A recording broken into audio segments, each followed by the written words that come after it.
la libertad. Oye, oye, oye, pueblo valiente, la voz de la verdad que traen los compañeros, luchadores de la libertad. La mentira será aplastada, junto con los mentirosos, tiemblan ya los poderosos, y ahí viene la muchachada. La mentira será aplastada, junto con los mentirosos, tiemblan ya los poderosos, que ahí viene la muchachada, que ahí viene la muchachada, que ahí viene la...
Didn't mean to do that.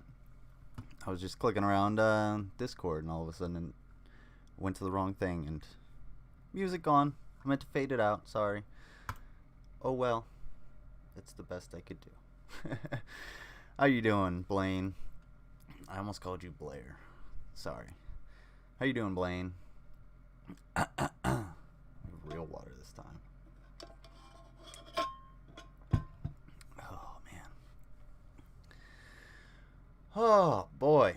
Sorry if I'm a little more or a little less energetic. I had a rough day yesterday. That was pretty sweet. I had a fun ass time on the stream. There we go. That's what I wanted to do. We want that over here though. Duh. Okay, cool.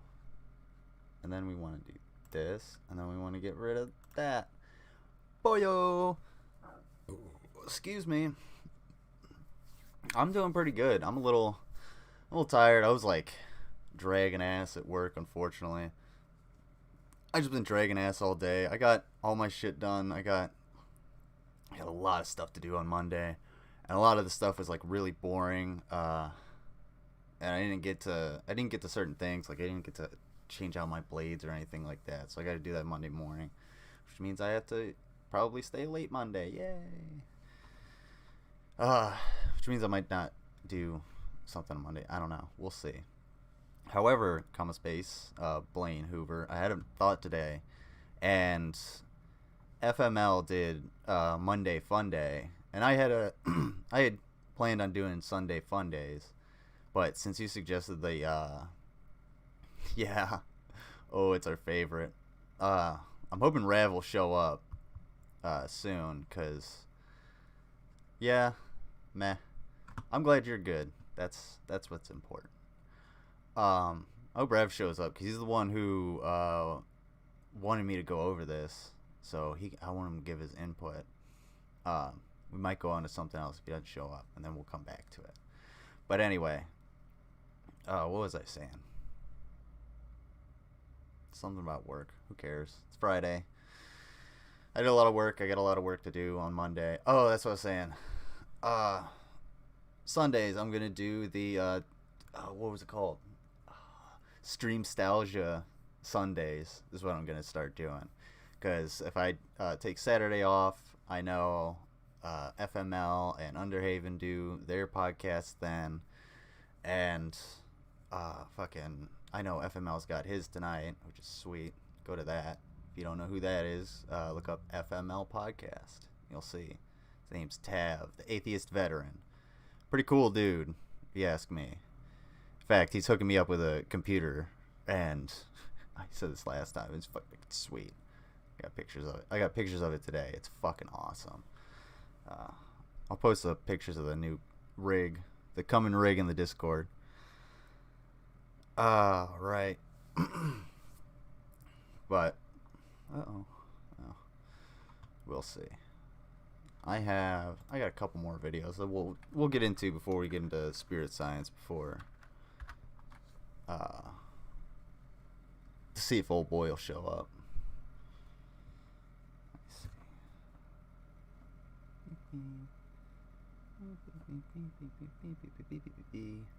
Oh shit! I guess I gotta download those pictures. Boing. Oh, CC. CC, what are you gonna get into? Why are you sideways? Why are you a sideways individual situation? Oh, good morning, good evening, good afternoon, wherever you may be. CC here, Chris, from New York, howdy, Westchester County.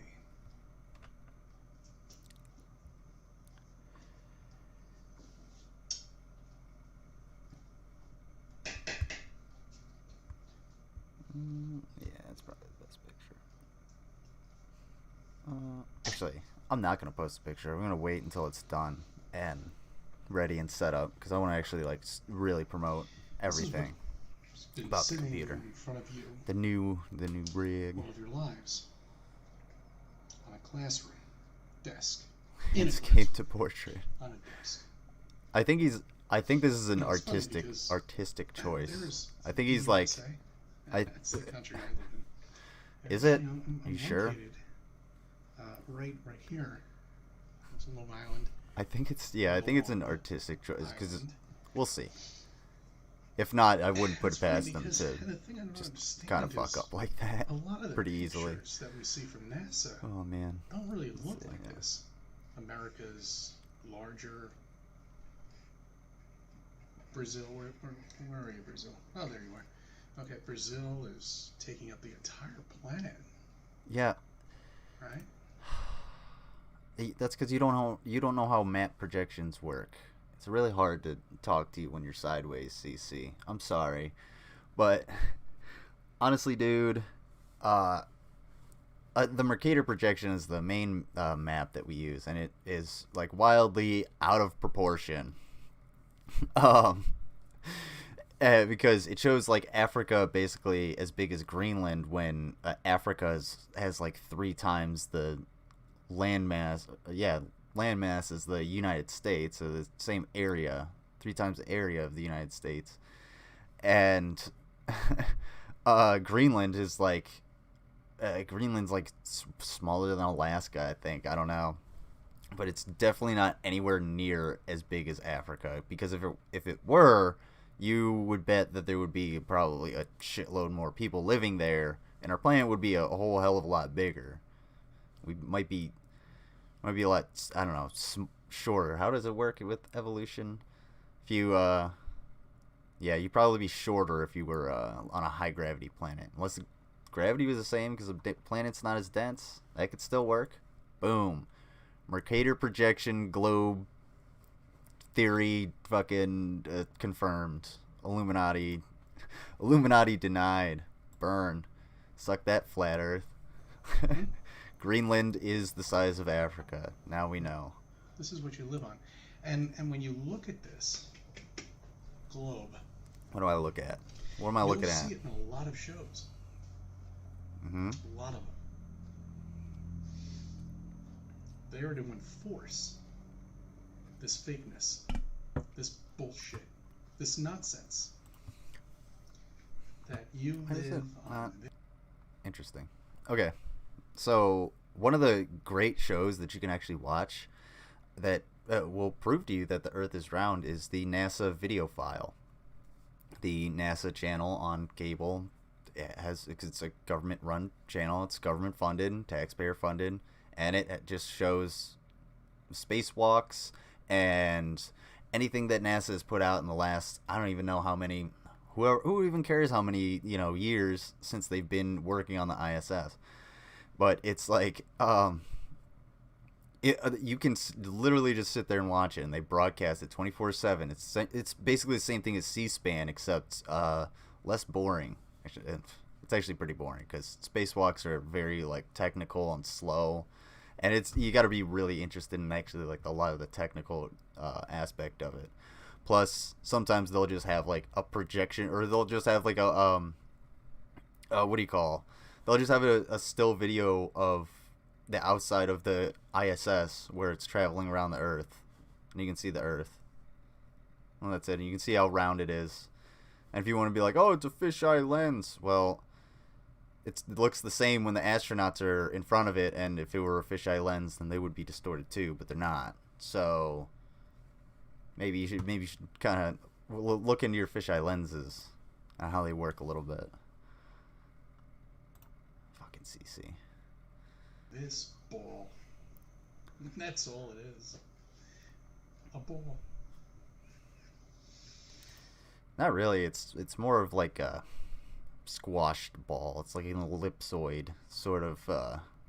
It's more ovular, elliptical, if you will, because it bulges out. The Earth bulges out at the equator, thanks to its rotation and the tidal forces of the Moon. Really using evidence brought to us by science? LOL. Get good. Show me a sideways YouTube video if you really want to convince me. Yeah, exactly. It reminds me of this comic where it's like, for decades scientists built computers and advanced them and launched satellites into space for in the 21st century so that Billy can use his cell phone to tell everybody that Earth is flat. And this is exactly what you're Billy. Oh, poor Cece. Oh, jeez. Like, I know. When I was in Kuwait, I don't know if did I tell this story about me getting into it with my flat Earth friend. I think I said that a while ago. I don't know if I said it. Let me know if I said it in the last podcast stream, whatever you want to call it. Let's see. Oopsie. There you go. This is what they say you live on. You see, that's funny. How could this be whirling around like this? With all this water, you know, and gravity. No. This is spinning at 1,000 miles per hour. Why are all of these continents arranged from the top and from the bottom? And why are they not all in the middle? Don't you think? What the hell are you talking about? Well, they were in the middle at one point. Like, I mean, you're talking about Pangea. You have Pangea, and then Gondwana. You have... there's my geologic time scale, but I don't have my continental drift map. I haven't heard it. Okay. I'll tell it here in a second. But so the reason, CC, that the water stays on the planet and the plate and the continents are actually just plates. If you removed all the water, the continents you'd just have fault lines everywhere. Okay, you'd have subduction zones, and you'd have continental rifts, and you'd have like the mid-Atlantic rift, and then the what is it? The fucking, it's good, subduction zone. Oh, where the South American plate and the Pacific plate meet, and then there's a rift where the whatchamacallit is. Marianas Trench. Yeah. Boom. If the Earth is flat, why is CC sideways? Checkmate. Yeah, burn. Did the disc get hit by a meteor? What happened? All right.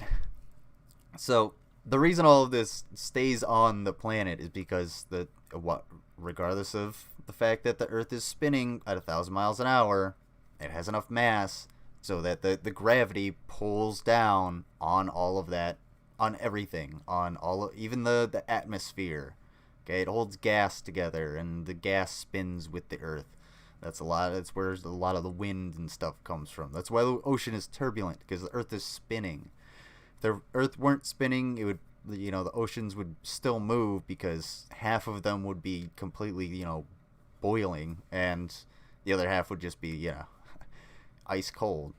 So you'd have like big swirling shit. But okay. So the flat Earth guy in Kuwait.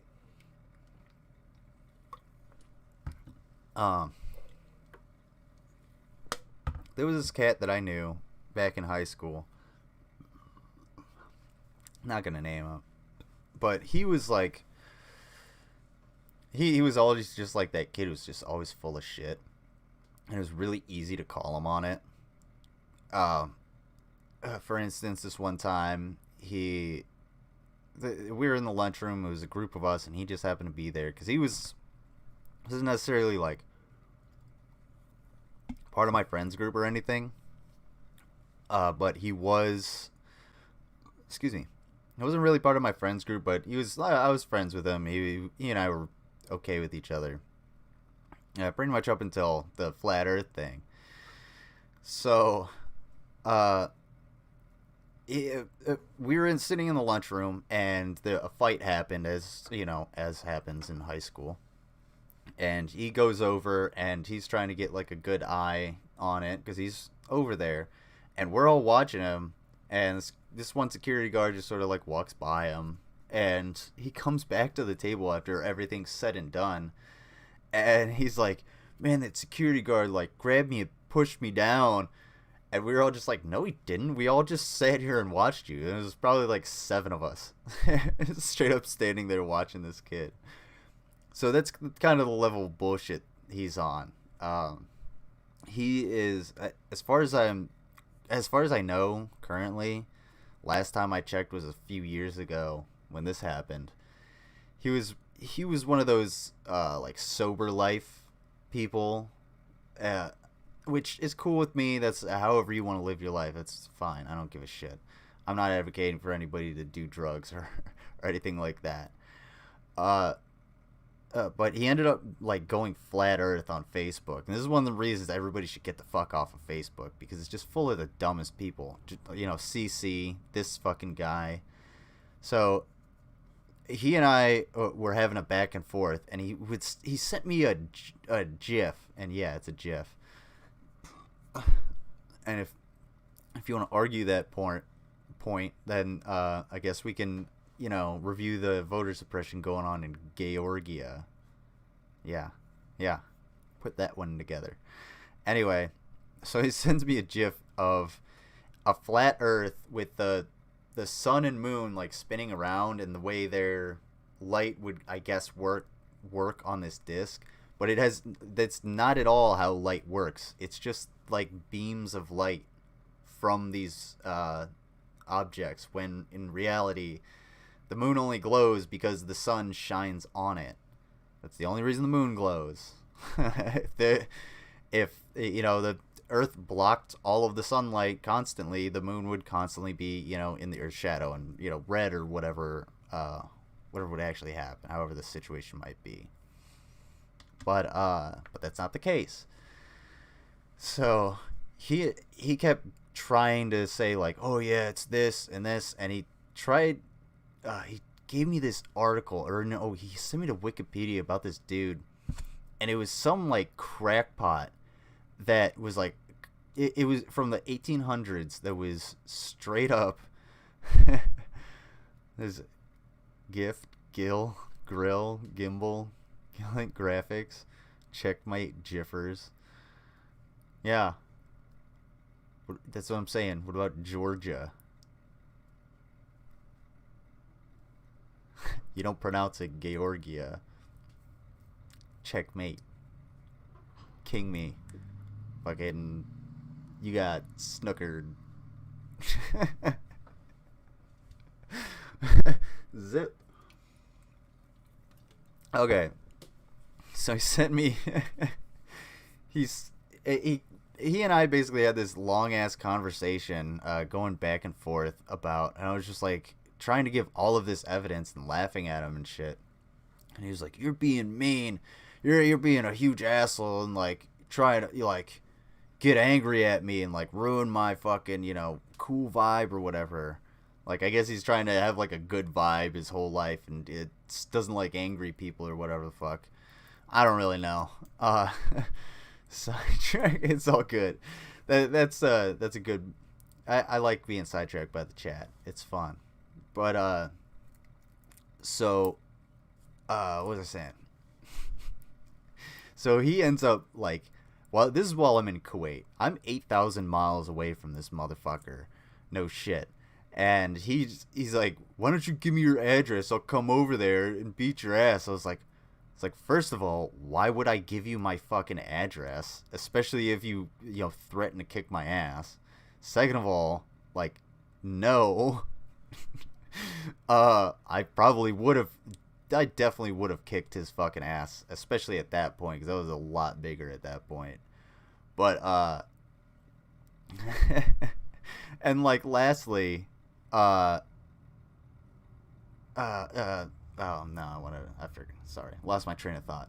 But like, so he ends up like getting all pissed off, and fucking, I just like laughed in his face, and I was just like, "Dude, I'll give you my fucking mailing address. You can put yourself in a box or something and come fucking get me." And I showed him the Google Maps of me being like, it was literally like 8,000 or 7,000 fucking miles away, where he was just like chilling and fucking wherever the fuck. And I was like, "Oh yeah, I'm on a military base, hanging out. How you got?" Come fucking get me. Hope you can get through the guards, cause they'll shoot you. Come fight me, bro. Yeah. Yeah, I'm in Kuwait in the military. Even if you did show up somehow, actually, if you did show up like somehow, and just like walked up, I would actually probably be like taken off guard enough to say that yeah, I would probably be a little shaken about that, because holy shit, that would be some dedication. I would still beat the fuck out of you, and then get all of whoever I was with would probably help me like arrest you, because I was like, when I left Kuwait, I was benching 225. I was repping 225. I definitely couldn't do that now. I'd have to actually, I gotta work my bird chest. But yeah. So he ended up blocking me, and I was just like, I don't give a fuck. A few months later, I left. I didn't give a shit. I haven't been on Facebook since I left Kuwait, and it's so good. I hate Facebook so much. I will be posting more on Instagram, because I have a couple more like slow motion videos with firecrackers that are fun to put up and to make, and I have a couple ideas for some I think would be cool. So we'll see about that. It'll be fucking Dopingtons. Ooh, I gotta make like a little box thing. But let's see what else. See what else CC has to say. Let's skip ahead a little bit. Possibly imagine something that a teenage kid would enjoy very much. Wait, driving down yeah. the highway and distracted Fuck by 'em. this 17-inch Exactly. screen on the dashboard. He wasn't close to me or It's anything. I don't really alerting give anybody that for much of a some fuck. Stupidity. I'm blocked by better You see what people. they're doing? I've had people try to fucking They're fight me for distracted. less. This is all a distraction. When the president, Trump, Oh, came here we down go. with the COVID. How old is this? October? 19. Yeah? Oh, okay. You know what? Here, let me There he is. some investigations that I've been doing. I've been looking. Awesome, at, dude. I'll save the, let me know when you're there. I'll I'm save trying the to find spirit hits science with thing songs. for you. I came up with that Vietnam song. We'll get into that. It was called 19. Awesome. I'm just Totally trying to dope. find hints Just glad to have you here. of what's going to happen in the future. And I believe that maybe 1985 might have a significant time. Oh my But, fucking god. Oops. I don't want the subtitles. I don't know. No. Playback Once again, speed. here we are. Where are we? I don't even know what this fucking guy Yeah, is right, talking right. about. But let's have a serious discussion. Oh, okay. Alright, Jesse. my bad. Space Jews. Yeah, we're gonna get into that. Let me know when you're ready, and we'll People have lost fucking their business. when you're People have lost snug. everything. People have lost everything over Oh, an shit. epidemic that is no more than people dying in a car accident. Yeah, neither of those are good fucking things, you dumb piece of shit. And one of them, especially, we can prevent right off the bat. We've been preventing millions and millions of people of dying in car accidents, but instead getting injured, and seriously injured, and still surviving, all the time because of all the safety measures that we took, for like safety glass and seat belts and crumple zones and cars that break apart into a million pieces so they can transfer all the energy somewhere else in your crash. Airbags. Just look at an F1 crash. Pretty gnarly, yeah? Those happen, fairly frequent. Not that frequently. We're at car crashes all the time. And if people weren't wearing their seatbelt all the time, if seatbelts didn't exist, millions of people would die every year because of that shit. It'd be fucking wild. It'd be scary to drive. God. Well, I mean, that's pretty close.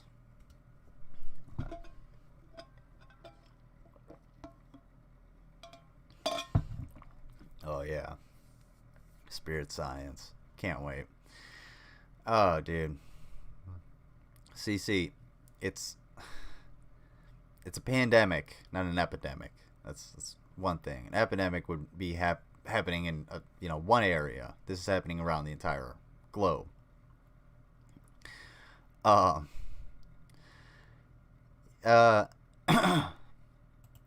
Sorry, my throat is like really sore for some reason. On a yearly basis here in America, and I'm sure it's the same thing. Should have bought some ice cream. Doctors have been lying about everything. About the numbers, hospitals have been lying about it. There's no shortage of hospital beds. There's no shortage of shit. Are you sure? You know what? There's a shortage of. There was a shortage of fucking disposable gloves because I had to work through the pandemic and I need those for my day to day so my hands don't get cut up or dried the fuck out or anything like that. And awesome. Okay, sweet. That's perfect. I actually might take in about 10 minutes I'm gonna take a quick intermission just because my throat. I gotta do something about this because my throat is like really sore. So you'll be alright. I'm talking about like a 2-minute. Trying to put get something for this. But oh fuck! I totally forgot where I was. Doctors have been lying about everything. Oh yeah. So we ran out of disposable gloves like all the time. We got these really shitty ones, and we never knew when we were gonna get like the good ones ever. And I was using them to like the fucking end. Granted, could I go without them? Sure, but my hands would be completely fucked after like a day. After even one day using those all fucking week, I'd have so many splinters and fucking shitty cuts and everything like that because it's all raw metal that I'm cutting. It comes out of the fucking casting, and it's got all the burrs and shit on it. But not only that, but like that happened to us. I mean, there was a shortage of hand sanitizer. There was a shortage of toilet paper because assholes like freaked out. And the reason we had a shortage of like hand sanitizer and shit was because that shit went to the hospitals that actually needed it because they were around all of the COVID patients that were dying because assholes like you can't put a piece of paper on your fucking face. I don't understand why this is so pervasive. I mean, this is an older video, but still. Hospital beds. There's no shortage of shit. Yeah, there actually was a shortage of a lot of that, especially hospital beds. Without wearing a face mask, and complaints now have been brought to the board about people that have not been wearing a face mask. Good, fuck them. Oh no, what happened there? Where it's not a rule, it's not a law. That was weird. It's just recommended. Okay, well, it's also the store's policy that you have to wear a face mask because they don't want to endanger their employees or other customers. They don't want to be liable for that. So wear your fucking face mask. It's the same thing as wearing pants. You don't want someone to get PTSD from seeing your shriveled up little fucking weird turtle head dong sticking out from under your fucking gut. That's why they make you wear pants. So you don't do that. So you don't get fucking old gray pubes flying all over into somebody's salad. It's the exact same thing. You're putting other people at risk for something. Same reason if you have a weapon on you. Hey, I don't want you in my store if you have a weapon because I feel like you're going to endanger my customers. It makes them uncomfortable. If you're the only one with a gun, like, and everybody's saying they're uncomfortable and everything, that's fine. Like, I don't want you. I'd rather have the majority of my customers. You know what I'm saying? Not saying anything bad about guns. It's fine if you want to go into a restaurant with a gun. It's fine if you want to conceal carry. It's fine if you do it legally. Don't be a dick about it. Is my whole thing. They ask you to leave. Totally fine. Take your business elsewhere. Oh, CC. Man, I had some chicken earlier. It was so good. It upsets me. I had chicken all day. A lot of Literally. people, Ugh. That's all I did all day was eat chicken. You know, face masks Fat. really have brought out the worst in people. How? Sorry for the bullies out there. Well, you know, I mean, you know the guys that used to be a bully. they brought out the worst in you because you're a jackass. That you brought up, because that's the whole thing with the children that are out there right now driving around. You know, it all has to do with parenting. You know, and that's a big thing. My generation, and that would be Generation X. See, this is more the right-wing condescension. Anytime conservatives like try to talk to you, try to get a good point across, they'll be extremely fucking condescending. They're always condescending as shit. And we saw the same thing yesterday with Dennis Prager, who was condescendingly telling us, hey, this is how capitalism works, and this is how communism works, and this is why communism is bad. You see, you don't understand this because I'm Dennis Prager, and I'm old, and I have a lot of money because I am a grifter, and people give me money to spout bullshit so that I get lower taxes for them, so that we all make more and hoard more money. And it's that tone that you will see anytime they try to, like, the conservatives will try to argue with you on this. It's not coming from any kind of factual base. It's just this condescension of, like, you know, you just need to sit down, chill out, all right, and I'll explain all of this to you, because your generation obviously can't handle it. You got too many things going on. You're stuck to your screen or whatever the fuck they want to say.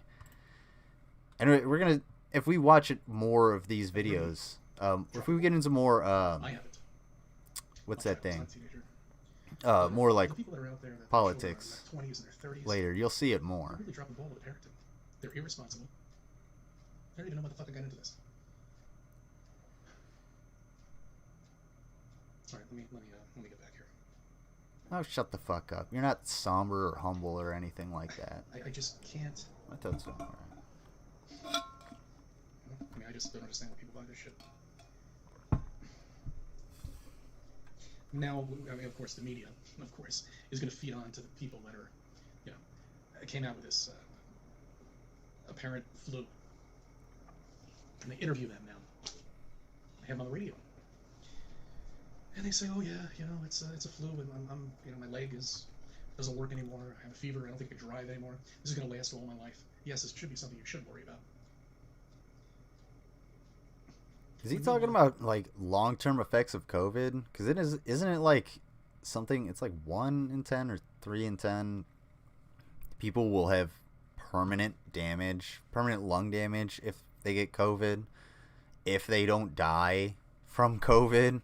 So you have up to like a 30% chance of getting serious permanent lung damage, where it seriously affects your life, or you may have to be on disability. Can you imagine being like a personal trainer, and then all of a sudden you get your lung damage so bad that you can barely like lift weights, you can barely do the Zumba class that you taught, and your business like has to go under because of that shit?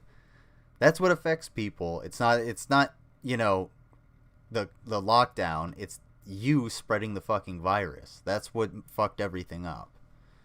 You clod. There is nothing to worry about. The only thing you should worry about is what. I'm gonna go ahead and check out a different one of his videos, because I think I'm done with that one. Let's see if there's a flat Earth, not a flat Earth, yeah, or a vaccine one. I think. I was gonna do this one where he gets into an argument, but I can't find it. He's in an argument with someone on the road, and I have no idea what the hell where that video actually is. But I looked through a bunch. That's kind of why I was a little late. My bad. Okay. Ooh, Photoshop. There we go. Let's see what he has to say. See what he has to say about Photoshopped Earth. It is photoshopped, but it's has to be. Whoa. Why does it have to be? Normal. There we go. All right. It is photoshopped, but it's has to be. Is this your home? No, that's a CGI representation of the Earth. This is a visual representation. Just because I draw the Earth on a piece of paper does not make that the Earth. Does not mean at all. One sec. There we go.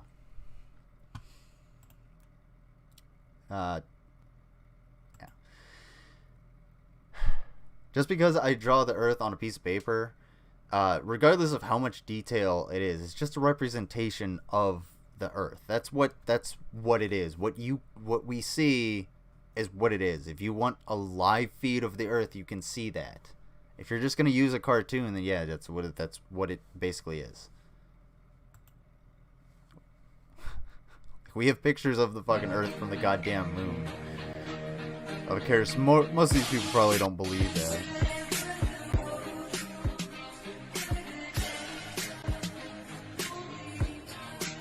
I hope this music isn't fucking... Is this...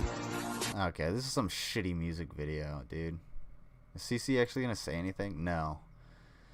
All he's doing is showing a bunch of CGI representations of, like, galaxies and quasars and people in space and stuff like that. Yeah, we can render those things because we kind of know what they fucking look like. You have to have an idea of what something is before you can draw it.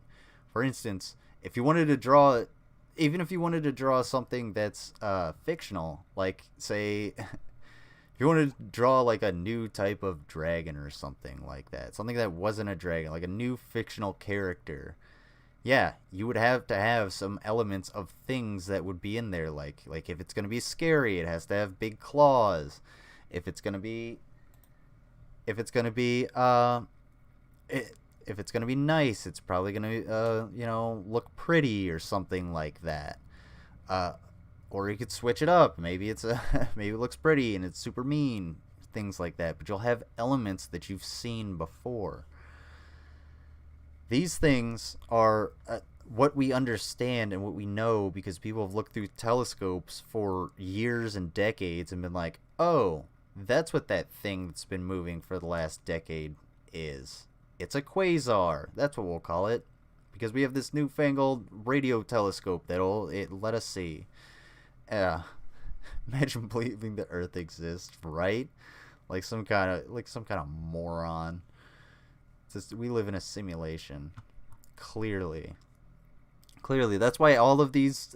That's why all of the stars and quasars and galaxies and everything are perfect, simulations. That's all it is. God, CC, you're so dumb. These are the dumbest arguments. How do people take this seriously? And he gets 1,000 views and shit on this shit, on his videos.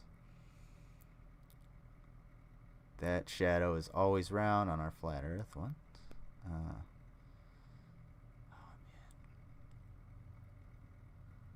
Let's see. All right. 6:01. What I'm gonna do real quick. I'm gonna take like a 2-minute quick intermission. Play a little bit of Rav's music. That's what I'll do. Cause I need to find like something for my throat. It actually is starting to really hurt again. The milk crate. Alright. Yeah, this one's only about a minute. So I'll be right back.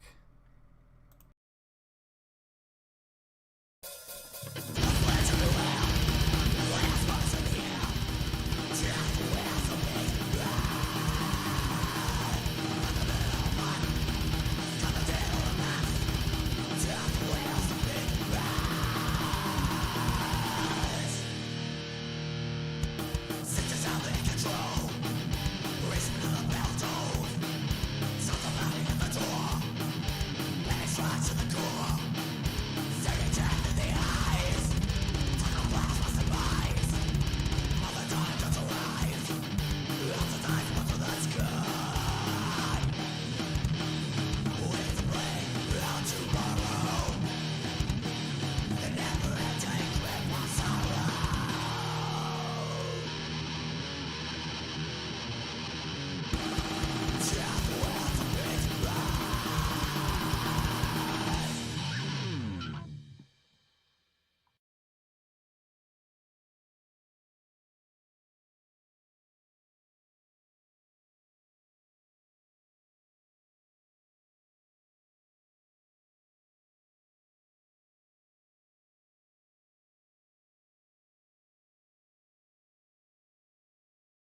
All right, too easy. Sorry about that. Found some halls. I had to dig around a little bit. Sorry. I will try to make this as silent as possible. Alright. Can you imagine, like... Can you imagine thinking, like... There are other planets? How hard would you have to be to think that, like... They can't just... You know, just pop a projection up there. And you know, every night, like, as NASA has technology, that's why you can't go to the wall, to the ice wall, because that's where they're projecting everything. It's amazing that you can track it all too. Like, you can effectively track it on your own, doing mathematics. It's wild. I don't know. So last time we looked at creation geology. I kind of want to look at creation biology today. Control Shift T. Boing. Bye bye CC.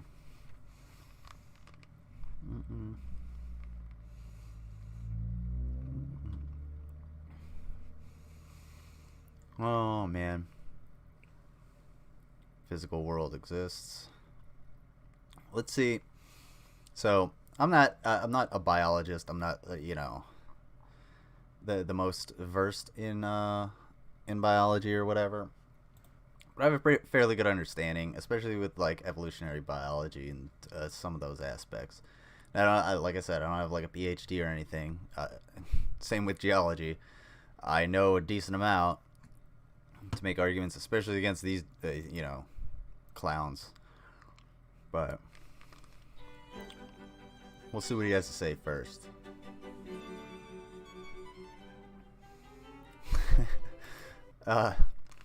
So it I don't know, Blaine, if you know what Tiktaalik is, but Tiktaalik was one of the, it was like the first the first creature to come out of the water onto land, like breathe the atmosphere. Yes. Well, it had a cousin named Eusthenopteron. And Eusthenopteron, I used to have a catfish that I had for a long time, like I think almost 2 years, named Eusthenopteron. And I had a big old goldfish, and then, you know, another little one. And I found this fish at PetSmart, or Pet Supplies Plus, or whatever it was, and it had straight up had like a Hitler stash in the haircut, and I was like, oh dude, I definitely want Adolf Fischler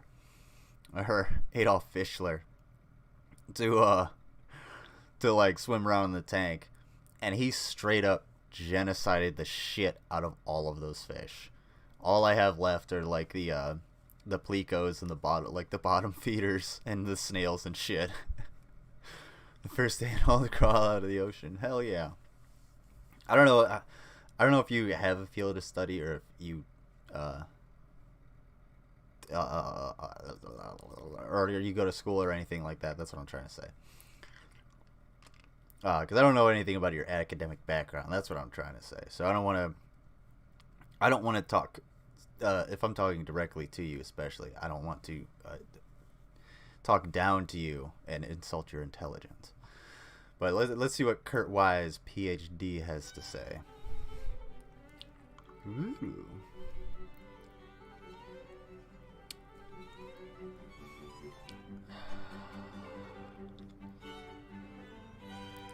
Contrasting worldviews. Welcome to biology.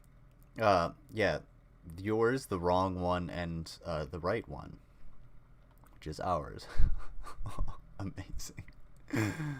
Oh God. In this first session, I'm going to review the differences or the contrasts between this particular course and other biology courses. I feel I need to do that because this course is rather unique, and it's been designed for folks like yourselves. And I want to explain exactly what that means. The major difference between this... I know the view, like the look he's going for on this screen is like a dirty chalkboard, but it makes it look like your screen is dirty as shit and you don't know how to like take care of it because everything else is completely clean around here. And I'm really just hoping that's the graphic, because the more I look at it, the less I'm convinced that it is just a graphic.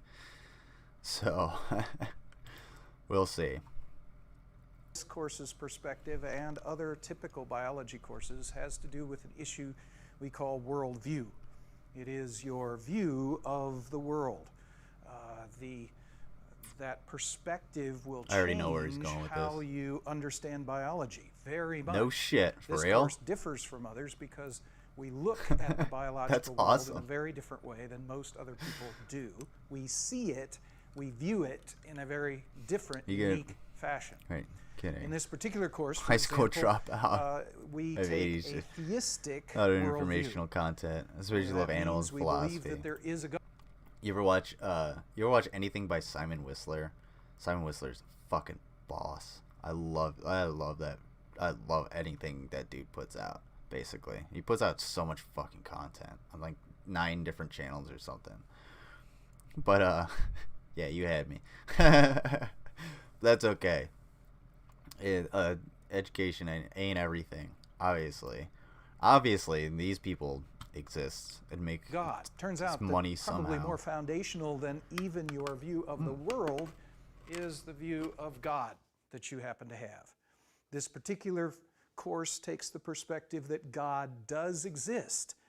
Thus, it is a theistic worldview. Theos, Greek word for God, is the basis of that concept. So theistic means it's a God view of the universe. In contrast, most biology courses have what's called a naturalistic worldview, or the worldview of naturalism.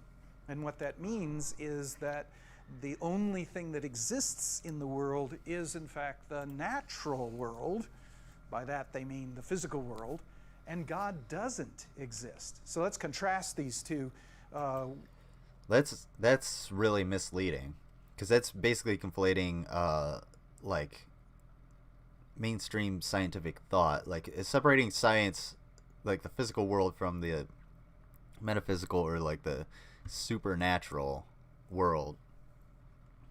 It is not the same as like atheism, because you can be a scientist and be like, oh yeah, there could still be a God outside, but this is how the world actually works. You know, these are the physical processes. We don't know exactly what put these processes into motion.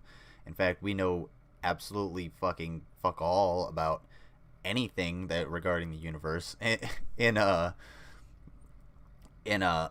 like any sense of the word, regardless of how many volumes of information or how many hours and hours of video we make every second, and how many species we happen to find. Until we find life elsewhere in the universe, we're probably not gonna, that'll be the first stepping stone to actually knowing a little bit, like towards the 1%, 0.001% of how things maybe kind of work, I think.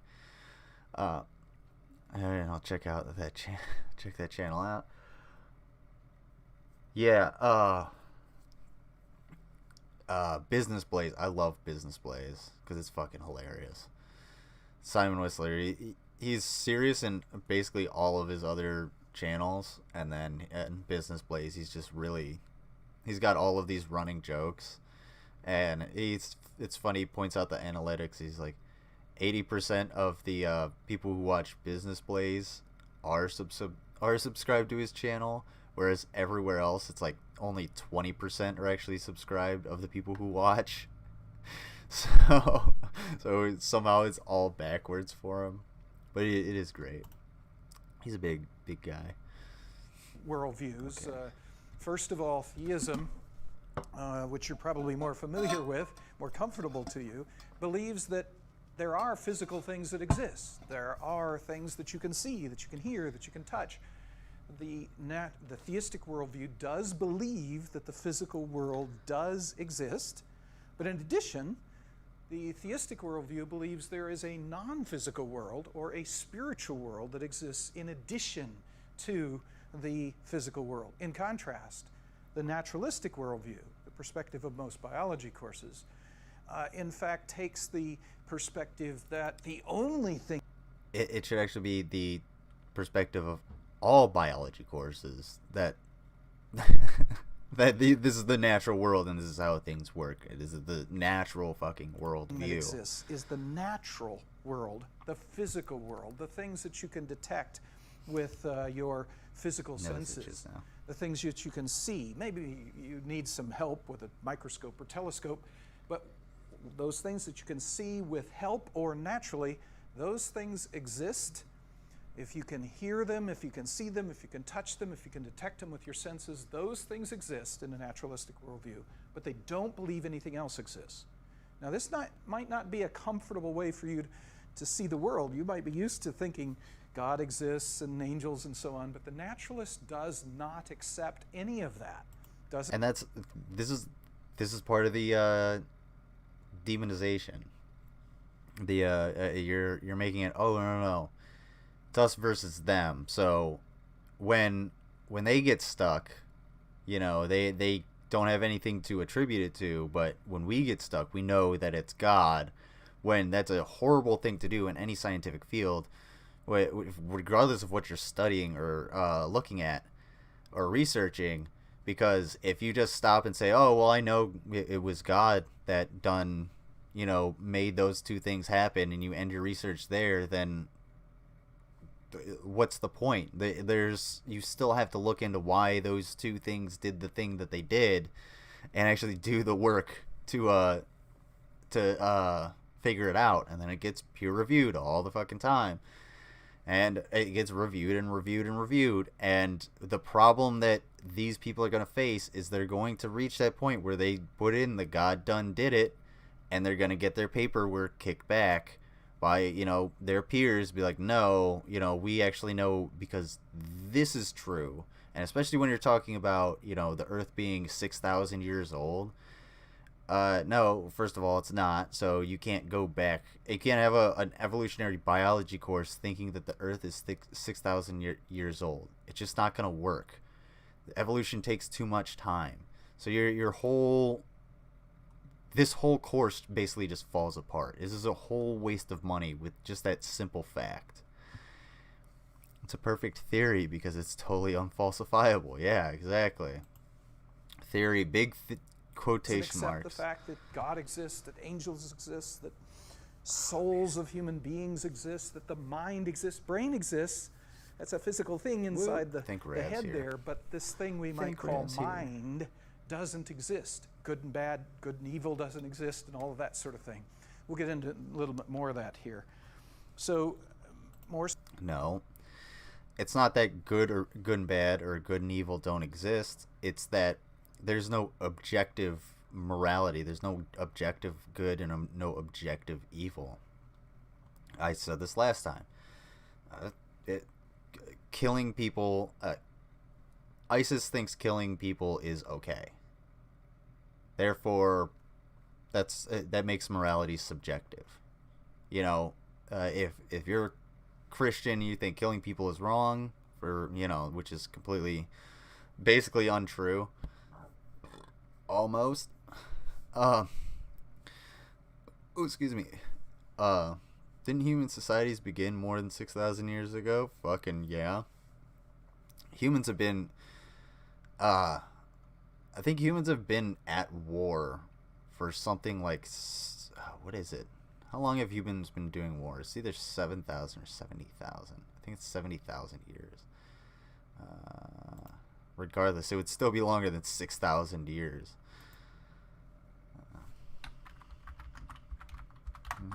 Have humans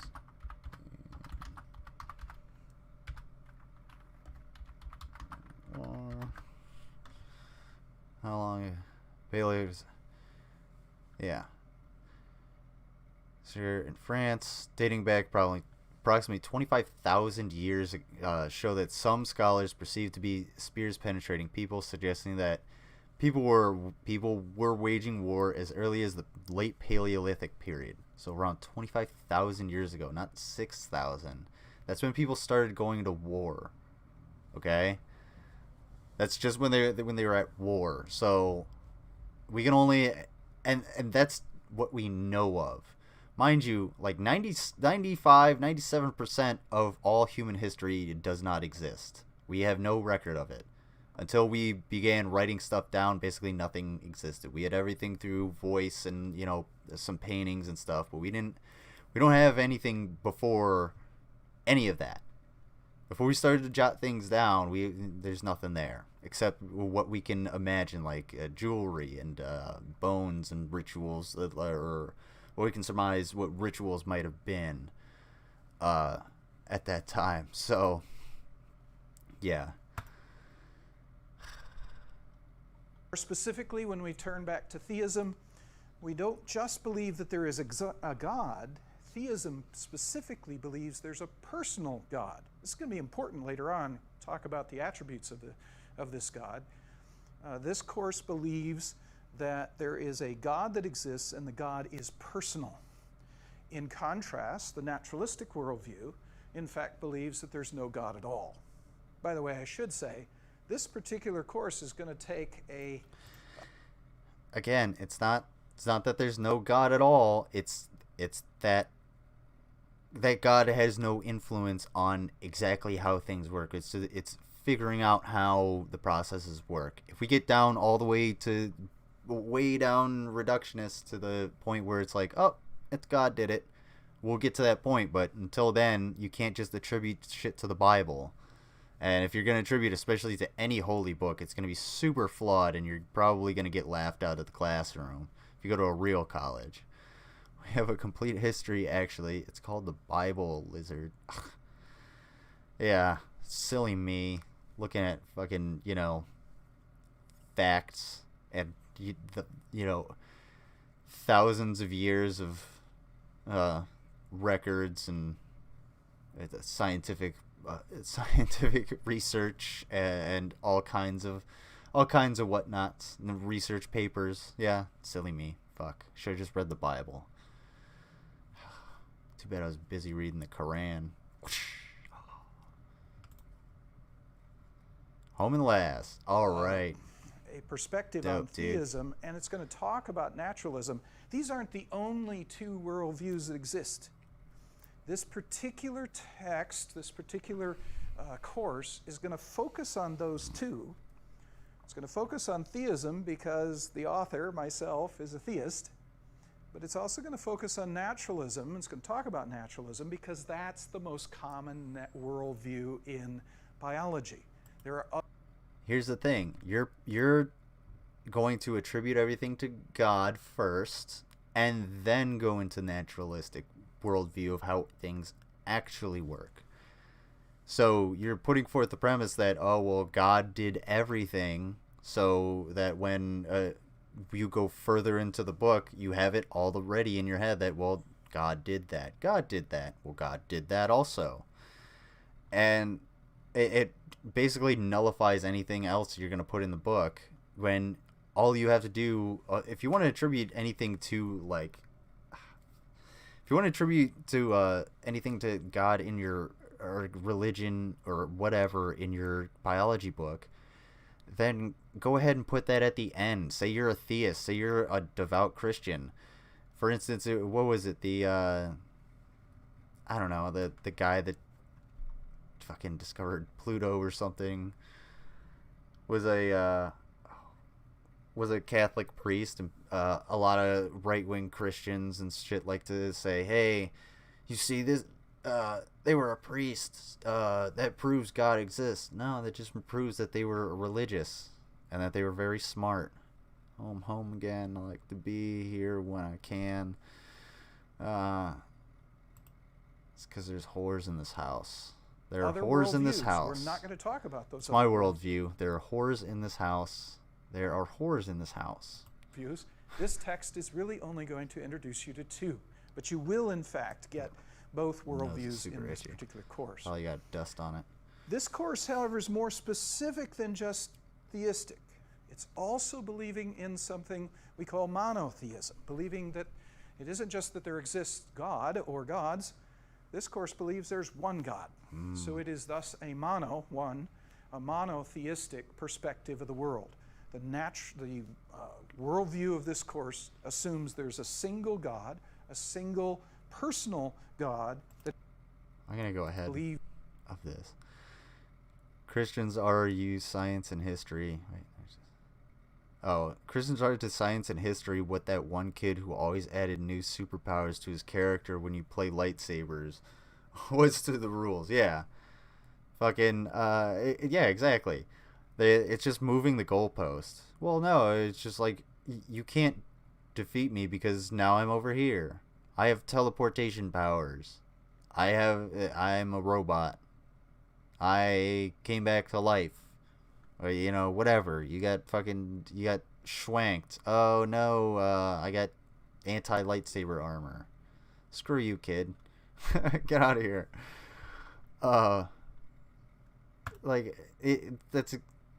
exactly what it is, you know. And angels. Moving the fucking entire world goalpost at light of speed. non-physical beings.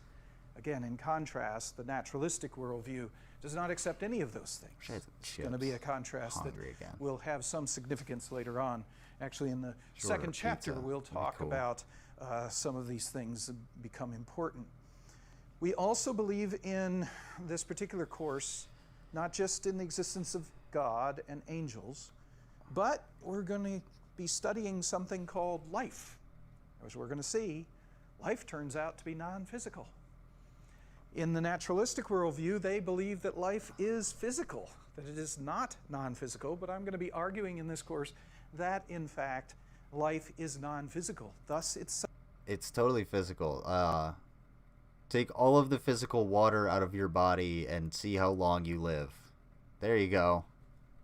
Take all the God out of your body and see how long you live. I'm doing pretty good. Haven't burst in flames yet. Haven't shriveled up into a husk. So, what of it? Life. Yeah, I don't understand why he's doing the life. It's weird. I think I might get off this. Something that is get off this dude in a second. You can accept that in a Christian theistic perspective of the world. You cannot do. Basically, what he's trying to do is just defend why he's wrong constantly, and why all of these kids are going to get their papers kicked back and get, you know, the only real like scientific job that they could actually get is as a consultant in right-wing think tank or on Fox News or something like that, where they're like, oh, well, I'm just giving my side of the evolution argument. It's like, no, you're not. You're giving the wrong view of evolution because what you're saying is incorrect, basically. So Rav's here. Hopefully he's all gooded up. We're gonna move on to the Hidden Human History movie original with spirit science. And I know you gave me we're gonna watch a little bit in, and then we're gonna go up to the marker. I already got it. I got it written down. Sorry, my butt itches. I had to scratch it. We have warped our own oh yeah, dude. Oh, 100%. I know people that have gone to Southern schools, and they're like, yeah, this is the kind of shit that they'll tell you. They'll be like, well, we have to teach you about this, but we know what we learned in Sunday school. And it's like, yeah. It's like, no, you should actually teach if you're a teacher. If you want to go to Sunday school, if you want to teach Sunday school too, but you should keep the Bible out of the classroom at all times. Kids have questions about the Bible in your classroom, be like, hey, wait till Sunday school, and then we'll wonder about that. Talk about it there. All right. History. Our stories of the past have been changed, altered, mistranslated, and completely been misunderstood as we rounded the curve on the precession of the equinox. Modern views of our history account for many things, but completely dismiss many very important pieces in the puzzle. For example, the pyramids of Giza. There is no modern theory that accounts for how these could have been made. Individually, each block cannot be pulled even with... There's like millions of theories on how these could have been made. The latest one that I heard is that they basically dumped tons and tons of water on the sand, because if you do that on the sand in the desert in Egypt, you can actually move massive stones with, you know, a minimal amount of people across large distances, because it'll just slide. It'll basically ride over all of that fluid, and it's way easier to pull rather than doing, you know, say the logs, because logs on sand wouldn't really roll. And not only that, but you'd have to get a lot of logs too, and they'd get crushed a lot, so you'd have to get more and more logs. So, and as for like getting the stones up there, obviously they could have done the same thing that they were doing by like pouring water. Or maybe they had some kind of like axle or some shit. Maybe they had like lubricated scaffolding with those rolling logs in it that they could pull them over. Can it be reproduced? I have no idea. I don't think anybody's really tried or had the money to try. 50 men pulling it, let alone drag it for hundreds of miles and then stack them on top of each other 450 feet in the air, in such a precise way that even modern technology can't achieve. Not to mention having it lined up precisely with both Orion's belt, a golden mean, and Fibonacci spiral, and be a primary nodal point of every sacred site on the planet. Yeah, that very last one is a big, giant iron horse of bullshit. So, fuck that. Yeah, no. That has nothing to do with anything. The spiritual thing is all in your head. As far as like being extremely precise, yeah, it is. They probably lined it up because they had an extremely clear view of the sky because there was no light pollution, and they lined their shit up according to exactly how they saw the world, and they were able to do it extremely precisely because they had, you know, they were well fed. The people that were doing this, they were well educated, and by this time in human history, even though it is, you know, thousands of years ago, even though it is extremely ancient, they still had a pretty goddamn good idea of, you know, how to build things, which is why they started small, which they started with mastabas, or mastabas, I think they're called. So you would build the mastaba, and then you would build another one on top, and then you build another one. That's how Imhotep built the first step pyramid. Then we go to bent pyramids, and then you go to the Great Pyramids, and the Great Pyramid used to be this huge grand complex. And when you do that day and night over 70 years with tens of thousands of well-paid, well-fed workers, you can really achieve it. And oftentimes life was cheap, so if you died or you got injured, there you go, see you later, you know, piss off, we'll get a new slave, because people are constantly reproducing. Yeah, they were mathematicians, exactly. Imhotep was an architect and a mathematician. That's exactly what he was. Same with Archimedes, same with, well, and that's just one example. Name 'em. Our history is not what we think. Many things that we've been led to believe to be true simply is not. This has got to be the biggest. The field of archaeology recently saw some monumental discoveries that are rocking the foundation of what we think we know about ourselves. Many ancient cities such as Babylon, Erech, and Akkad that were written about in the Bible and other ancient texts were always thought to be myths because no one could prove they existed. What? We've known about Akkad for a very long time. And they were written about in the Bible because they actually existed, and the Bible was written by men, so of course they're going to talk about these things. In Babylon, yeah, we've known about these things. What the fuck are you talking about? If you're talking about recent archaeological discoveries, that's because archaeology is a fairly new field. I mean, that's the exact same with a lot of scientific fields. They're new in the sense of within the last century or two. So if you're going to say new discoveries are made every single day, if you want to talk about or what is it, Göbekli Tepe. Göbekli Tepe is constantly like under threat of being exploded by bombs and, you know, taken over by rebels and shit. They're trying to figure out why this, you know, the oldest, you know, human settlement or whatever the hell it is there. So we need to look into that. And when you put in your spirit science bullshit, we can't really do that too effectively. Inside one of these cities, archaeologists found thousands of cylindrical clay tablets hidden deep within the earth under this ancient city. The tablets were completely covered in text, written in cuneiform, and tell an ancient story that spans back over hundreds of thousands of years on this planet, describing the history of the earth and the origins of the human race in great detail. Now, the first thing we all want to do is just say that they were making things up. They didn't know the history of Earth, and they were simply creating tales to explain where they came from. However, if this was true, how can we explain how they knew so many things about the universe that would seem impossible to know? Not only did the Dogons know all about the distant planets in the solar system, but so did the Sumerians. They described them all in great detail in these Sumerian... They described them just like every other ancient society described them, as like wandering stars. Eventually we figured out that no, they're not stars, they're planets. Hold on. Watch this.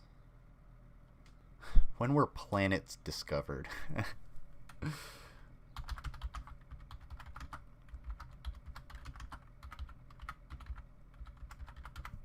see. Planets. 5 planets have been known since ancient times. Mercury, Venus, Mars, Jupiter, and Saturn. The first new planet discovered was Uranus. Nice. It was discovered by English astronomer Sir William Herschel in 1781. Herschel was one of the first modern astronomers. And then they found some table. Oh, and then they found some tablets. Dum.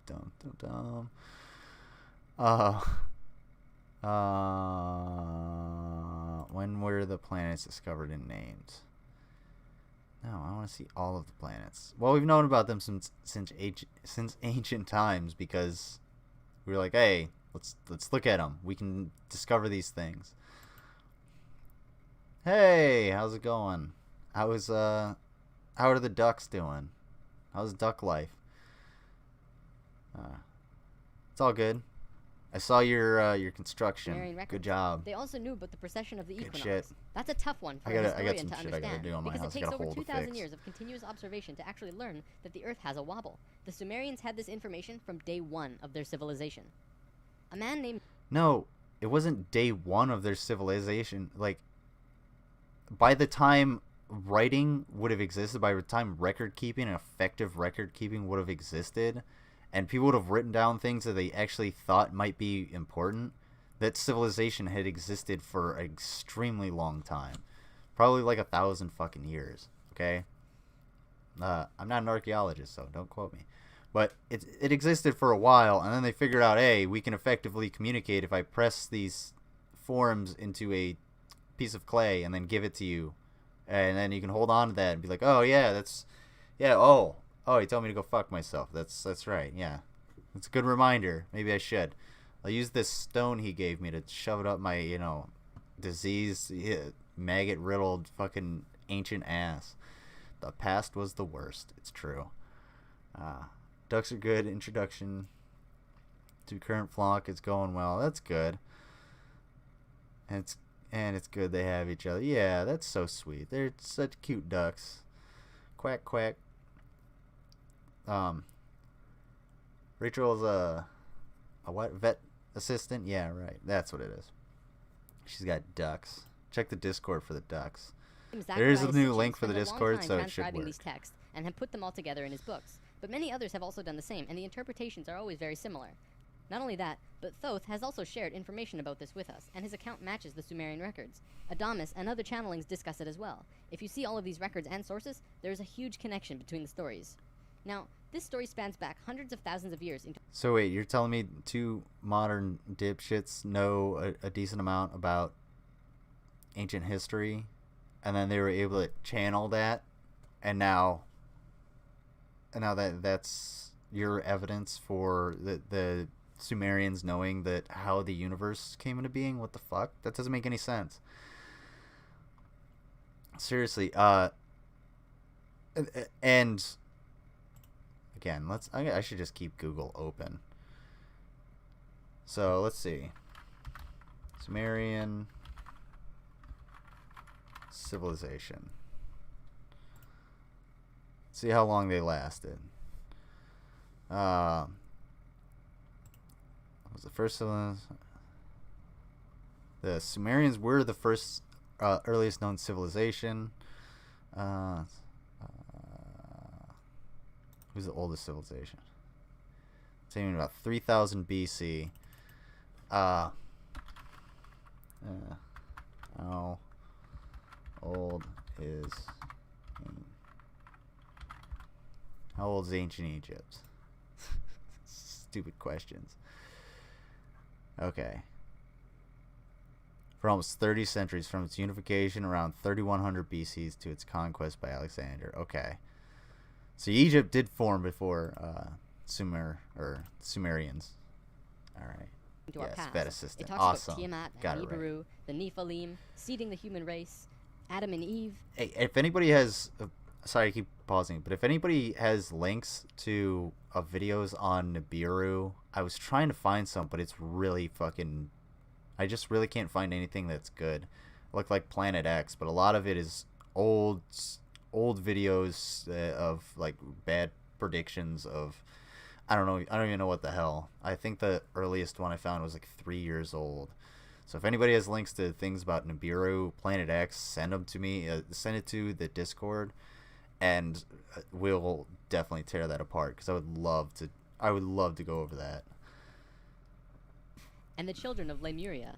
This portion of the story is really interesting, but not the most crucial to know. We're not going to be covering this at this time. We are, however, going to be picking up the story at the end of Lemuria and discussing the events of Atlantis up to present day. What I'm going to tell you is a mix of what these records say, along with what Thoth has told us for some finer details. Please have your own experience while watching Thoth this. is a punk. I'm not going to tell you that this is fact. I am simply saying, decide for yourself. I don't want to.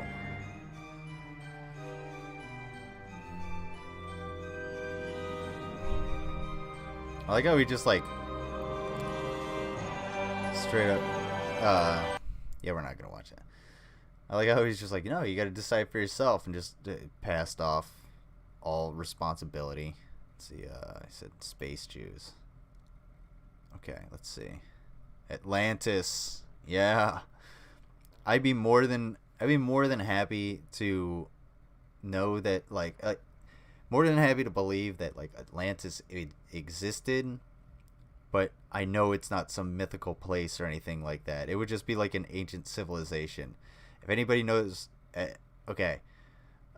anybody knows anything about the Sea People, that's kind of what Atlantis could be. And if you want to talk about the Sea People, we can actually look up the Sea People after we look at this, because that's an interesting topic.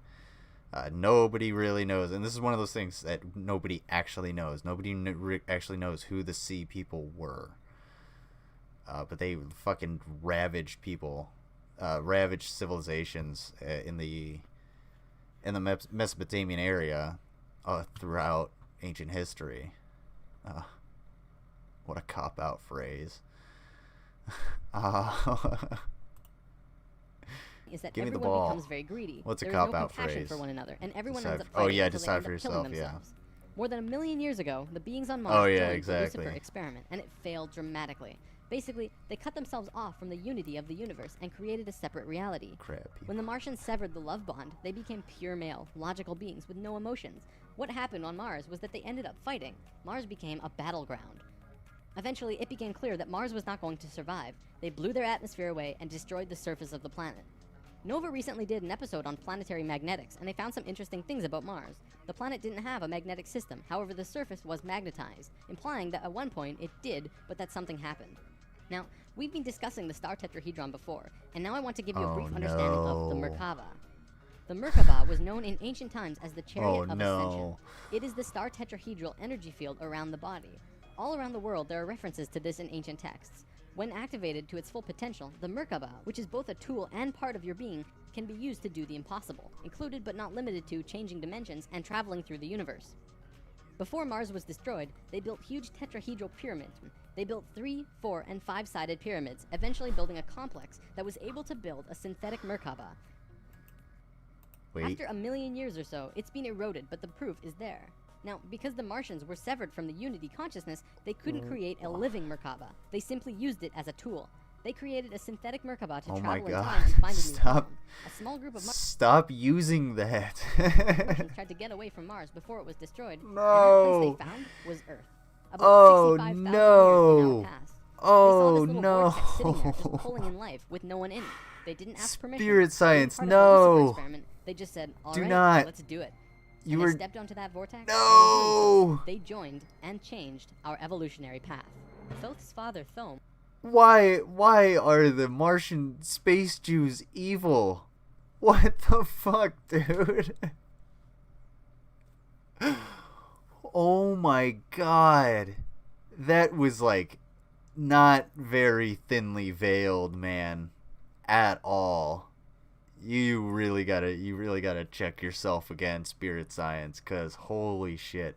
You straight up just said that Jews like came from Mars through a Star of David portal with nothing but like malicious intent because they just like wanted the Earth or something. I was so taken aback by all, like, the tetrahedral thing is dumb as shit. I mean, it obviously makes no sense, but oh my god, I don't even know if I want to watch that again, but I think I do. they built 3, 4, and 5-sided pyramids, eventually building a complex Why that did was they? able to build a I just want to synthetic see like Merkaba. what.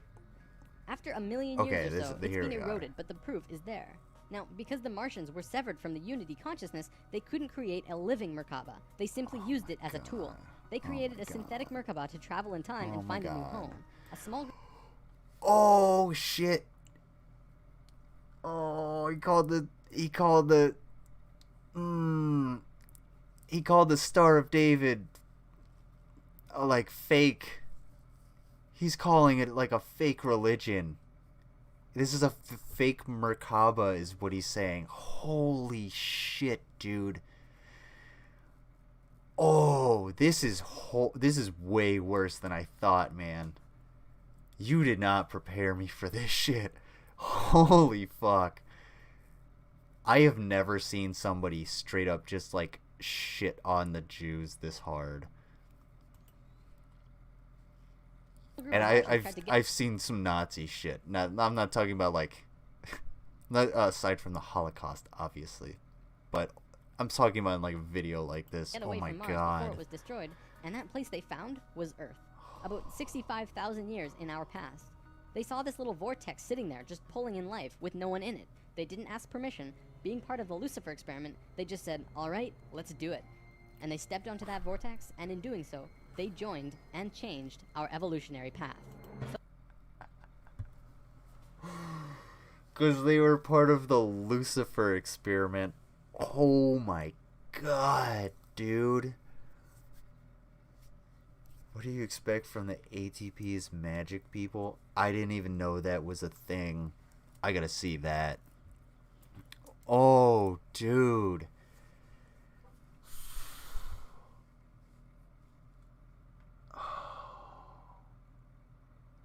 I thought, okay, when you told me that Spirit Science was gonna say something about space Jews, I thought you were gonna say that they like came from like like the South Park thing where there's a planet for every different race and being or whatever, and they put everybody on Earth to make it a reality show. I thought you were gonna say like they came as like maybe like celestial beings from space or something like that. I thought that was going to be interesting. But I thought you already watched that video. Did I watch that video? I feel like I did. I don't know. My memory's not that great. Sorry. If I already did, yeah. That ATP is whatever. Regardless. But I did not expect like how do you even call that, like that was like blatant. It was like blatant anti-Semitism, but it was also just harsh. That was like ridiculously off-color, like off-putting. That was like a deep-cutting kind of fucking kind of insult. What about signals? I'll look at it again because I think I know which one you're talking about now. Ooh, excuse me. Yeah, I know which one you're talking about. Oh yeah, fuck. God. Yeah, considering they think basic biological processes are, you know, magic, I guess, or whatever the fuck they talked about in that in the ATP is magic video. Yeah, no wonder they would think that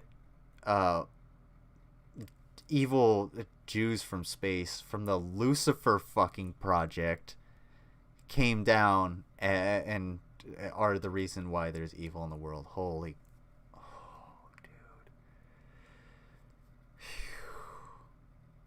that was a little much, man. I'm not gonna lie. Thome was one of the Nakals who set up Atlantis on the island of Udal. That island, the top of the Tree of Life, was the brain of Atlantis, and on it was a small city called Poseidon. This city is what Plato was discussing when he said that Poseidon bore 10 children, the 10 circles on the Tree of Life. Poseidon was made of 3 rings painted in black, red, and white stones, and it was the symbol for Atlantis. The inner circle represented the Nakals.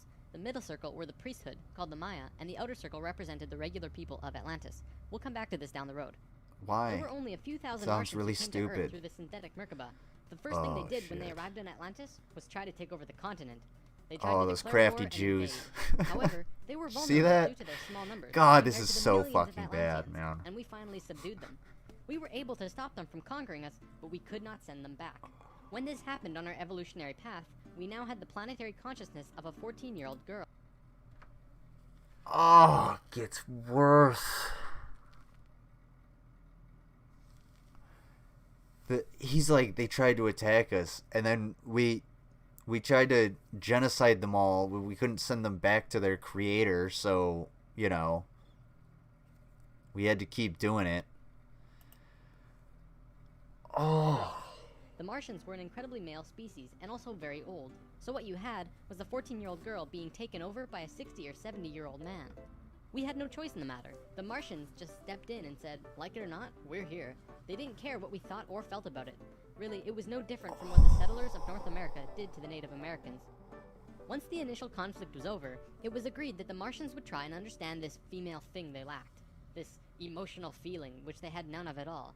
Things more or less settled for a while, but the Martians slowly began to implement their left-brain technologies, which the Atlanteans knew nothing about. One after the other, the Martians kept putting out these left-brain inventions, until the Atlanteans slowly began to see things through their left brain.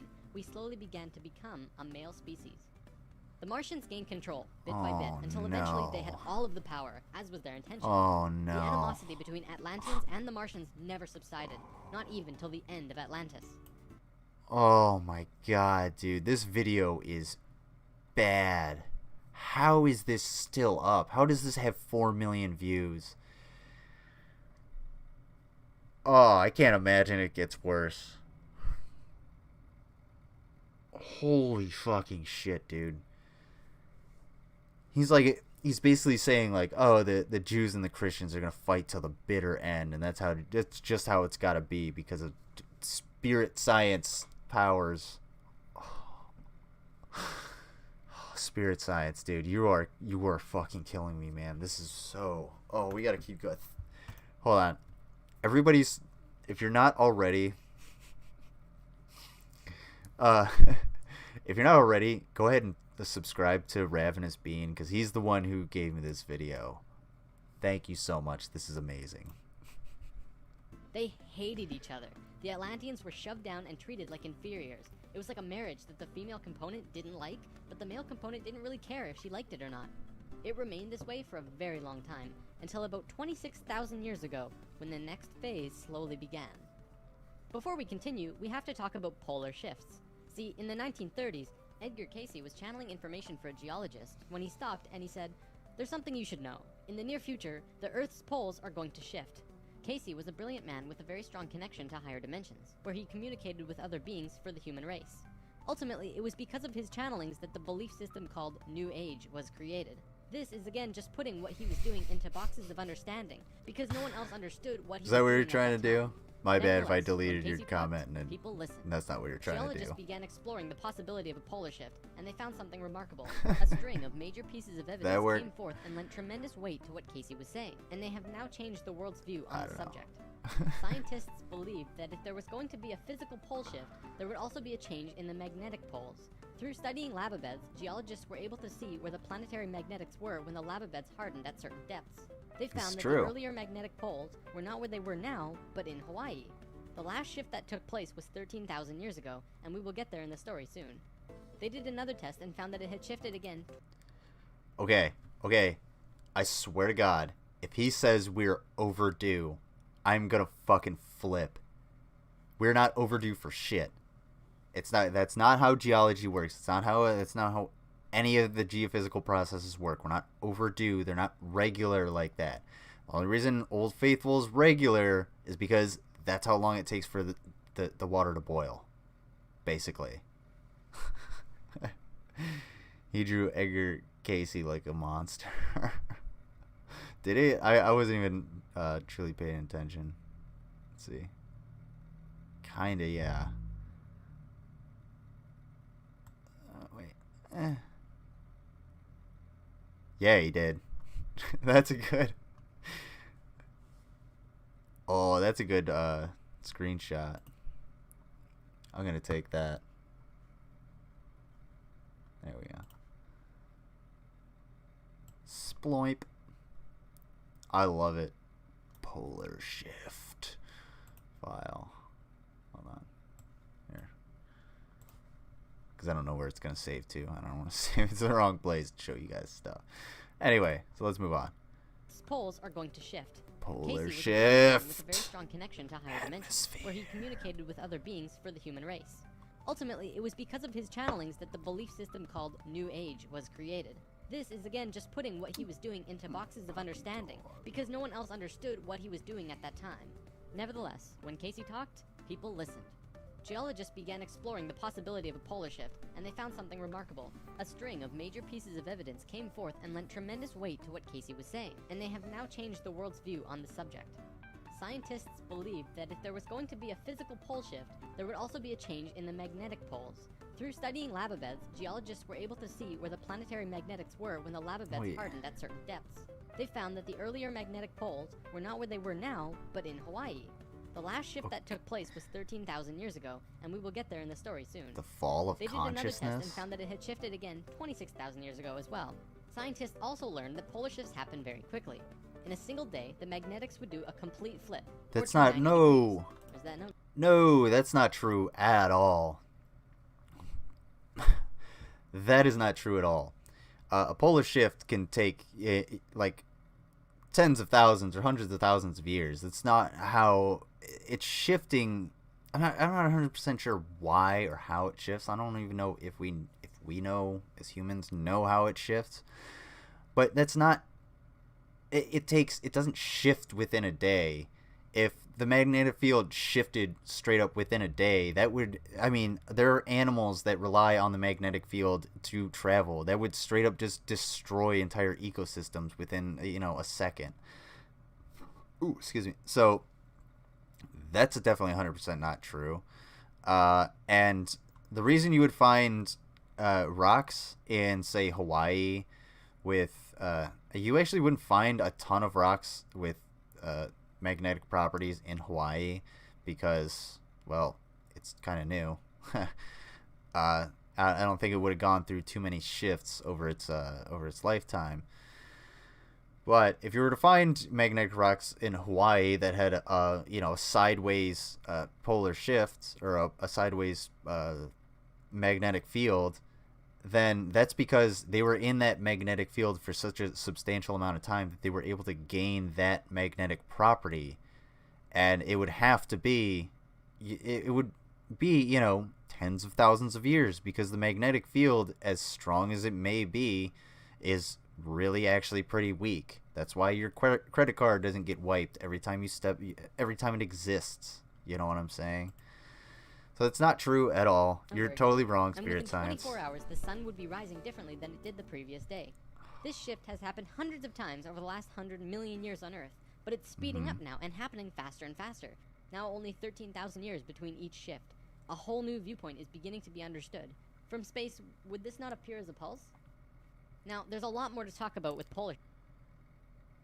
No, if you watched the planet over tens of thousands or hundreds of thousands of years, yeah, it would seem like it has some sort of like pulse. The same way the Sahara Desert has a pulse, because every season it grows and shrinks and it grows and shrinks, and it continues to grow because of desertification and the lack of attention to climate change and the environment. So, and I think he said that a shift in the magnetic field also correlates with a physical shift in the poles, which is not true at all. The poles would not, just because the poles physically shift, like just because Antarctica is where it is, doesn't mean that that's where the like the South Pole, the South magnetic pole is. Antarctica was once like lush and green and full of jungle and way farther north, and now it's not, because it moved and now it's ice cold and the coldest place on Earth, basically. And I think the North Pole is mostly ice. It's much smaller land mass. Studying this at great detail because the leading theory behind what caused polar shifts if there's land up there, even I don't even know. He came up with a theory that demonstrated to be possible through various experiments. Through these experiments, they learned that the surface of the Earth, the crust, could slip over the main mass of the Earth, which continues its rotation as if nothing happened. The crust would rotate and spin out of control until eventually it settles again in a new location aligned with the new magnetics. During this time, there are massive earthquakes and tsunamis and devastations that rock the world. Doesn't that sound a bit like the destruction described in the Book of Revelations? Now, I don't want... God, that's such bad... Oh, that is such bad information, dude. That's horrible. That makes absolutely no sense. Okay.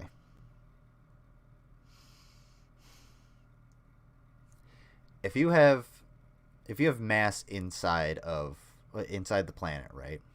All right. And that mass is actually spinning. It's moving, it's turning. It is all spinning, but it's also moving in different directions as well. That's why the plates move in different directions. The only way to get that to move faster and then to just sort of stop, especially if you're going to rotate the planet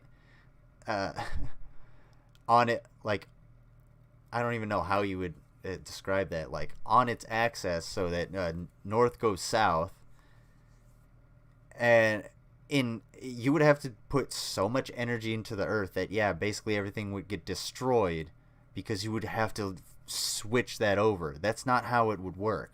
You would have to get that energy, that rotational energy, from somewhere, and that's not going to happen, because the Earth is constantly slowing down, not only due to gravitational drag from the moon and other bodies, but simply just due to physics. Eventually it's just going to slow the fuck down, because that energy has got to go somewhere. It's just going to be dissipated. God, it's so simple. It's like the simplest shit. Casey's account, many other ancient prophecies, including Nostradamus and Mayan prophecies, have talked about polar shifts in one way or another. And probably because they're super old civilizations, except for like the Mayans, because they're really young. But probably because they knew that you could have different kinds of like magnets. Like, oh, this one has a North Pole and a South Pole, and then this one was from a different area, but it's the same material and it attracts differently. You know, maybe the poles shift because we know about the magnetic pole now. Yeah. Einstein advocated for a lot of shit. Just because Einstein advocated for it doesn't mean shit. Einstein was wrong about a lot of things. Golly. that there is going to be a polar shift in our near future, which is lining up with our consciousness shift, though they don't take that aspect into account. It's funny actually, a while back, NOVA did 2 reports on polar shifts, and both times NASA shut them down. Then recently, NOVA released a new video called Earth's Magnetic Storm. That video shows all of the evidence for pole shifts without actually using the words pole shift. It's almost as if a specific company doesn't want us knowing about this, and NASA is not a company. NASA is not a company. NASA is an administration of the United States government, the National Aeronautics and Space Administration. Okay? It is taxpayer funded. All right? It makes me wonder, Spirit Science, are you a sovereign citizen? Because if you are, please let me see you in court. That would be hilarious. I want to see you on court cam. Like, I'm not going to sue you. I just want to see you on court cam. Like, get a speeding ticket or get pulled over or something. I don't know. Can you still drive? That'd be fucking... I don't know. Let's see. Whoever did Spirit Science ever make a video about the world ending in 2012? Oh! Damn, I don't even know if he would have been around back then. He did. He probably deleted them. Yeah. He definitely would have done that shit. I don't know... I don't know Spirit Science enough. Does he make a lot of predictions like that? Would he make, predictions about the end of the world or anything? Let me know. I've been going for almost 2 hours. I'm gonna take a quick latrine break. We're gonna watch Spirit Science be a fucking idiot for a couple minutes while I go. Just give me 1 second. the evidence that's been brought forth. Polar shifts are directly related to the magnetics of the planet as well. Planetary magnetics are supposed to look like this, but the reality is much different. Our magnetics have been weakening over the last 500 years or so, and today, they look a little more like this. It was the magnetics becoming more and more warped that's causing many of the problems we've seen in the last 20 years. Birds follow the magnetics of the planet to migrate, and they'd be ending up in places they shouldn't be. Whales were continually beaching themselves in the 90s because they followed these magnetics, which led them to land where there should have been water. As for humans, you know how on the night of the full moon there are more rapes, murders, and violent crimes than any other night of the lunar cycle? Well, the moon affects the magnetics of the Earth, slightly. But the magnetics are so warped right now, it's affecting how we think and act as a planet. Our collapse of social structure is related to the geomagnetics of the Earth. Or perhaps it's the other way around. There's one other thing that we need to discuss about polar shifts. They always line up with a consciousness shift. They are interrelated. Thoth lived on Atlantis for a very long time, and he told us that he saw the Earth shift 5 times, watching the sun rise in the east, and then the west, then the east, then the west. This is how to explain why during a consciousness shift at the end of Lemuria, it sank beneath the oceans and Atlantis rose. If the crust was spinning randomly around the planet, many geological events such as continents rising and falling would take place. Now that we have an understanding of polar shifts, we can continue with this drama on Atlantis. 26,000 years ago, we were exactly where we were today on the precession of the equinox. We had gone through our falling asleep phase, and we were about to begin waking up. It was at this point that there was a small consciousness shift.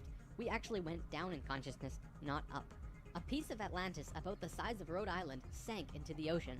This caused a tremendous amount of fear within the Atlanteans, because they thought they were going to lose the whole continent, like what happened with Lemuria.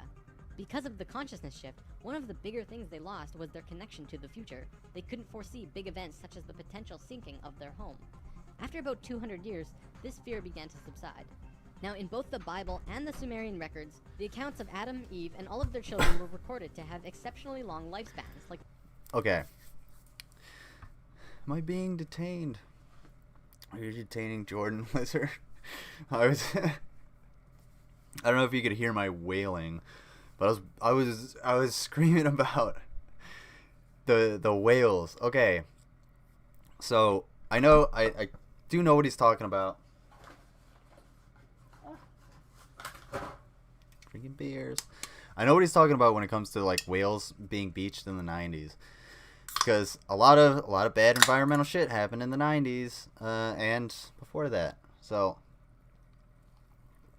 a lot of that could actually be attributed to an increase in using like advanced sonar and radar technology and basically indiscriminately using it without understanding how whales communicate, and it confuses them, so they end up beached. And the same thing with climate change. All of a sudden, the water gets warmer earlier, and they don't know what to do. They're not adapted to that, so they go to their breeding ground, and when they get to their breeding ground, it's the wrong time of day, so that the whale whaling.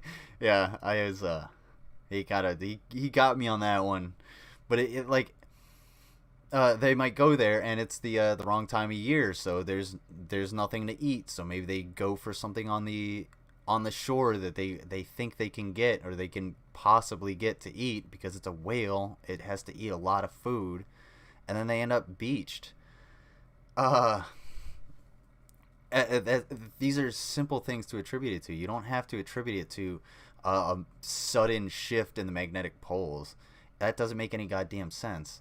If that were to happen, then a lot of our technology would definitely record it. We'd be like, whoa, there's this freaky thing going on with all of our satellites. They're sort of like flipping out and flying off into space and crashing to Earth and shit. It's free 2012 vids. But people who were watching at the time said he made a whole series about it. Oh.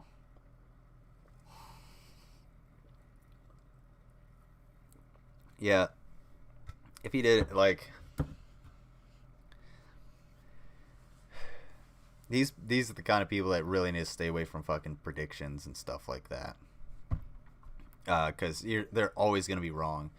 You can take a guess. You can be like, oh, well, I can make an inference about what's going on. I don't know if he learned his lesson. I don't know. I don't watch enough Spirit Science. I'm definitely gonna watch more Spirit Science here, and see his fucking ridiculous nonsense. So time. The pyramids were also found to be built from the top down. The stone.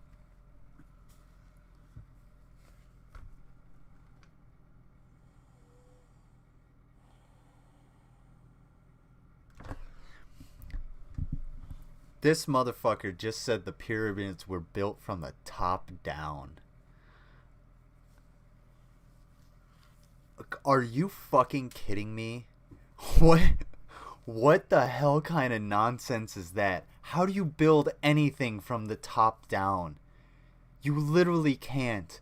You would literally have to will it into being. Oh my god. Oh, dude, is he about to go Ancient Aliens on us?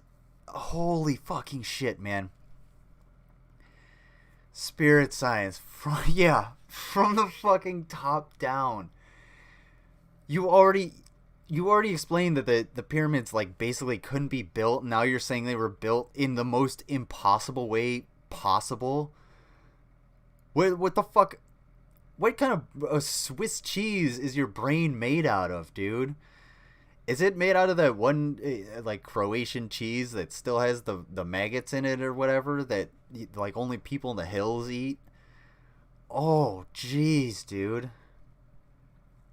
Yeah, what the fuck? Basically, it must be Minecraft. He's got a glitch in his Pharaoh Cleopatra expansion. Oh, man. He does believe in the ancient... Yeah, that doesn't surprise me one bit, dude. Oh my god. Oh, I've never heard somebody say the pyramids were built from the top down. Dude, Rev, thank you so much. Trickle down pyronomics, yeah. Yeah, you start with the smaller stones up at the top, and then they just trickle down to the bigger stones down at the bottom, where we're all drinking beer. You know, the aliens help us with that. Holy shit, dude! How does this guy exist, man?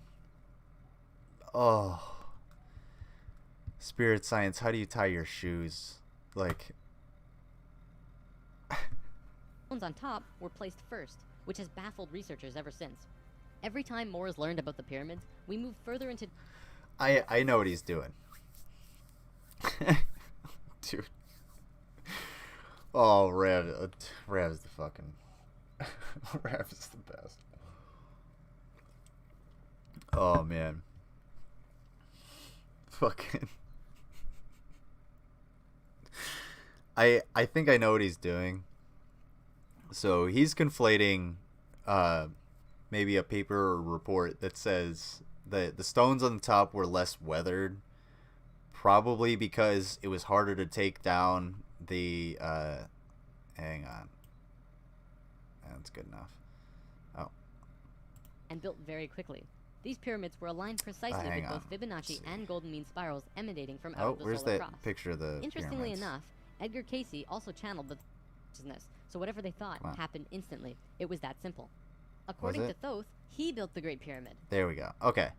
So the reason that it's probably less weathered up here, because if you look at this is actually a limestone coating of the pyramid. So the pyramids, like, they have been, all of this used to be nice, smooth limestone, and they used to be bright white and would glow in the sun when they were brand new and finished and everything. But over the years, these giant piles of stone have just been ransacked by civilization after civilization after the fall of Egypt, and this is what they are now, which is still a testament to the builders that they lasted this long. I know everybody's probably heard that the pyramids were as old to the ancient Romans as the ancient Romans are to us. So, like, the reason he's saying that, oh, it was built from the top down. Well, yeah, these would be less weathered because it's really hard to take all of these fucking stones down off of the pyramid, especially when people are like, hey, maybe we shouldn't do that anymore. Go fuck yourself. So then they find stones up there. They're like, oh yeah, these ones are less weathered, so they must have been covered by something or whatever. Or maybe they're talking about this one. Oh, these ones at the top are less weathered, so they must have been, taken down. Have you ever tried to take something off a hill? You probably want to start at the bottom, strip it down. Erosion from sandstorms too. Yeah. Especially since this base is, how many hundreds of meters long, or 100 meters long, whatever. So that's going to create this gigantic wall, basically, where the wind is just going to hit all of this stone, and it's just going to constantly hit it like a sandblaster for tens of thousands or thousands and thousands of years, baking in the dry Sahara sun with absolutely no water. Plus this is I'm pretty sure this is I know the outside is limestone. I think the inside is granite. Yeah. I think that might be why the pyramids lasted so long, because the inside is granite, and granite is extremely durable. In fact, the Mount Rushmore was blasted from granite. And hold on, what are the pyramids made of? We're blasted from granite, and they will be around for I think it's 7 million years. Limestone, the carved stones. Okay, I guess they were all limestone concrete. The limestone concrete hypothesis, I think, has been thoroughly chastised. I've heard it before, but I don't think it's something that's true. But I guess it is all made of limestone. Pyramid, yes. Limestone, locally quality limestone. Yeah. Yeah, well, it's made out of limestone. But granite, yeah, so they won't be around for 7 million years, but the Mount Rushmore absolutely will. Not the Egyptian king Cheops. Thoth says that it was built 200 years prior to the pole shift and built very quickly. These pyramids were aligned precisely with both Fibonacci and golden mean spirals emanating from out of the solar cross. If by quickly you mean, I think it was 70 years or 50 years. No, maybe it was 30 years. Interestingly enough, Edgar Cayce also channeled that the pyramids were constructed in this time. The pyramids were also found to be built from the top down. The stones on top were placed first, which has baffled researchers ever since. Every time more is learned about the pyramids, we move further into dark on understanding how they were formed. If what Thoth says is true, 27, yeah, about 30 years. That explains everything. So yeah, 30 years, that's amazing. You amazingly built these things in 30 years. Thoth and friends constructed an entire network of temples and structures along this grid fourth dimensionally, placing them on nodes on the new synthetic Christ consciousness grid they were creating. All of them Is my were made ball with sack on Fibonacci any of or those? golden mean spirals, and all of them were mathematically referred back to the solar cross in Egypt through the Great Pyramid. Dude, the Fibonacci spiral happens literally everywhere. It's one of the golden. It's the golden ratio. Everything boils down to, I think it's like, yeah, it's everything boils down to like 1.16 inches or something like that. The diameter of an egg is 1.16 inches, correct? Something like that. Yeah, and that golden ratio is there because you can see it everywhere, and it's been recorded because Fibonacci was like, oh yeah, I can put mathematics to this, and we can actually figure out all of these things in nature that have this and why that's the strongest thing. Want to make something spiritual? Slap a Fibonacci spiral on it. Hell yeah, dude. You can also make it pretty damn Renaissance with that shit too. I love the modern day Renaissance. This is a cool The picture. creation of all of the sacred sites on the planet were no It's like tilt accident. shift. It was a single consciousness that created them all, from Machu Picchu to Stonehenge to Zaghuan. You name it. There are a few exceptions, but most were Zaghuan. created by a single awareness as part of a unity consciousness grid. Although the Great Pyramid was done all at once, many of these ancient structures of the world were made fourth dimensionally and slowly dropped in frequency until they manifested on the third dimension over a long period of time. Richard Hoagland's research brings this forward, but he wasn't the first either. They showed how one sacred... He said Richard Hoagland, didn't he? God fucking damn it. So all of these pyramids and temples were just magicked into being. They weren't both slaves and workers that built them and mathematicians. No. It was aliens, because that's much more fascinating. That's one of the things that kind of aggravates the hell out of me with these like creationist fucks and the religious folks, the evangelicals, basically. And I'm not ragging on like all religious folks. Believe what you want. I don't care. But the world is so much more fascinating if you just look at the world as it really is, and you stop attributing it to everything magical and spiritual, and be like, oh, this is because God created it this way. This is because you fog your brain with all of this shit that's has to do with ley lines and temples and the ancients and writings that you completely misinterpret, and the pyramids being built from the fucking top down, and you miss everything else. You miss all of the things that are under the log, because you're just like, oh, I can pull this log up because I get energy from the ancients thanks to my spirituality and my belief in the temple. And meanwhile, all of the bugs have skittered away, and you missed out on what the hell you really wanted to look at, which was what was under the goddamn log.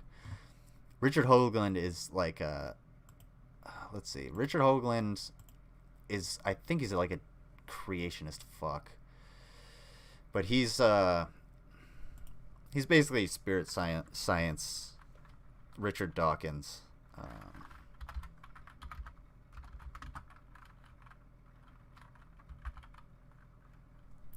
Richard Hoagland, American author. There's interesting things in nature, reflections of God's glory. That's fine, but still, like, appreciate the thing. Appreciate that thing there. Appreciate the flowers. Appreciate the sun. Like, don't think about like, oh, I'm so glad God gave us the sun. Think about, holy shit, it's so amazing that this burning ball of plasma that's millions of miles away is giving me just this beautiful view that I can actually comprehend consciously, that I can look at and appreciate, and I can take in, nice oxygen on a warm day, and breathe in the air, and that sun is actually giving me energy through the processes in my body that give me vitamin D, and through it's giving me energy through the plants that fed the animals that I ate and the plants that I ate. So I'm literally eating sunlight in any time I want energy, if you want to boil it down that way. And to just attribute it to, well, that's great, and then stick your head back down into the Bible, it just makes everything a whole lot less interesting. It makes the world a whole lot less interesting, in my opinion. Richard Hoagland is an American author and a proponent of various conspiracy theories about NASA, lost alien civilizations on the moon and on Mars, and other related topics. Hoagland has been documented to misappropriate others' professional achievements, and is widely described as a conspiracy theorist and a fringe pseudoscientist. Boing. So that's Richard Hoagland. Richard Hoagland has no education beyond the high school level, according to Hoagland's own curriculum vitae. He has no advanced training, schooling, or degrees in any scientific field. Hoagland asserts that he was a curator of astronomy and space science at the Springfield Science Museum, 1964 to 1967, and assistant director at the Gengris Science Center in Westford, Connecticut, 1967 to 1968, and a science advisor to CBS News during the Apollo program, 1968 to 1971.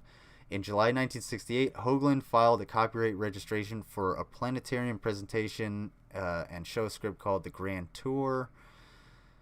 Popular planetarium lecture at the Springfield Museum. Hoagland produced a program called Mars, 59, blah, blah, blah, blah, blah. Hoagland claims the source of so-called NASA cover-up with relation to the face on Mars and other related structures is the result of a report commissioned by NASA, authored by the Brookings Institution, also called the Brookings Report. The 1960 report, entitled Proposed Studies on the Implications of Peaceful Space Activities for Human Affairs, is claimed by Hoagland on page 216 of the report to instruct NASA to deliberately withhold from public any evidence it may find of extraterrestrial activity specifically on the moon, Mars, or Venus. That is a really smart thing for the scientists to actually do if that's what they did. As far as like the face on Mars, yeah, that's just shadows. That's all it is. It's just a hill with shadows. I like the way Futurama did it, where that's the entrance to the Martian like reservation, is the face on Mars, and then there's the giant ass of Mars too.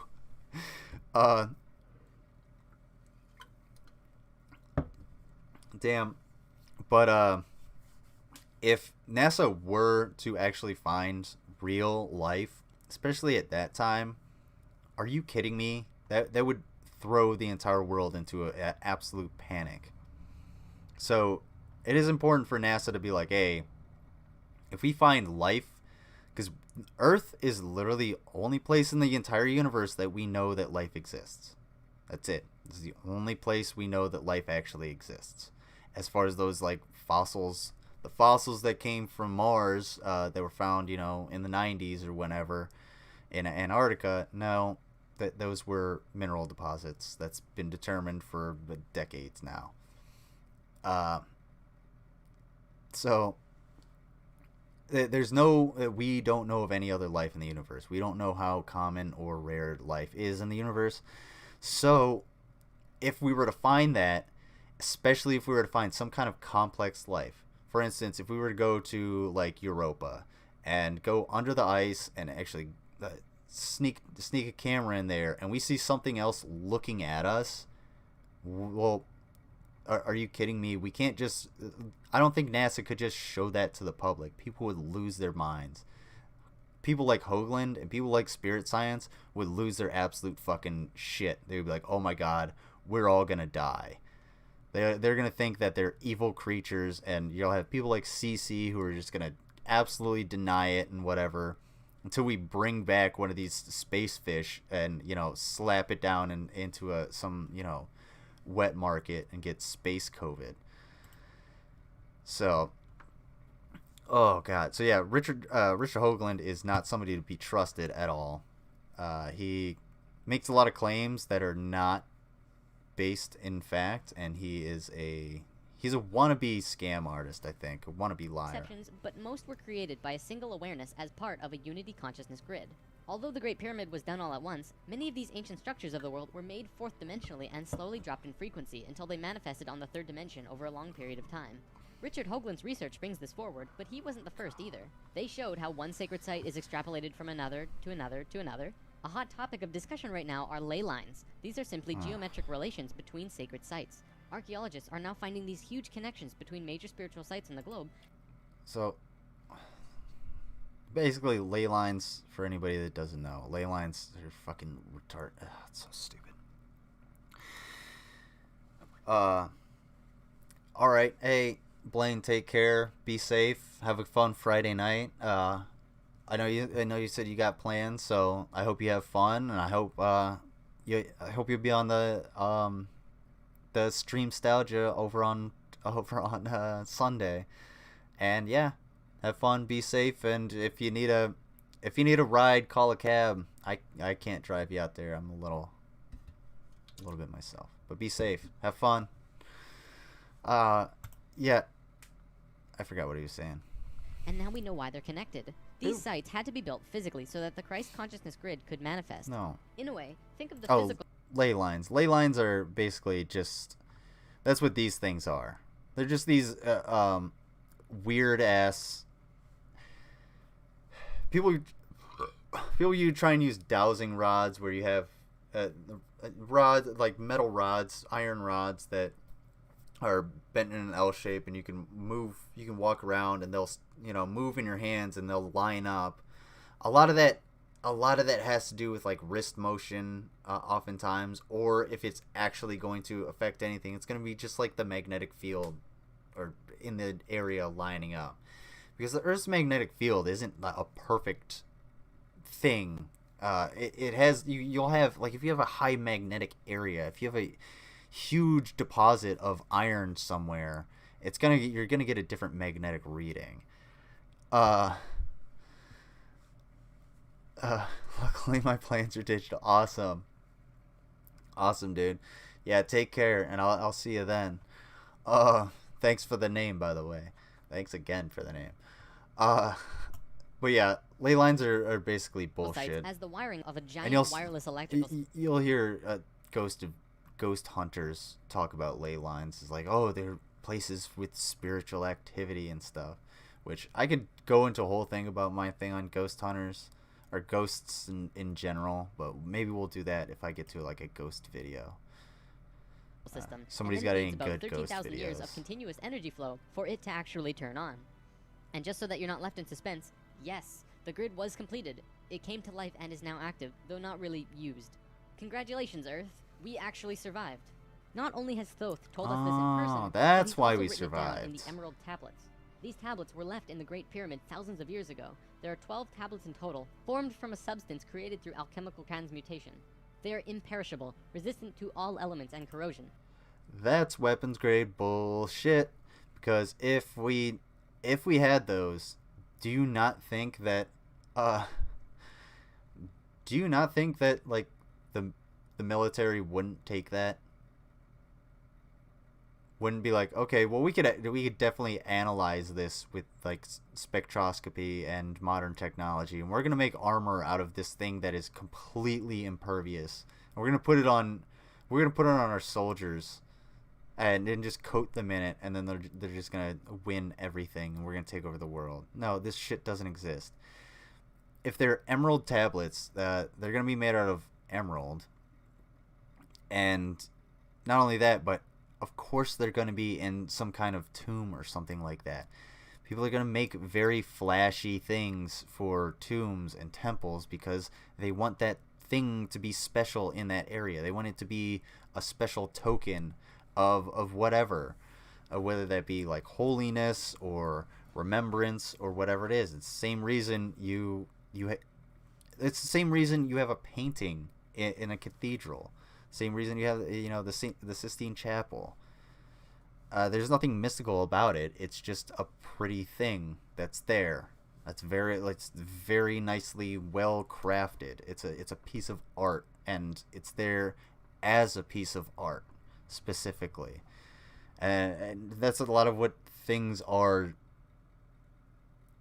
If you're gonna spend money on art, that's what it should be. It should be a piece of art, a passion that somebody had. Their atomic structure is fixed in place, and no change can ever take place. In That's that not respect, true. they violate the material laws of ionization. These tablets share a not- great wisdom, and you can read them at over 100 different levels of consciousness, and you will always understand them differently. If you're interested in this stuff, you should definitely consider reading them. As you can probably tell, Thoth plays a pretty large role in what happened. Most of this information comes from him.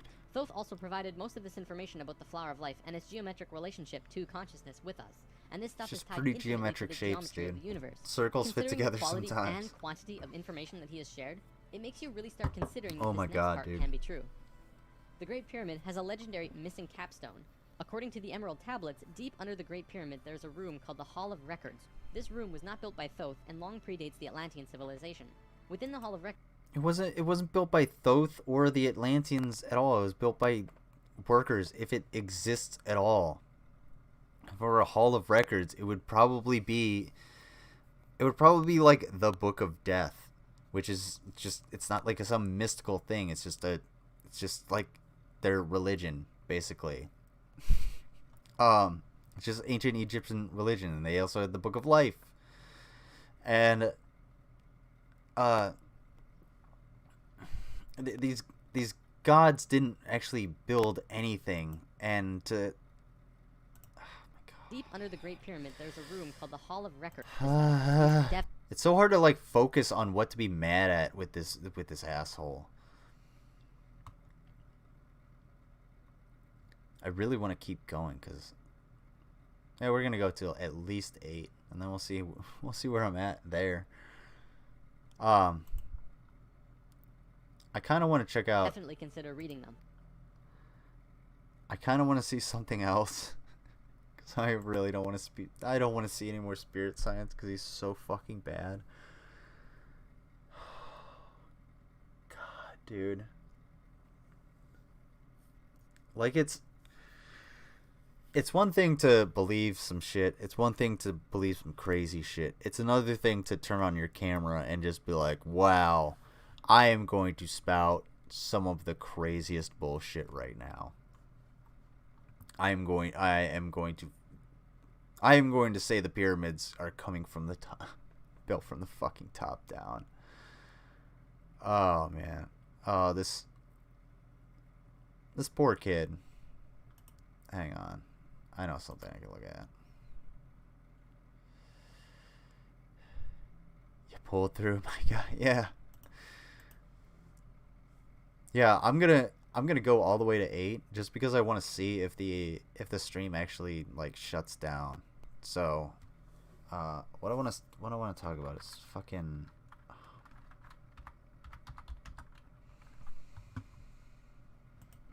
It's fucking this Adam Toledo.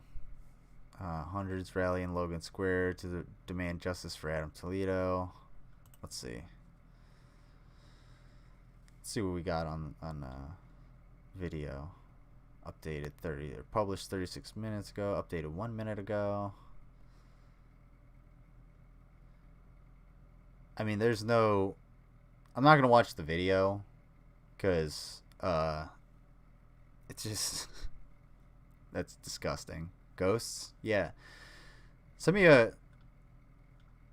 good ghost. You know what? Oh, I got it. I know what to do. And yeah, I don't want to watch it. And Hannah Reloaded made this actually made the point in this video of like, oh, how can I can't watch it, that like hurts my sensibilities. I'm just this white dude that sits here and like I have no connection to it. But like, one, I don't want to watch it on stream because I just you can watch it yourself, okay? I think everybody, if they want to see it, should see it, and I'm not gonna put my audience through that. I'm not gonna have I'm not gonna alienate anybody who just like, oh yeah, you just like you just want some like murder porn or something like that, which is not at all the case. So hopefully you can look it up if you want. I'm not gonna link it or anything, but yeah.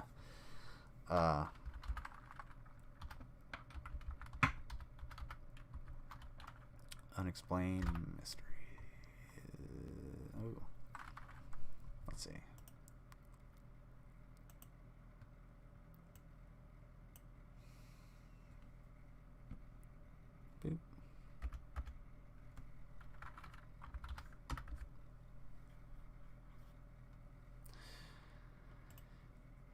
If you've never been to this channel, it is exactly what you think it is. Yeah, dude. Hold on one sec.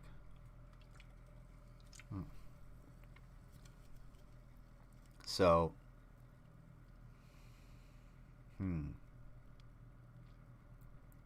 you want me to talk about what I know about like police culture from military police here, or do you think I should do that in? Should I do that separately? Let me know. Because I got a lot to say. Yeah. I got a lot to say on police culture. Yo, what's up, dude? Shit. You didn't even have to add the and sexy. But, man. Up to you, you're in charge. Well, I'm saying, like, I'll do that in a... Since I don't know if this shit's gonna kick out at 8 o'clock, because last time I hit the curfew. Should rip on the quartering. Let's see. Has the quartering done anything that I want to rip on the quartering about? Because I used to watch the quartering. When I was in Kuwait, when I was like lifting weights and shit, and in the military and whatnot, which is kind of funny, because like I didn't really totally agree with everything that he was saying. It was just kind of like I liked listening to him kind of rip apart kind of like the anti-SJW a little bit, and then he took it off into a direction that I was just like, that's a little too much. So I started going left, and that's where I'm at. Ooh.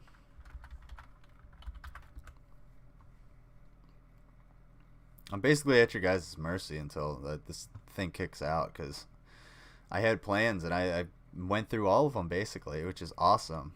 Everything has worked so far. Disney calls you white trash. Oh, God. All gas, no brakes. Wow. What a fucking 3 months. What an asshole.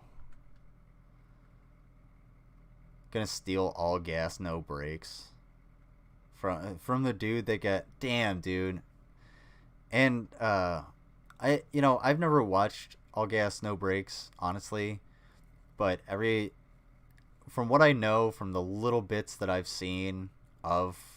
I should say I've never watched like a full video, but from what I've seen, that's the best kind of reporting. The dude is just on the ground. He's doing the things mainstream media should actually be doing, and asking the right questions, being at the places nobody else wants to be at. So to steal that, like, dude, fuck you, man. Yeah, fuck Amber Heard. She's a giant piece of shit. I totally agree. I'm on the side of fucking shitting on Amber Heard for domestic abuse. John Doyle's brand of entitlement is fun. All Gas No Brakes. Yeah, I should watch All Gas No Brakes. I'll do that next time I sit down to like play video games or something. I'll put on All Gas No Brakes and put it on, like, listen to a couple. Oh no, Twitter bans James O'Keefe after he out CNN. Who is it? Realize, did you have any video particularly in mind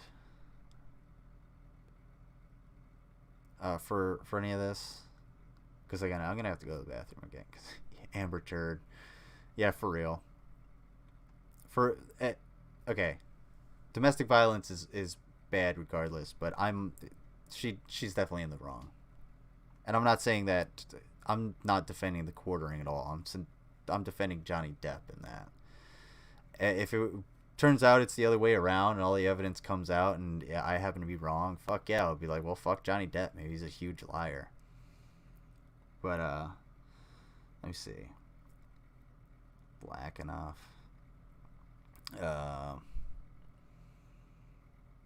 Sienna, you will never trust the news again. CNN admits to fear-mongering and ignoring facts to support BLM. Yeah, he's just pure AIDS. ScrewTube is removing likes and destroying. Yeah, she literally shit the bed. What a fucking asshole. Who shits the bed? Who shits on a bed that you... Who shits on a bed? That's some top-down pyramid bullshit, man. You can't just poop on your partner's bed. That's where they sleep. Didn't she pop a log on the pillow too? Like, what a fucking asshole. But God. That's just absolutely disgusting. I mean, I don't understand why he wouldn't witch caught on tape in Mexico. Okay. Let me run to the latrine again, because again, I drink a lot of beers. I really don't want to, but yeah. Hang on one sec. Yeah, we'll go to that. Give me 1 second. Let me after eating Taco Bell. Ugh. I'll be right back.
Alright. Oh. Hit boy. Extra runny after some Taco Bell. Yeah, man. You ever had coffee and bananas? That'll get your pipes greased up. Did you send it to the Discord? I think you did. Let's see. Let me open up that Discord. Open up that Discord. Diggity Discord, dog. 3, 4. Why not? Ravenous Bean. Video suggestions. Okay, let's see. Whoop. Copy. Boom. Fuck the quartering. Paste. Enter. We'll probably go back to the quartering at some point.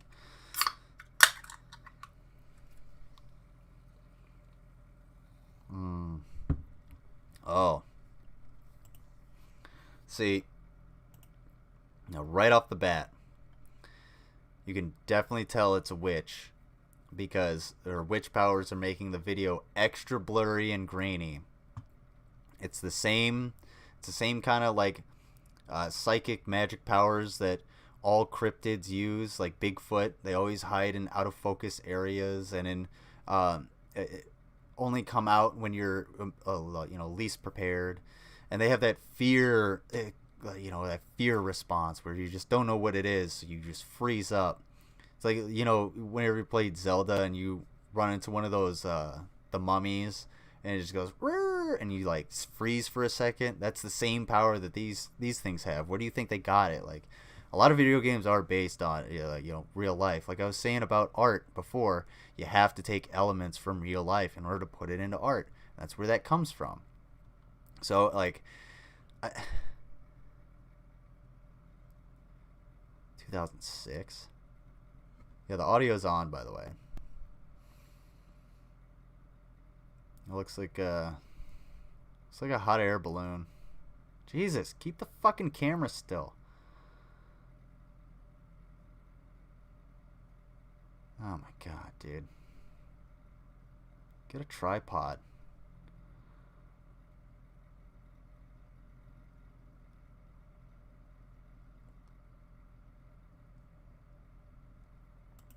Okay. If you never held the camera before, the farther in you zoom, the more you're gonna see the shake. I mean, this is staying on it because I think somebody like stabilized the video. Hang on one sec. But at the same time, this still looks like shit. Now, 2006 was 2 years before I graduated high school, so this would have been on like a mini DV. I had to take one of my aggressive cats to the vet, have scratch marks on it. That sucks, man. I'm sorry. Yeah, I've been thinking about getting a cat. I'd like a dog, but I'd also kind of like a cat. And that's one of the things, like, I've never cared for a cat, so that would be totally new to me, and I'd probably get scratched up a lot because I like a dog because I can snug up with the dog, and a cat, I would have to have the right kind of cat personality, you know what I'm saying? Dogs are just a lot easier to get along with, I think. Oh, the Monterey Witch. This was...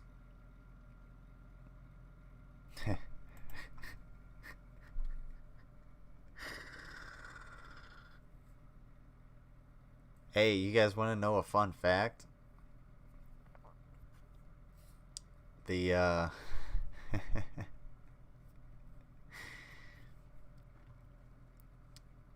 the Monterey Witch appeared in Mexico, like the day after I lost my virginity. Fun fact. Look at that memory. That's fucking hilarious. Well, just dated myself. Adopted cat, low maintenance pet. Yeah, but just as much love as dog. Yeah, I wouldn't mind having a cat. I want to get a black cat though, and I have to get like a not a stray, a rescue cat. Something that like really, you know, something that's personable but won't jump into my soup. Hopefully, you know what I'm saying? Because I do like to cook. Shoot him.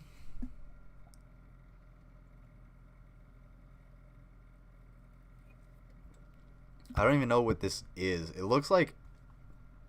It straight up just sort of looks like someone running through the fucking hills now.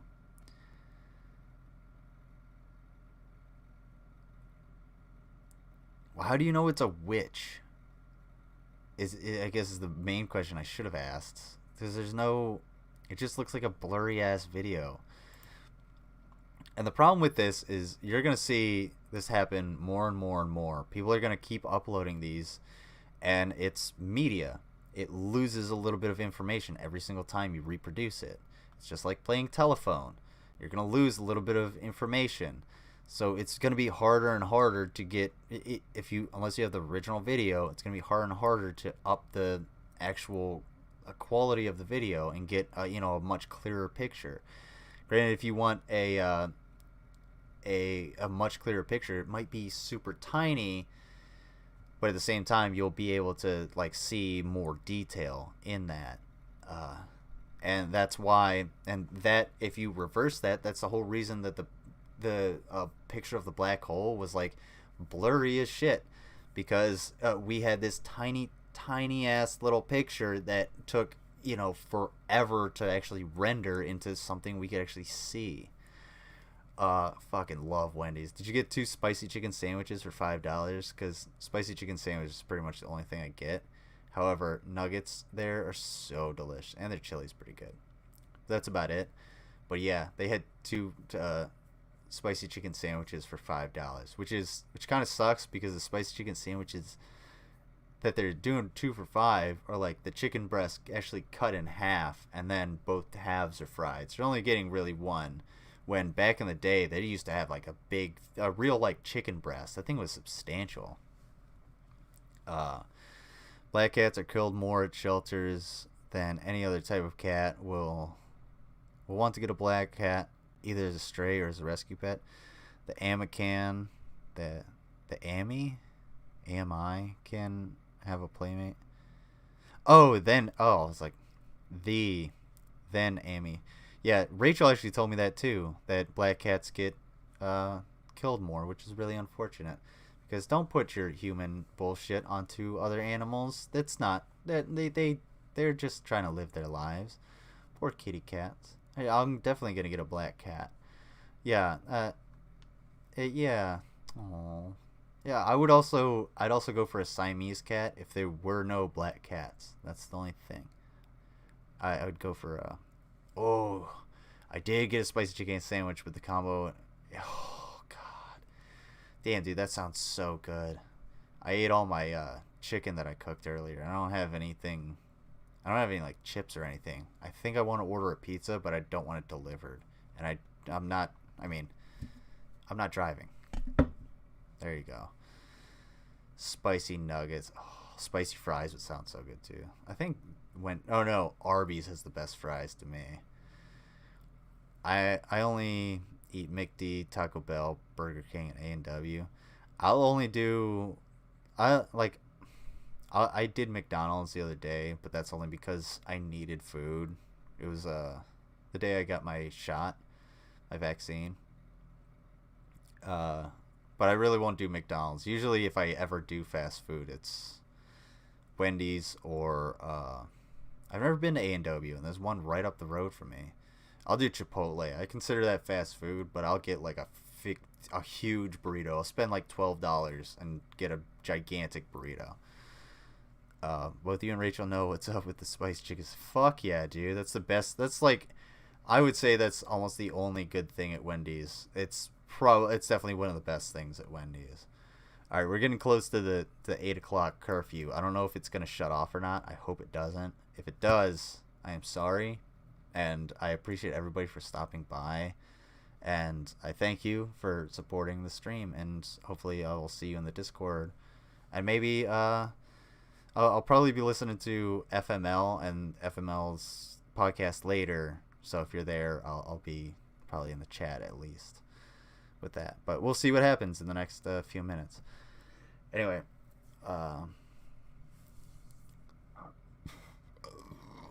Rev got a senior cat. Aw, this is a sweet kitty. She's like, oh, I just want to chill. I'm just an old kitty. I want to sit in my rocking chair, my rocking tree. I've never had an In-N-Out burger. No lie. Not gonna lie. We have kittens at one of the shelter I volunteer at all the time. Oh, that's so sweet. That is so precious. I love kitty cats.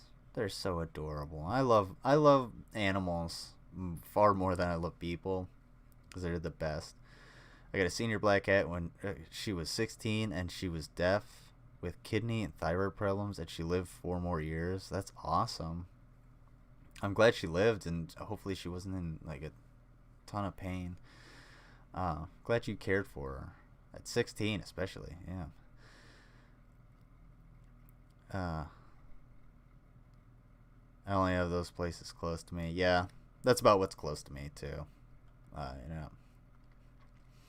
Yeah, I don't believe the hype. I imagine it's pretty damn good, but like, usually if I'm eating fast food, I'm already really hungry anyway. And by curfew, last stream, right at 8 o'clock, everything just like cut off. My internet cut out. So I was just like, oh, well, I guess I have an 8 o'clock curfew for the internet. Well, so that's it. And I couldn't bring the stream back after that. So we'll see if anything happens tonight in the next couple minutes. And if it does, oh well. If it doesn't, sweet. We'll keep going. We'll go until I either run out of content or finally just have to, like, I don't know, go eat or something. Yeah, let's see what's in the, oh, we can't really. Oh. Careful. Ugh, fuck you, Joseph Myth. I wish you were a myth. Well, you technically are a myth. She was just calling out to me at the shelter. I volunteer where I got here. I go visit the cage. She was in. Oh, that's so sweet. That's so adorable. I wouldn't mind. I would work at a pet shop or at a not a pet shop that ever sells like puppies or cats, but like a regular pet shop that sells fish. I would work there, but having to deal with the massive amount of just dead animals, I just couldn't do that, because like especially like they get sick so easily, and it's so exploitative, and it's all just a simple. These poor things are dying as a symptom of fucking capitalism, and it's terrible. Well, we reached 8 o'clock, and I didn't get shut off, so fucking sweet. Let's keep going. This is awesome. We're at 2 hours and 45 minutes. I haven't had one interruption yet. We will see. All right. Let's see what other did it say incel documentary? Oh. A serial killer. Okay. Oh, dude. Rachel Lewis and Mango. Wherever she's been absent a little bit. I saw her in Underhaven Discord, but not in mine or not in here. I haven't really been in Underhaven Discord a whole lot lately because I've been doing ours. But anyway, yeah, serial killer documentaries, this YouTube channel right here, you're definitely going to want to subscribe to that and watch these, because the dude does a real good job. They're decent long form, so 44 minutes, good for a good drive or at work or whatever.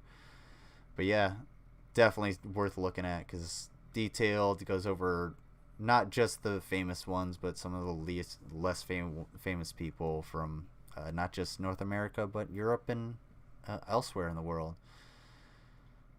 Alright, ND. Let me see. Let's go to Unexplained Mysteries. See what videos they have. They're one of these channels that do that, the red arrow, red circle type deal. And before we begin this, I want you guys to go ahead and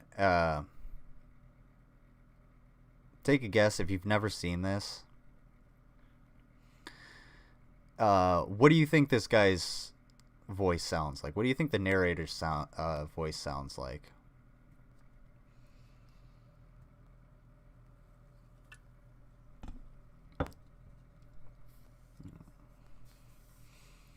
Yeah, it sucks, but it sucks, but the staff deals with the dead animals before the volunteers show up. Plus, there's good vet staff. That's good. That's pretty good. I'm gonna find a good video on here. So, ooh.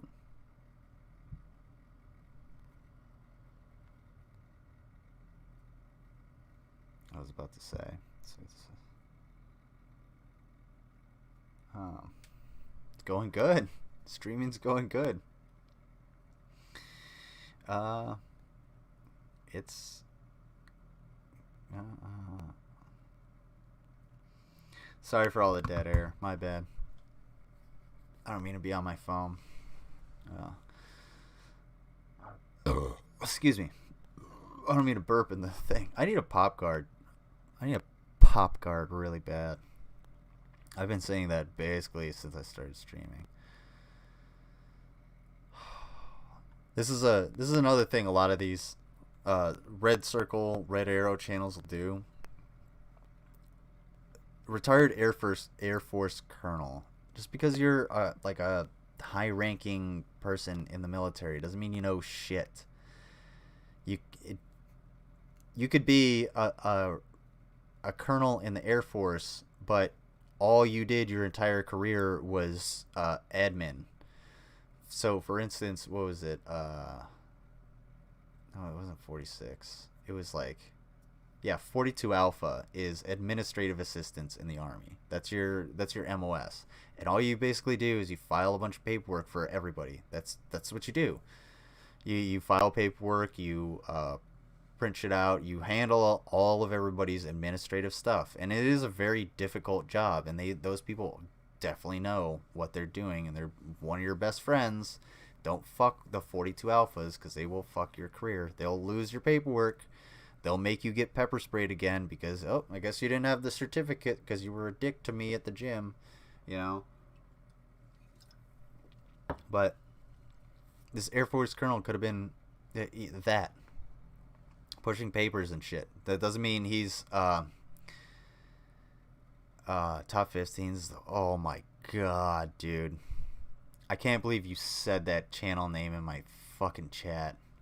I'm about to revoke your mod status for that. The WMJ.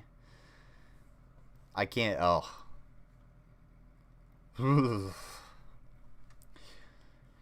God, I hate that channel with just a passion. Just that production value, that production series on any channel is just, ugh. It's so bad. And that was kind of a good thing back in the day when you had, sorry, excuse me. That used to be a good thing, but, oh. Weird. It says I have 0 viewers. Wow. There used to be a good thing back in the day, like you used to have those channels on cable, like, or on satellite or whatever, where it would have, but that's the only thing you would have to watch. It's the same thing with why sitcoms suck now. It's because nobody wants to sit down and watch those fucking shitty comedies because they suck. They're not good. We watch the ones from back in the day because they give us that little nostalgia button, but that's about it. Okay, I don't know what the hell happened with the viewer count. All my minis of viewers. Still here though. Okay, did it cut out? Because the timer's still going, but for some reason it was just like, nobody's here. Hello, my dad is a naval captain and he's been deployed a handful of times. He's right now, he's about 90% of his jobs. And yeah.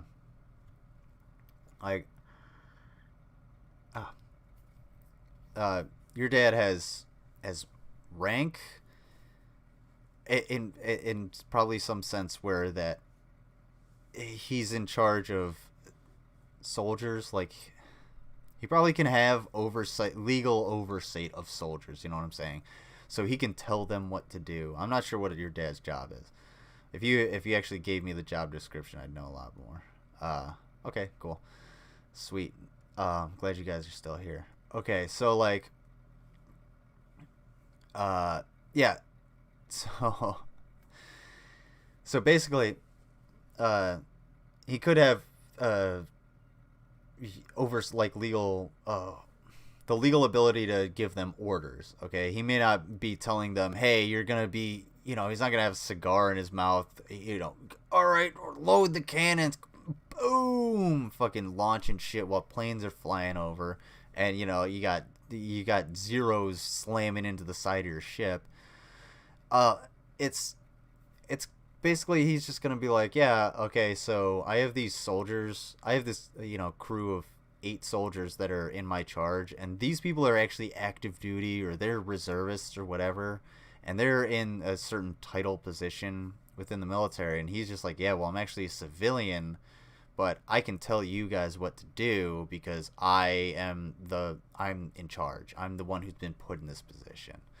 So he's trying to standardize FDA inspections and has been for like 15 years. Good, that's awesome. Hopefully he standardizes them in a good way, because like, as far as I know, what little I know about the FDA, as far as like supplements, like dietary supplements, I think get pushed out too easily. So hopefully he does something about that. We'll see. I don't know. I don't know. It's yeah. Yeah, try and get anything done in the government. Good fucking luck. Okay, let's see what this yeah, Jesus did not appear. Most chilling discoveries that were made inside storage units. That actually sounds kind of interesting. Let's watch that. See, I'm definitely dyslexic, I think, because every time I look down over the chat in my peripherals and I see red tape, I see like the word rape, like Tad rape, and I'm just like, what the fuck is she talking about? And I have to remind myself, no, that's red tape. It's just mixing the words together because your brain doesn't work right.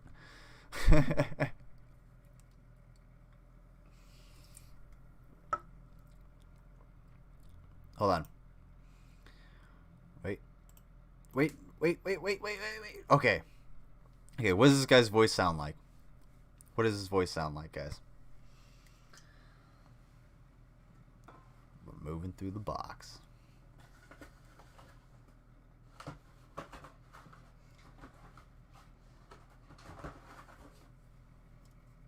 Fuck, dude.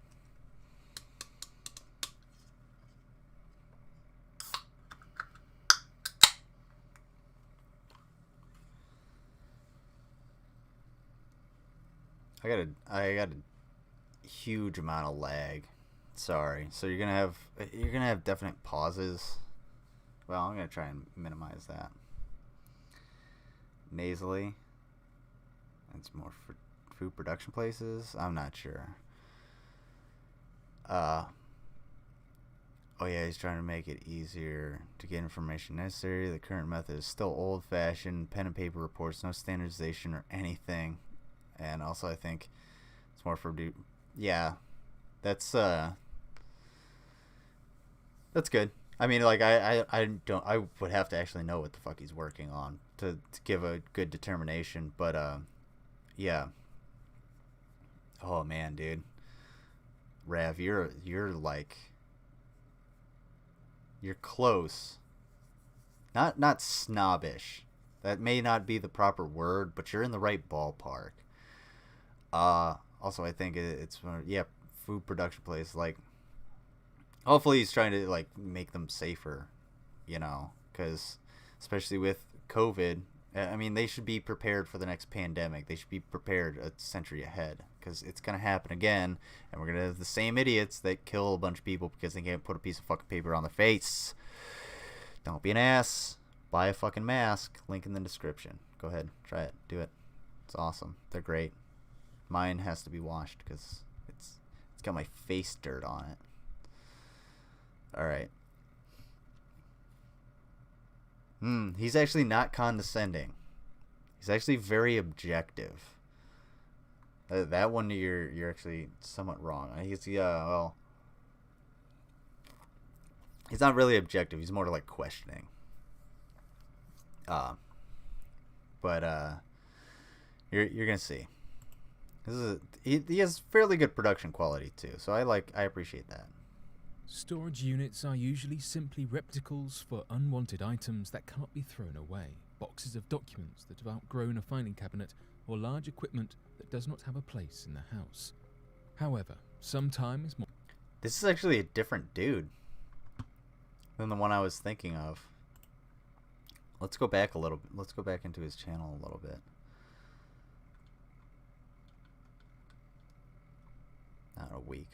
We'll go back quite a while. We'll go back a few months when I actually used to like watch these for entertainment. Let's see.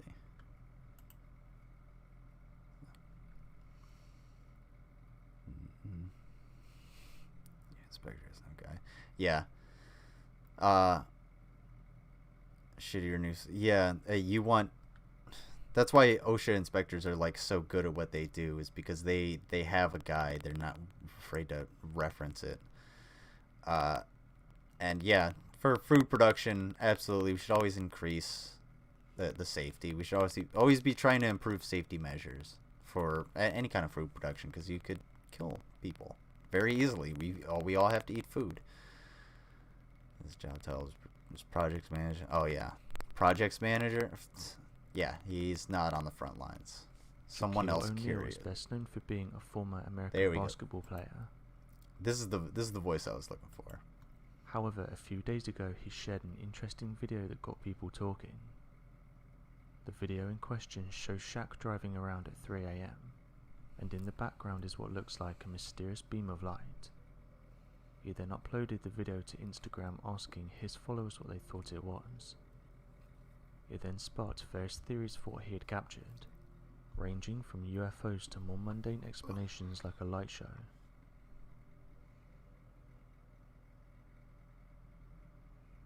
Pew. Hold up. Ow. I straight up just hit the corner of that. I'm sorry about the microphone sound. I think it's how much he cares about Bollywood. Aw. Ratatouille's such a good movie, though. I love that movie. It's so great. I mean, yeah. And rats are super clean, especially like if you take care of it. Plus, that was a domesticated rat eventually. I'm sure. Like, yeah, he's British. He's not like a limey, but he's got. We gotta watch one of his old videos because this actually sounds like he sounds kind of depressed. And do you guys know what this is? Do you know what this beam of light is? Easy answer. This is the Luxor Hotel. Hold on, watch this. And oftentimes, like, when you go up to Cleveland near where I am, even in the suburbs, if you look up in the sky and there's clouds, oftentimes you'll see just spotlights hitting the clouds and, like, moving all over the place. And that's it's just like you would see in a Batman cartoon, the Batman Adventures cartoons, with the spotlights flashing all over and doing this, seemingly random. And you see them from, miles away. Those are all the way downtown. You're 10 miles away seeing those on the clouds. Hold on. Google. Watch this shit. Yeah, he has that almost. Yeah, he does a lot better voice in his older videos, I think. We're definitely gonna check those out.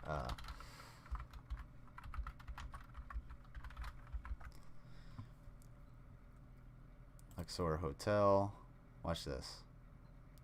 Boom. This is the Luxor Hotel in Las Vegas. It's a pyramid-shaped, ancient Egyptian-themed casino and hotel in Las Vegas on the Strip. And one of the main things is that they have this gigantic capstone that's a huge light source. It's this massive beam of light. This thing actually has its own ecosystem around it because so many creatures get attracted to that light that other creatures end up going around and eating them, and they rely on that food source, which is that bugs gathering around the light at the Luxor Hotel. And that's exactly what you're seeing right here. That's the same beam of light going up into the sky, and you're gonna see it, especially if you're in Las Vegas, if you're in the desert, because there's gonna be a lot of particulate in the air. It would be the same thing if you had a lot of moisture in the air. You would see the same thing. And if it were super foggy, it would diffuse throughout a lot. The foggier it gets. Hello, there's a local amusement park, and on a cloudy summer night, you can see spotlights from my house like 10 miles away as a bird flies. Yeah. It was built from it was built from the top down. Yeah. No. Oh, dude. Duh. That's the aliens beaming the light down into the Luxor in order to, exchange your foolishness and money for, I don't know, whatever the fuck. They're stealing your money. Don't go to the casino unless you're willing to lose your money. This is literally the Luxor Hotel, and you can almost like make a pyramid. That might just be matrixing because you can easily make a pyramid out of that, but Oh my god. Look, you can see the top. You can see where it's coming from. All of these places, all of these like visuals, anybody from this area could easily be like, "Oh yeah, that's exactly that's what it is. It's this."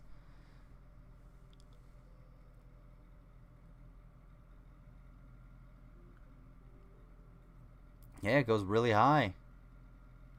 It's amazing what your hard lost dollars can, pump out in the This form of person said the fucking light. following. I've seen similar looking beams out in the Nevada desert. I know some of these can be explained as things like hotel lights or natural phenomena, but this one is interesting. I'm not sure where this one was taken, but it could have been coming from a hotel. Regardless, it's From the still an Luxor, interesting bro. video. End quote. You're saying like, "Oh yeah, I've seen other things in the Nevada desert that could have been these could have been one of the hotels." I'll tell you. Okay, so one experience that I had when I was in Kuwait, and I'm sorry if you see some blinking down here. That's my phone screen freaking out. When I was in Kuwait, I was out at a, and maybe I think I have the video somewhere. I was out at a range, and what we were doing was we were getting rid of a bunch of explosives, a bunch of outdated, like expired explosives, tank rounds, grenades, 155 shells, bullets, claymores, all kinds of shit that just had to be destroyed and blown up with C4. Well, we're out in the middle of the fucking desert, in the middle of nowhere, probably 20, 30 miles from the nearest installation, and we were out there late at night, and you could still see that installation lit completely up, because on a military installation, like, yeah, you might be like, "Oh no, you want to keep that dark so nobody can see you." No, you want the whole entire thing lit up so you can like surveil everything around you and inside of you. Everything within that installation, and you could see it from like 10 miles away. And we were looking at it, we're like, "What the fuck is that?" And we're like, "Oh shit, that's Camp Buring." Like, holy shit. Because it takes you 30-45 minutes to drive back to the installation. I mean, light travels really far if there's nothing to resist it. Okay? The light you see in the stars, or from the stars, traveled for billions of years just to be absorbed into your fucking stupid eyeball. To go beep. Also, my dumbass made the realization, I think I made the realization again, that pupils are black because, not because they're like holes, but because they absorb, your eye absorbs the light. So it's not reflecting anything out. So that's why they're black. So I'm really stupid. Beep boop. Another person said this. This is an interesting video. I have no idea what the mysterious beam of light is, but why is no one talking about the black objects moving in the background? There's so much going on in this video. End quote. There's nothing However, going on in I this was video. certain This that video the sucks. shows nothing odd. And your This video person- about this video sucks even more. I want to go back to... We're going to go back a few months into this guy's thing. I did hear about this. The Russian scientists that revived 42,000-year-old worms. They were actually, I think, parasites or something like that. Or bacteria. Excuse me. Pretty big differences there. That were buried in the permafrost, and they tried to get, it was like a dozen of them to actually come back to life, and they got 2 of them to come back to life. And that's terrifying because we are not, I mean, we're not immune to any of this. Anything that's buried in the permafrost, we're probably not immune to it. But at the same time, it's not something to be alarmed about, especially if we're going to actually, Dog Dookie Logic, yeah. Especially if we're going to, especially if we're going to actually address climate change. So if we address climate change, we don't have to worry about permafrost aliens coming up to bite us in the ass. All right, we're gonna go back because I think I went like a month back. We're gonna go back a little bit farther because the dude sounded like he had a cold or he was depressed or something. He's usually it makes me feel bad.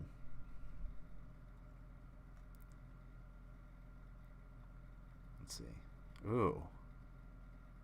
Ooh, 3 most amazing recent discoveries to blow your mind. Can't wait. Let's see what this is about. Swing. Those would be cool. Those would be cool to have. They're like, I don't know, what are those? Stone? I thought they were like gloves. That would be cool as like a glove. You could definitely sell those as some kind of like shitty weapon with little like rainbow We all live metal our spikes. day-to-day lives on ground level, from the people we talk to every day to the places that we walk to for work or leisure. That's the new guy. I don't know. All right, we're gonna go back like a year because I really want to hear this guy's voice, and now I'm determined. I'm also not that determined. I'm about to give up very, very easily. Nothing comes out. Oh, is this dude? Wait.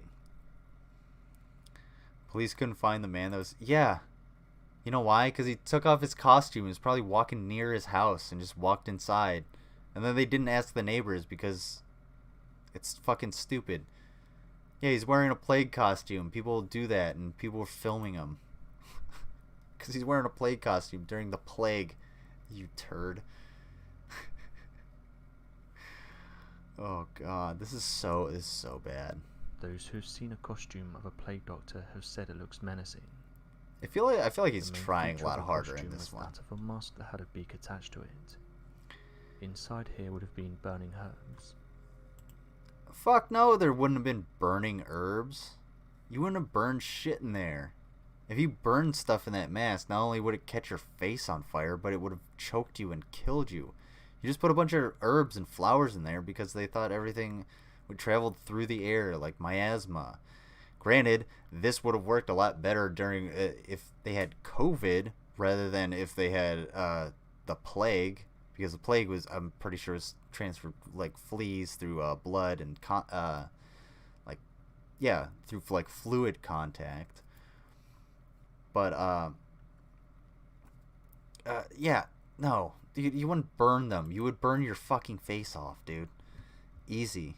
Those who wore these Easy would have been peasy, doctors attending to those burnt who were face. ill. One of the responsibilities of these doctors wasn't necessarily to go into these places to help heal people. Rather, their main role was to keep a tally of those that passed away. Charles Delorme was a French medical doctor who worked in several regions during the 17th Yeah, you're not lying there one bit. century. He gained a wealth of knowledge and was the personal physician to plague members of doctors the look royal cool as family. fuck.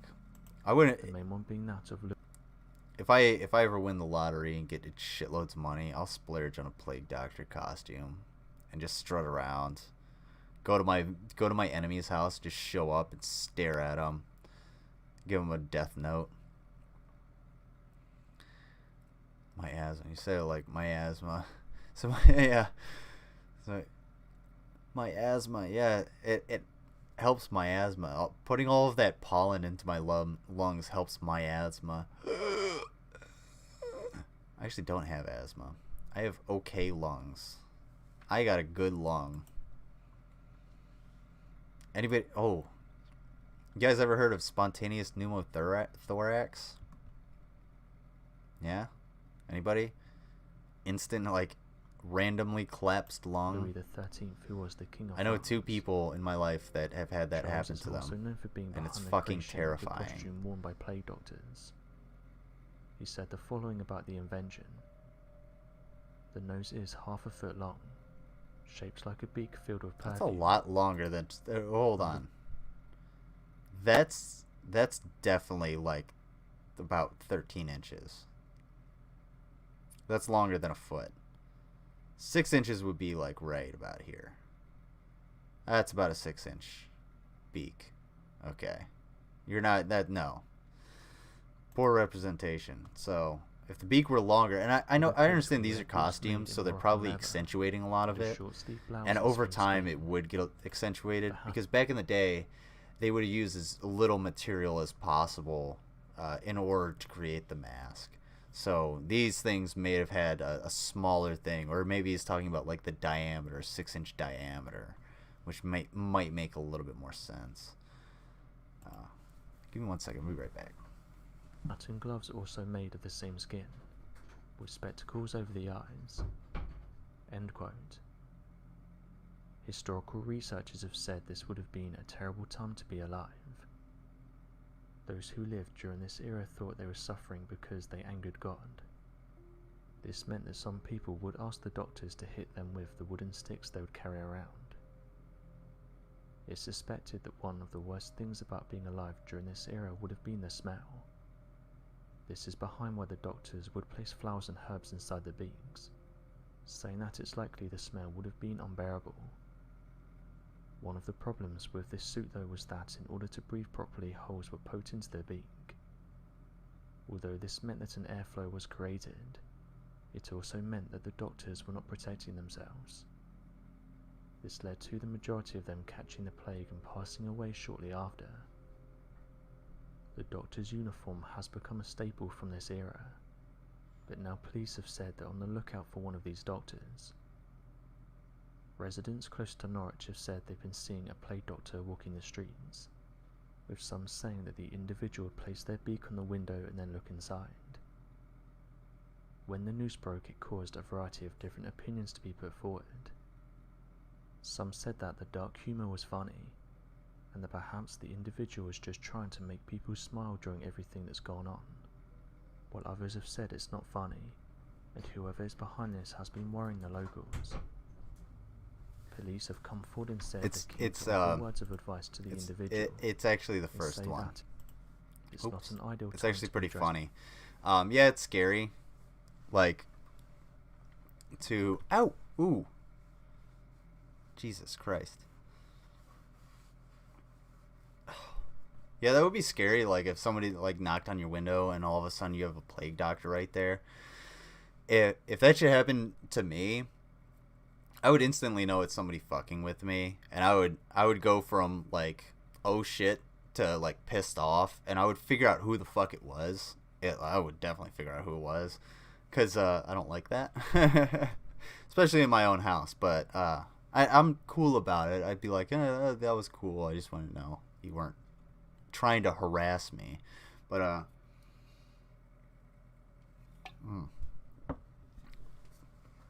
shit. But yeah, this is all this. Some dude probably used his Bitcoin earnings to go ahead and get a plague doctor costume, or his GameStop earnings to go ahead and buy a plague doctor costume, so he could walk around his neighborhood and, you know, fuck with his neighbors. And he was good enough at putting it on, taking it off, and he stayed close enough to his home or a friend's house that he could actually do this. So, and he knows if he acts a certain way, people aren't actually gonna fuck with him, like come up to him. So yeah, it was the former, not the latter. Dressing up as a 17th century plague doctor, the person was dressed in the traditional clothing from his... The reason the police are looking for him is because people called the police, because he was becoming a nuisance to that individual. That's it. That's why. Sporting a long black coat, a hat that had the iconic beak attached to it, and large boots. Some of the first images of the individual were shared to the Norwich Facebook group, saying that they were worried that this individual was just roaming the streets, and said that something needs to be done as children who see them are getting scared. Police have said they want to speak to the individual about their actions. Kids are usually only scared of what you teach them is scary. So you should teach them, like, oh, you're just a plague doctor, and teach them about like, go up to him and talk to him and be like, oh, look at that. If they're like, oh, he's scary, he looks weird because he's got that weird beak looking thing, just be like, no, this is what doctors used to look like in back in the day, and he's just wearing a costume. It's just a person, and you comfort that kid. You be a parent. Yeah, the one thing I'm probably not ever gonna be is a parent, but I know how to fucking tell my kid to shut up and look at a plague doctor in the right way. I know kids aren't that rational, but still. It's unlikely they'll be caught as they haven't been seen in a while. One local who took photos of the doctor said the following. It's like 20 degrees and he's walking around wearing a full black suit. 20 degrees Celsius, by the way. If you didn't catch that for one. attention, because normal people just wouldn't do that. He's probably sweating his ass End off. quote. That's why he doesn't get caught, because he goes out for a very short period of time, because it's 20 degrees Celsius, which is... Somebody's going to do it before I even get there.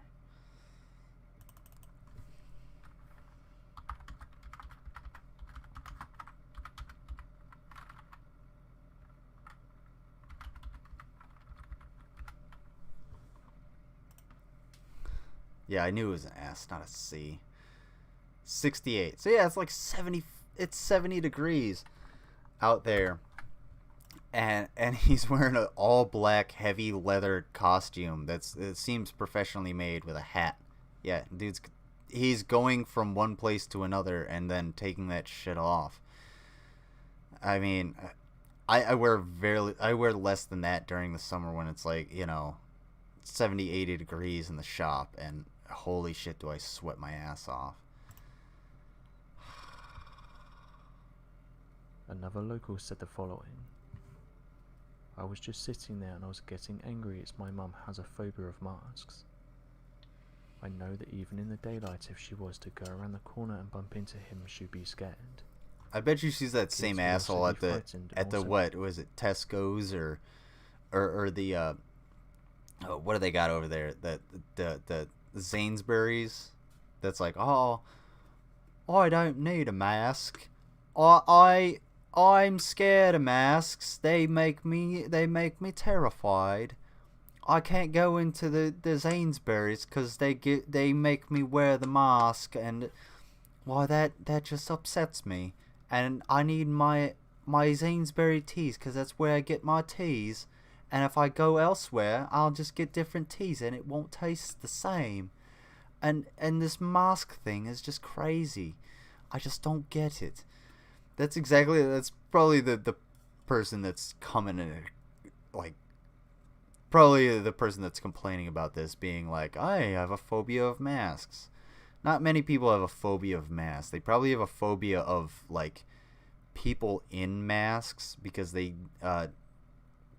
can't see that person's face and it makes them uncomfortable, which is totally understandable. I don't like people standing behind me because I don't know who's behind me and I don't know their intention. So, but at the same time, I'm one person out of millions or billions of people. Excuse me. End quote. Well, this person said the following. People getting annoyed about a guy dressing up like this seriously are the worst. It's really not that big of a deal. People need to relax and enjoy the show. I think whoever is behind this is funny. It made me laugh when I read the story.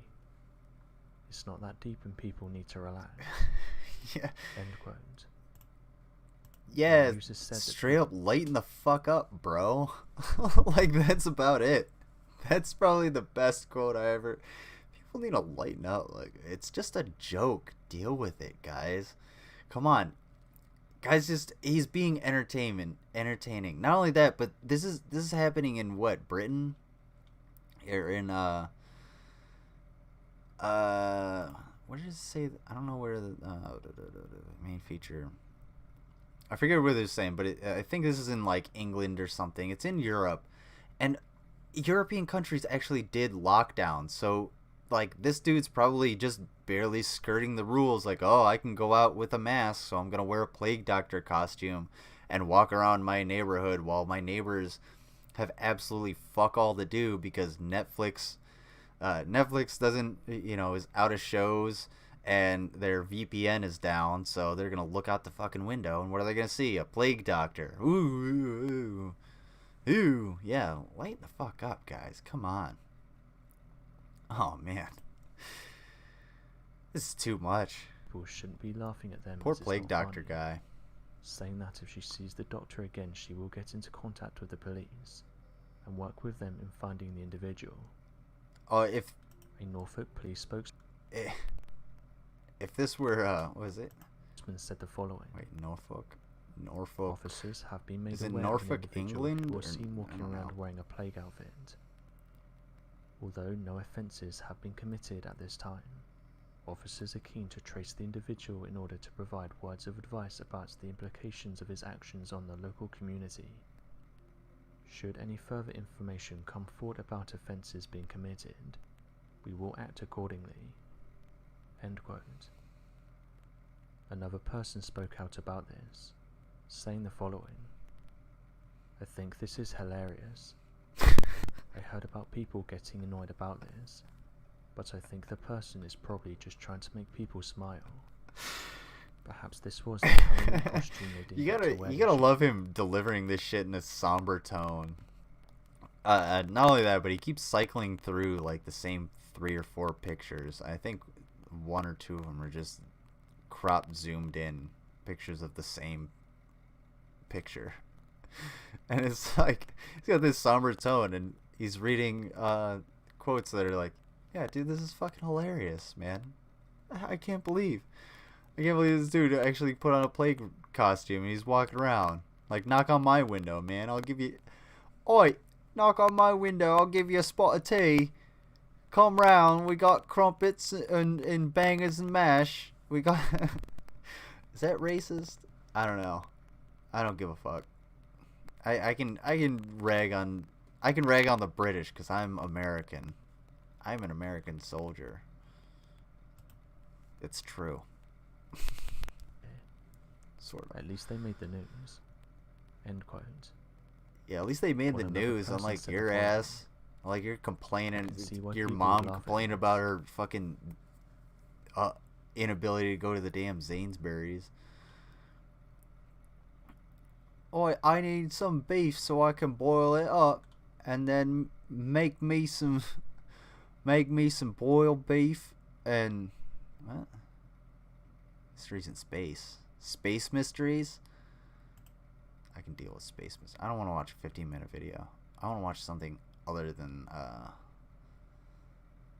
these mysteries. I can't believe I've lasted for 3.5 hours. That's amazing that my connection has lasted for 3.5 fucking hours.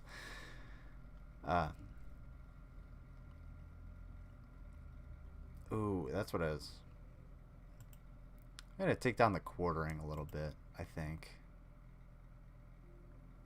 The Keenan, Barger and Cowie void. After the formation of the Big Bang, as matter and energy spread out from a singularity, it mostly spread out in a uniform way, predictable by most mathematicians and physicists educated in the matter.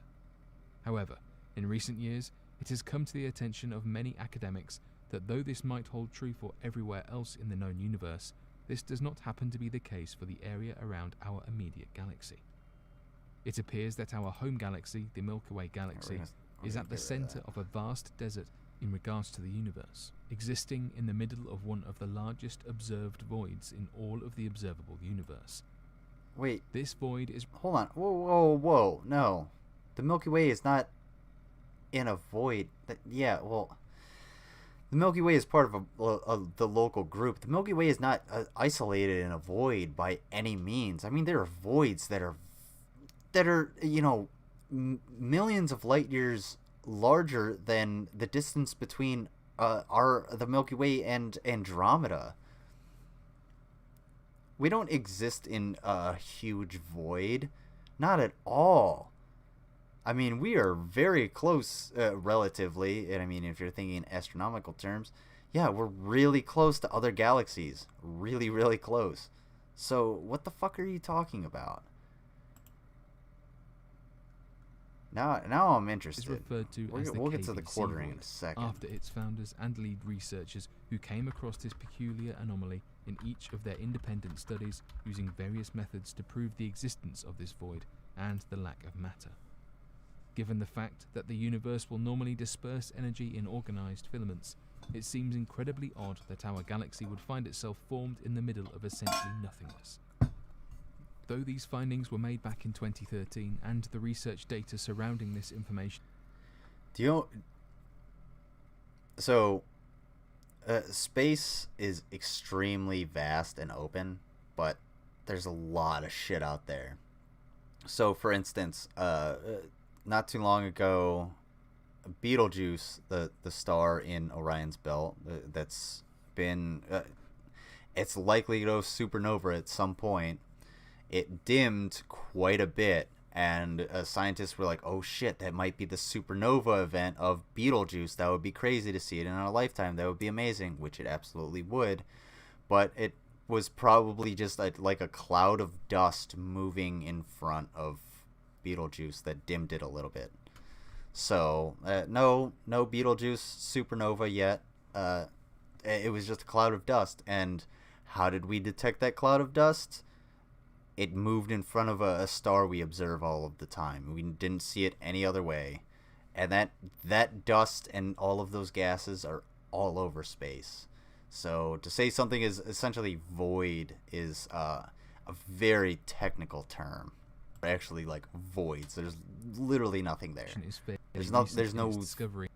Light coming out of there, has basically. been at the center of many conspiracy theory things. claims, believing that perhaps the cause for this void comes from something artificial and not a natural anomaly of the universe.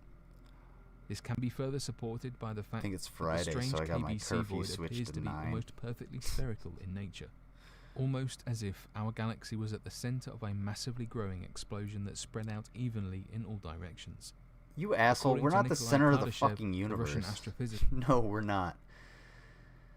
This is completely wrong. We're the center of the universe based off of our perspective. Like, we can only look out. We can't... If we were to go to a different galaxy, we would be... For instance, if we were to go to the Andromeda Galaxy, we would be able to see, 2.5 million light years in the direction, farther in the direction of the Andromeda Galaxy, and we might be able to see things that are out there that are older than we actually know. They're at least 2.5 million years older than the universe that we actually know, but we don't have that ability. So you're wrong. We're not in the center of the universe. Humans are not the center of the universe. Physicist who helped to design the metric of the Kardashev scale to accurately map out the advancements of the level of technological prowess of a civilization. He believed that not only would advanced civilizations require an incredibly high output of energy requirements, but that looking for these pockets of energy or lack of energy could be clear signs of advanced extraterrestrial life and its energy requirements and usage.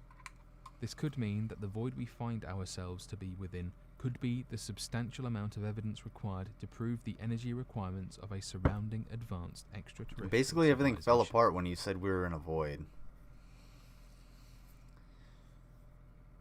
Dr. Story Musgrave.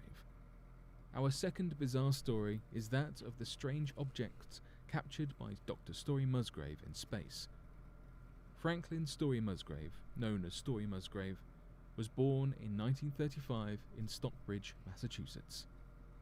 One of 7 children, Musgrave grew up to become a physician and a NASA astronaut, despite having come from an extraordinarily dysfunctional family full of abuse and alcoholism. In 1996, he I wonder if he's going to get into crackpot theories later in life. became only the second astronaut to fly on 6 space flights. A highly intelligent pretty individual, impressive. he holds 6 academic degrees, making him the world's most formally educated astronaut.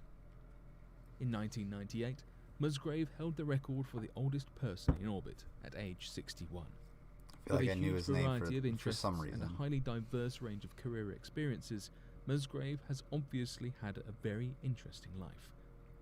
One of the most curious tales of his space career was one involving a strange sighting from his spacecraft. Oh, I remember Musgrave this shit. has said to have seen on at least 2 of his missions something he can only describe as a snake-looking being at least 6 to 8 feet long, looking rubbery due to internal waves, and Musgrave believes this snake follows you for long periods of time throughout space. Musgrave believes that the snake must have been white in colour in order to reflect sunlight and appeared to sparsity of the nearby spacecraft. Due to the lack of gravity in space, items like the... It's interesting to kind of think about what that might be, but it could just be like a gigantic plume of dust or ash that sort of moves like a snake, but it's just moving around the Earth kind of at the same speed that you're moving, so it sort of follows you, but it's not... The perspective is different, so you have this weird anomaly that will move with the space station, but it's not... If it's black, it's probably some kind of soot or ash, or maybe it's even organic material that's reflecting a different kind of light. But I'm not going to just attribute it to like a alien snake watching over anything, especially since the International Space Station is like 150 or 120 miles up. So this thing would have to be absolutely fucking massive. And if you think people wouldn't see it on the ground, then, well, you're absolutely wrong. People absolutely would see it on the ground, and they would report the shit out of it. It's not being suppressed by anyone. It's just some kind of anomaly that we don't understand. We saw the same thing with the snake. The fairies and sprites, which are they're like backwards lightning type. They're electrical discharges in the atmosphere. Sprites tend to be like a red, and they only last for like a quarter of a millisecond. They're very, very quick. And then I think fairies are... I think there's like sprites, fairies, and like spirits or something like that. Or gnomes or something. And the spirits and the gnomes, like I think the fairies are like white flashes or something like that, and they're the same thing, but they're a different type of electrical discharge in the atmosphere, and they're not very well understood. But are able to glide freely in what Musgrave calls an extraordinary ballet. The only theory that Musgrave has to explain this strange object is that it may have been an uncritical rubber seal from the main engines. Interestingly, Musgrave... So wait, it could have just been a rubber seal that fell off and it was squiggling around through space, and you're like, oh no, it's not that, it's a fucking space alien. Get the fuck out of here. When you're talking about a rubber seal on a rocket, that thing isn't... You're not talking about like an O-ring like this. You're talking about an O-ring that's like this fucking big around and could fit around your car. If you put that thing around your car, you wouldn't be getting out of the goddamn driveway. That's what it's talking about. So if this thing snaps and it's just flying around through space, yeah, of course it's gonna look weird. Of course it's gonna show up and be all big. What the fuck? God. God, how does this dude like deflate everything within... He's about a third of the way through, and he just straight up destroyed all of his own arguments. I'm itchy. Disney calls you white trash. I want to see that one, actually. Scary to know.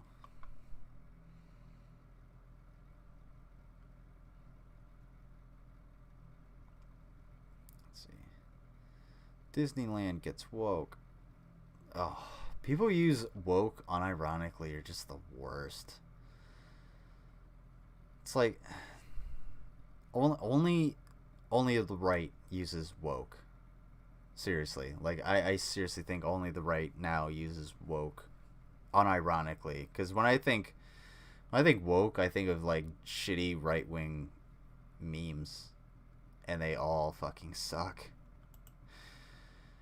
All right, let's see why Disney calls me white trash. Imagine calling your customer. Guys.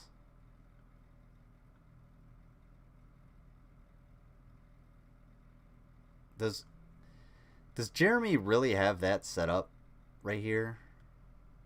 Like, what the fuck is this, dude? Mine isn't good at all. But, like, what? Didn't you used to have, like, something special? Like, this looks like shit, man. It's just so basic. It's so boring. You're just looking at the camera like there's supposed to be something going on. Like, you're just trying to fill fucking time. Are these supposed to be, like... They're not even supposed to be, like, shorts. They're 11 minutes... It's 11 minutes long. What the hell is this? How do you lower your production quality Christian that trash. much? That's exactly what it appears. Perhaps Disney said about viewers or particular content that they thought catered towards them. Now, it's not exactly sure if it's Disney or not, but there are implications of such. Let's take a look at this article because it's absolutely abhorrent. This out of Bounding into Comics. Author Nick Cole claims, now this is just a claim, major Hollywood studio told him they would not produce content for white Christian trash. Now, he tweeted, so original article. Author Nick Cole of Galaxy's Edge series recently claimed that Disney wouldn't produce content for white trash Christians.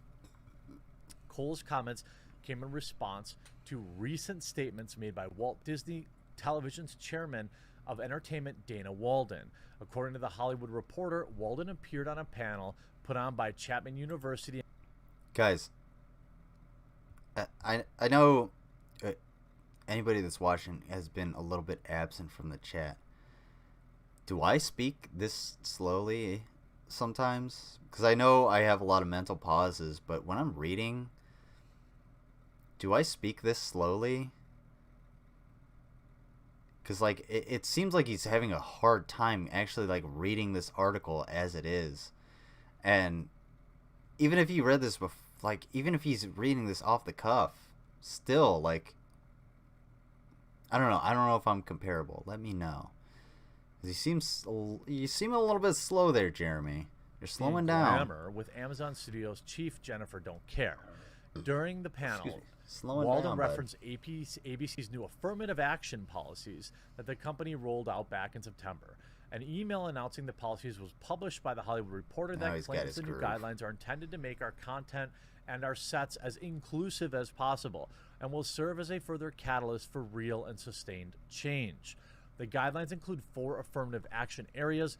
Those areas are on-screen representation, creative leadership, below the line, and the guidelines include 4 announcing the policies was. I want to go back a little bit and figure out. Dana Walden.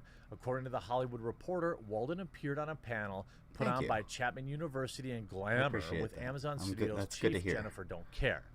During the panel, television's chairman of I hope I speak at a good pace. Not only because I hope my quality is good and I hope I'm entertaining, but also because I was formally trained with your tax dollars to speak. And speaking extemporaneously is, I mean, it's not easy for everyone. Especially, I mean, I'm literally live. I could completely fuck up at any point. But speaking extemporaneously is not easy for anyone. So it's much more difficult to do it fast, and it's harder to do it, especially when you're not good at reading and projecting at the same time. Like I feel I am. At least I used to be in school.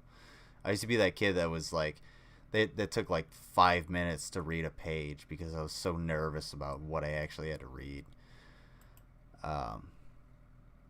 Buddy Butt says, your place is fine, dude. According to The Hollywood Reporter, thanks, bro. Walden appeared on a panel put on by. Welcome to the stream, Buddy Butt Tales. Buddy Butt's Tales. Sorry. How you been? How are you Chapman doing? University and Glamour with Amazon Studios chief Jennifer Don't Care. During the panel, Walden referenced ABC's new affirmative action policies Don't worry, that I the know who company you are. rolled out back in September. An email announcing the policies was published by The Hollywood Reporter that claims the new guidelines are intended to make our content and our sets as inclusive as possible and will serve as a further catalyst for real and sustained What's wrong change. with inclusivity? The guidelines include 4 affirmative Pace. action areas. I got you. Those I know what you're areas are talking about. on-screen representation, creative leadership, below-the-line and industry access, and career development. To get an idea of the policy, the on-screen representation requires at least 3 of the following standards be met. 50% or more of the regular and reoccurring written characters come from underrepresented groups. So what this is an over-representation, right? 50% or more, secondary characters, meaningful inclusion of underrepresented group as a secondary, more minor on-screen individuals, including background characters. The series premise, meaningful integration of underrepresented groups in overall themes and narratives, episodic storytelling, ongoing meaningful integration of underrepresented groups in episodic themes and narratives.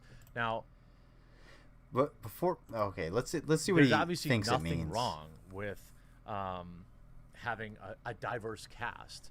There's nothing wrong with having One a of my diverse all-time cast. favorite shows growing up fuck was you, Fresh Jeremy. Prince of Bel-Air, There's and plenty there wrong was in your mind. 0 white people on that cast.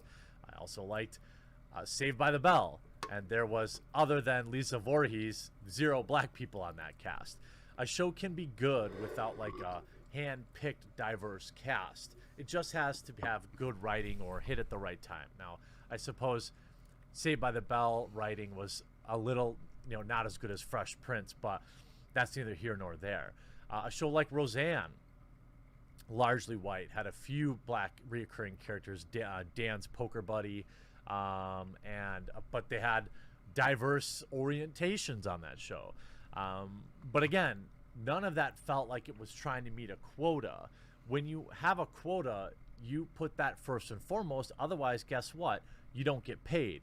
Your show doesn't go on the air. But what that does mean is you're spending less time writing a great script, you're less time hiring the perfect person for the job, and you're spending less time working on the actual product. Here's an article from Disney's chief. ABC passed on incredibly well-written scripts that lacked diversity. Honestly, I can sort of agree, but my agreement goes with dictated art is never really that good. So you can't. All right, I'm gonna head to bed. I want to catch up. All right, yeah. Good night, Rachel. Hopefully you sleep well. Let's say give the yeah, fuck yeah. Try and get some sleep. And I know your vet assistant job is taxing, and pat the ducks, quack at the ducks for me. Give them a good quacking. I'm just gonna keep going until this is done. You're at the 3 hour and 47 minute mark, so if you finish up, or you want to finish later, that's where you're at. I don't know how long this shit's gonna go, but I can kind of agree that if you dictated art is never really going to be. It's never going to be its full potential. When you make videos, or you make commercials, or you make anything for somebody, especially when you're making commercials for somebody, my go-to is to tell the person, be upfront with them, and tell them to their face, you don't know what you want, because that client likely has a good idea what they want. They have an idea of what gets produced on TV and on the internet, but that's not what they want. That's not what they're gonna get. So that has to be made clear. And if they try and dictate that to you, they try and tell you exactly what is going to happen with your camera, their product, the ultimate product is going to be shit, and they're going to be unhappy, and they're going to tell you it's your fault. Sassing has lots of healthy puppies. Good. Aww. Puppy dogs. Adopt a black cat. That's in my I feel like that might be in my near future, is adopting a kitty cat. I might try and find a kitten. trying to, get a little kitty cat. Maybe I can get a little black kitty cat, and he or she and I can learn to put him or her in a rucksack, and we can go adventuring. And she can catch me mice, and I'll cook them for her.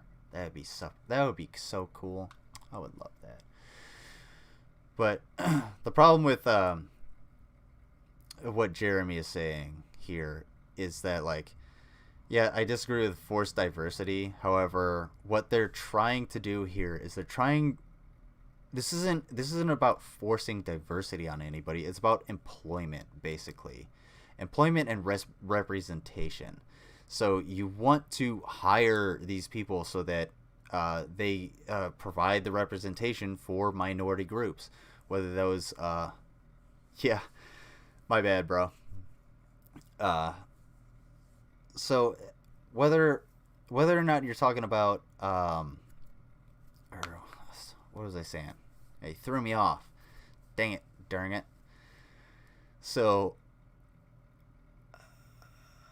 yeah, you want these people to have employment, because these are minority groups that are commonly disadvantaged across almost all spectrums. So you want those people to have employment, and then you want also to have that representation so that you can get other people to have more employment. All right? Think of it like this. Saudi Arabia had a huge issue, and they were essentially economically forced to allow women to drive within the country, because at some point it was economically disadvantageous for them to deny women the right to drive, because women are a huge part of the economy. They're half the population. So why would you deny half the population the ability to move freely and conduct commerce? It doesn't make any sense. So they had to change that. And the more you do that, the more you're able to be like, oh, well, if we can get women to drive, well, maybe we can get them to fly. Maybe we can get them to be X or Y or Z or whatever the profession may be in that society. Yeah. Oh, I know. Oh, I've seen like those bubble cat backpacks, like or the bubble backpacks for the cat. But every time I see that, I'm like, wouldn't the animal probably just like take a dump in there, and then you'd have to clean it out? I wouldn't be about that. I would want the kitty cat to like sit on my shoulders or something, which obviously is ideal but not totally realistic. But we'll see. And a cat harness isn't too bad, as long as the cat is okay with it, because I mean, it's a cat. They have far more varied personalities, I'd say, than doggos do. Puppy dogs. Oh, buddy butts. Oh, buddy. Buddy's a sweet boy. So yeah, you want the representation. You want a superhero that's going through the same thing, or that has gone through the same thing that you've gone through. Okay, that's why Wonder Woman exists. That's why Dr. Xavier exists. That's why Cyclops exists. That's why Rogue exists. Rogue is probably one of the best examples of good representation, because Rogue literally kills everything. Like, she literally kills everything she touches. So it's like, I mean, there's obviously nobody out there that literally kills everything they touch, but that's a representation of super introverted or super shy people that think that they destroy everything, but they don't have to do that. They don't have to be hidden all of the time. They can be more outgoing as an individual. They can be more themselves as an individual, and that's kind of what Rogue does, and that's what the mutants are in the X-Men. They're they're the fringe of society, and they give that representation to people who otherwise would be like, man, I'm a giant piece of shit. Well, I'm not a total giant piece of shit because, well, Cyclops is blind. I'm partially blind. Well, maybe I have superpowers too. You know? Let's see what else we've got with this jerk off. One of Disney's top bosses has spoken candidly about pilots the company passed on due to the lack of diversity in their scripts. I will tell you, for the first time, we received some incredibly well-written scripts that did not satisfy our standards in the terms of inclusion, and we passed on 4 hours? Are you kidding me? Walt Disney's television chairman of entertainment I've had a connection for 4 said during hours? a panel discussion last week, according to the Hollywood Reporter. You want to know why all your TV sucks?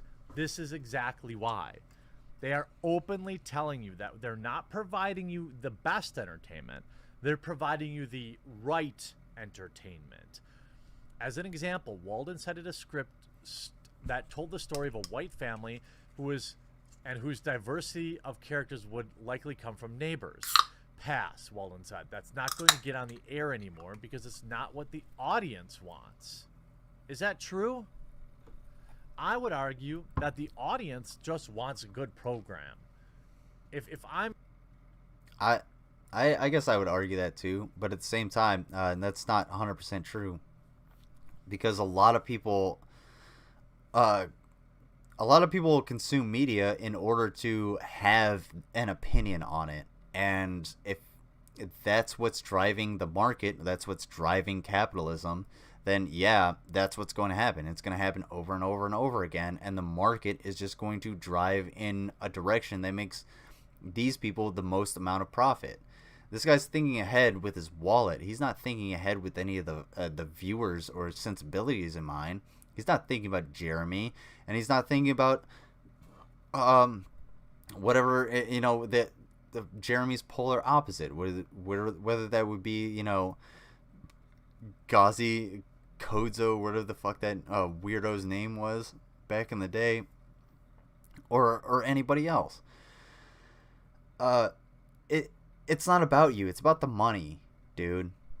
This is the free market that you have advocated for over and over and over again. You have shat all over like socialism and communism, and you have sucked the dick of capitalism over and over and over again in all of your fucking videos. Not all of your videos, a shitload of your videos, and the only thing it boiled, like, all of the ills that you attribute to socialism and communism are ills of capitalism. They're the ills we're seeing now. We're the bread lines.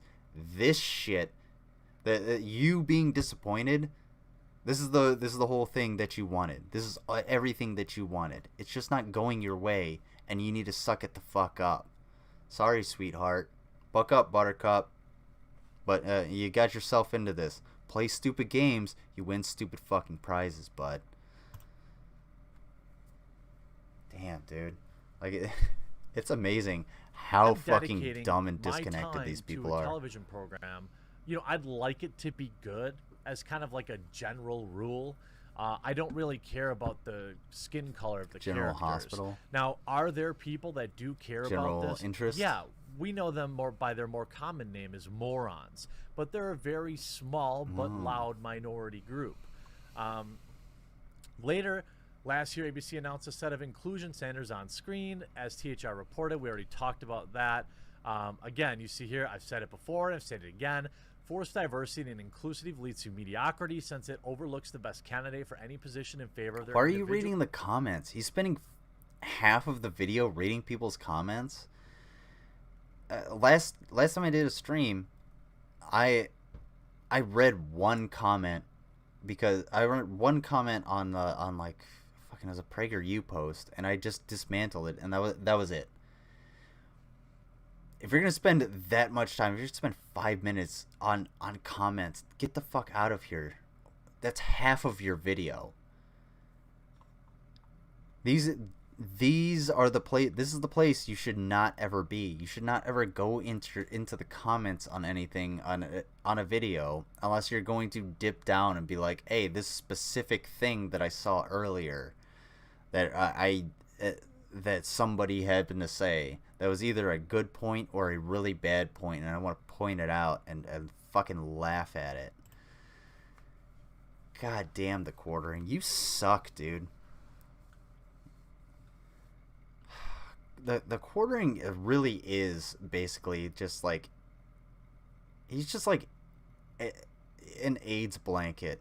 If AIDS blankets were a thing, he would be the Steakums. Oh, demolished by Steakums. Neil deGrasse Tyson demolished by Steakums. That's where you're at, dude. The quartering is now at slamming Steakums or defending Steakums because they slammed fucking Neil deGrasse Tyson on Twitter. On Twitter. Wing bum. Oh, dude. Yes, that's 100% true. Science is true whether or not you believe in it. If you don't like that, well, facts don't care about your feelings. Sorry.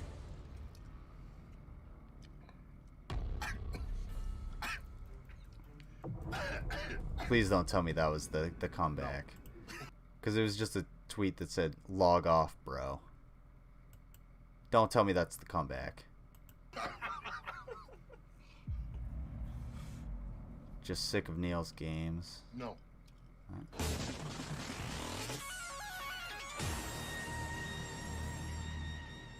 What's going on, everyone? Jeremy here from the quartering. And when I woke up today, I was not really planning on doing.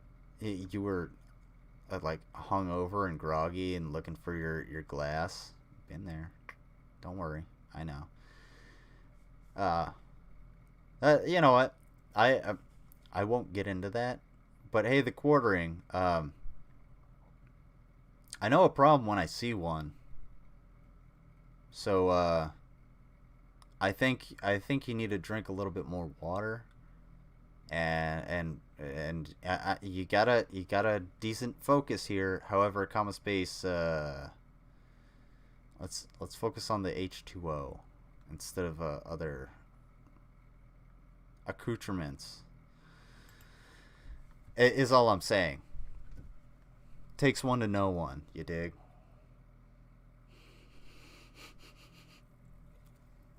That's not what I meant.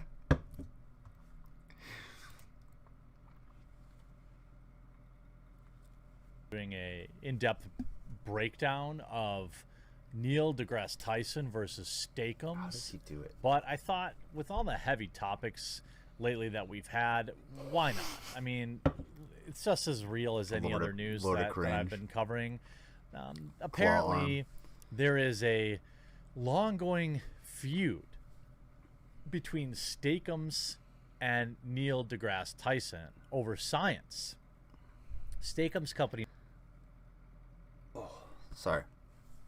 So you can go back into streams that I've done back not even that long ago, where I've gotten like housed, like shit housed on stream, and I can tell you that Jeremy, I don't think you're all there. I think if you're just waking up and you're getting into this, either you just woke up and you saw this, or hey man, like you're putting a little too much Bailey's in your coffee, is what I'm saying.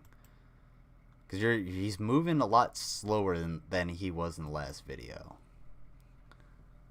Twitter took to social I don't media know Jeremy's life. I'm Monday just to saying. disagree with astrophysicist Neil deGrasse Tyson over his comments that science is based in truth. The company's feud with Tyson began after the scientist tweeted a day earlier, "The good thing about science is that it's true, whether or not you believe in it." To which Steakums repeated, "Log off, bro." In response, Steakums tweeted, "Oh yeah, log off, bro. The irony of Neil's tweet is that and then they wrote, "The irony of Neil's tweet is..." Damn, dude, he can't even stay on the article. Dude, you clearly woke up and you got a little bit on an empty stomach. Go have a sandwich before you turn on the camera.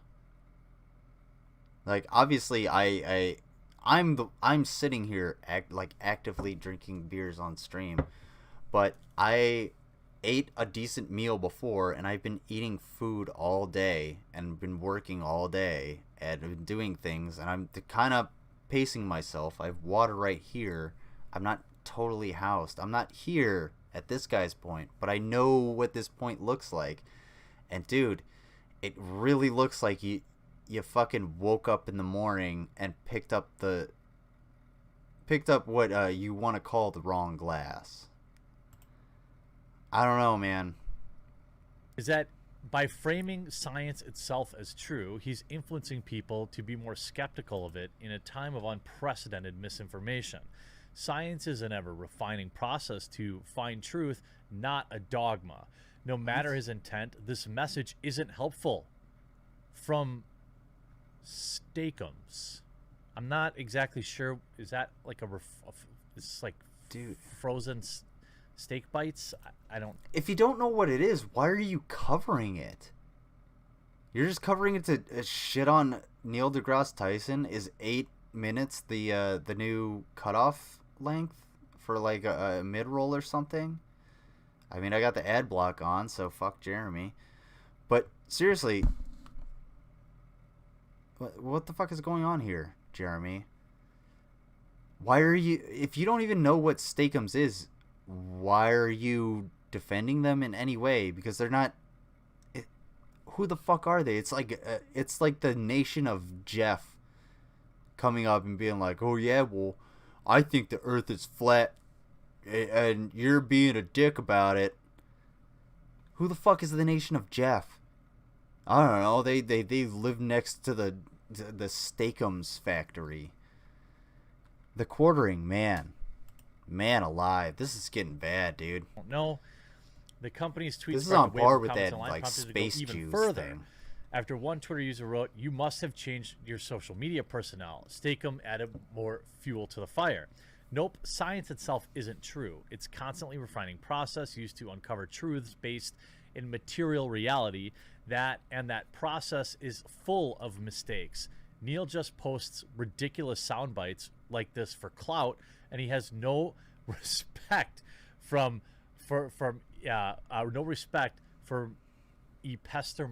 terminology. Oh my fucking god, epistemology, you dumb drunk piece of shit. Holy fuck. It's a very simple word, epistemology.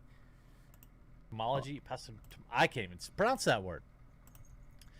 Jesus Christ. Here you go, the quartering. Oh. Episteme? Epistemology. I hit the E, right? Epistemology, a theory of knowledge, especially with regard to its methods, validity, and scope. Epistemology is the investigation of what distinguishes justified belief from opinion. Let's read that again. The theory of knowledge, especially with regard to its methods, validity, and scope. So in this context, Neil just posts sound bites like this for clout and has no respect for epistemology. Are you fucking kidding me? He's an astrophysicist, well-renowned scientist. I'm pretty sure he has a very, very deep regard for like fact and validity and method to obtaining those facts. Jesus Christ, Jeremy. Epistemology. Hold on.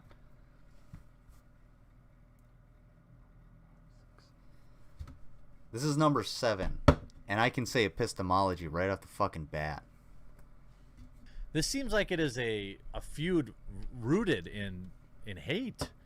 Others asked the frozen steak company what the beef was between Steakum and deGrasse Tyson.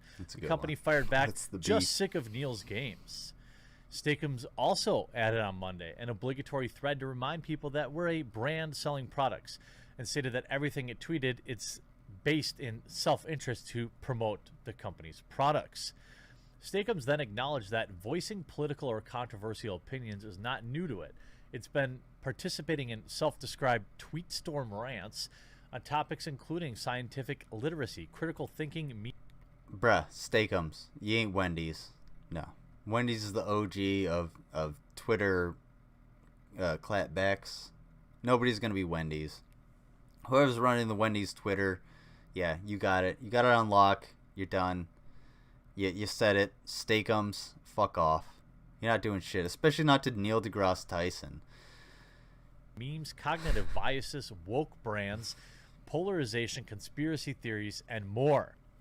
Steakums gained widespread recognition last year on social media after it posted a lengthy Twitter thread about COOF misinformation and a series of tweets in early April 2020. Steakums took to social media to offer advice. He said COOF. What he meant was coronavirus. Coronavirus misinformation is extremely bad and it needs to be stopped at all points. Monetization gone. Regarding misinformation in times of uncertainty. So anytime he says COOF, he's talking about COVID. Threads brought the company thousands of new followers and even prompted researchers at North Carolina State University and Arizona State University to study the phenomenon. Steakum grew its audience, built community around social media presence, had overwhelmingly positive public reactions, and even raised money for nonprofit organizations. Well, interestingly enough, I don't know, if you look at the latest comments, if you want to get serious, we can discuss. I actually believe that Steakums is right here, that by just calling something science does not make it correct. And the terminology they use about dogma is also correct. Science is not a religion. It is not in and of itself truth. What scientific method shows us is what the truth eventually is, but its existence is not proof of truth. The astrophysicist has not directly responded to the frozen steak company, but on Monday he tweeted, "If you have the urge to argue with my previous tweet, before you do, please spend 4 minutes reading this post." The tweet accompanied with a link to the 2016 article by himself titled "What Science Is and How and Why It Works," in which he explains further his thoughts on scientific truths. Well, I'm not exactly sure, what the long-running beef is, but you can see here, frozen meat goods company Steakums ensued in a battle of wits with Neil deGrasse Tyson, and fans are here for it. The feud between the two comes after a Twitter post that currently has Steakums trending. How the fuck did this guy actually cover this for 11 minutes or 8 minutes? That doesn't make any goddamn sense. The first few minutes are him completely misunderstanding anything that Neil deGrasse Tyson was saying, and me trying to figure out why the fuck Steakums was trying to get onto Wendy's territory. # spicy chicken sandwiches. Let me know if there's still 2 for $5 in your area, because I think they are in my area, which I might get. I heard Thunder Force is actually garbage. Let me know if it is. I don't watch a lot of that media because I only have Netflix and YouTube, so I don't have a whole lot of extra media, so I can't watch like Thunder Force. I don't get a whole lot of new stuff. I don't watch a lot of new stuff, unfortunately. So let me know if Thunder Force is actually shit. Big Tech versus Gina Carano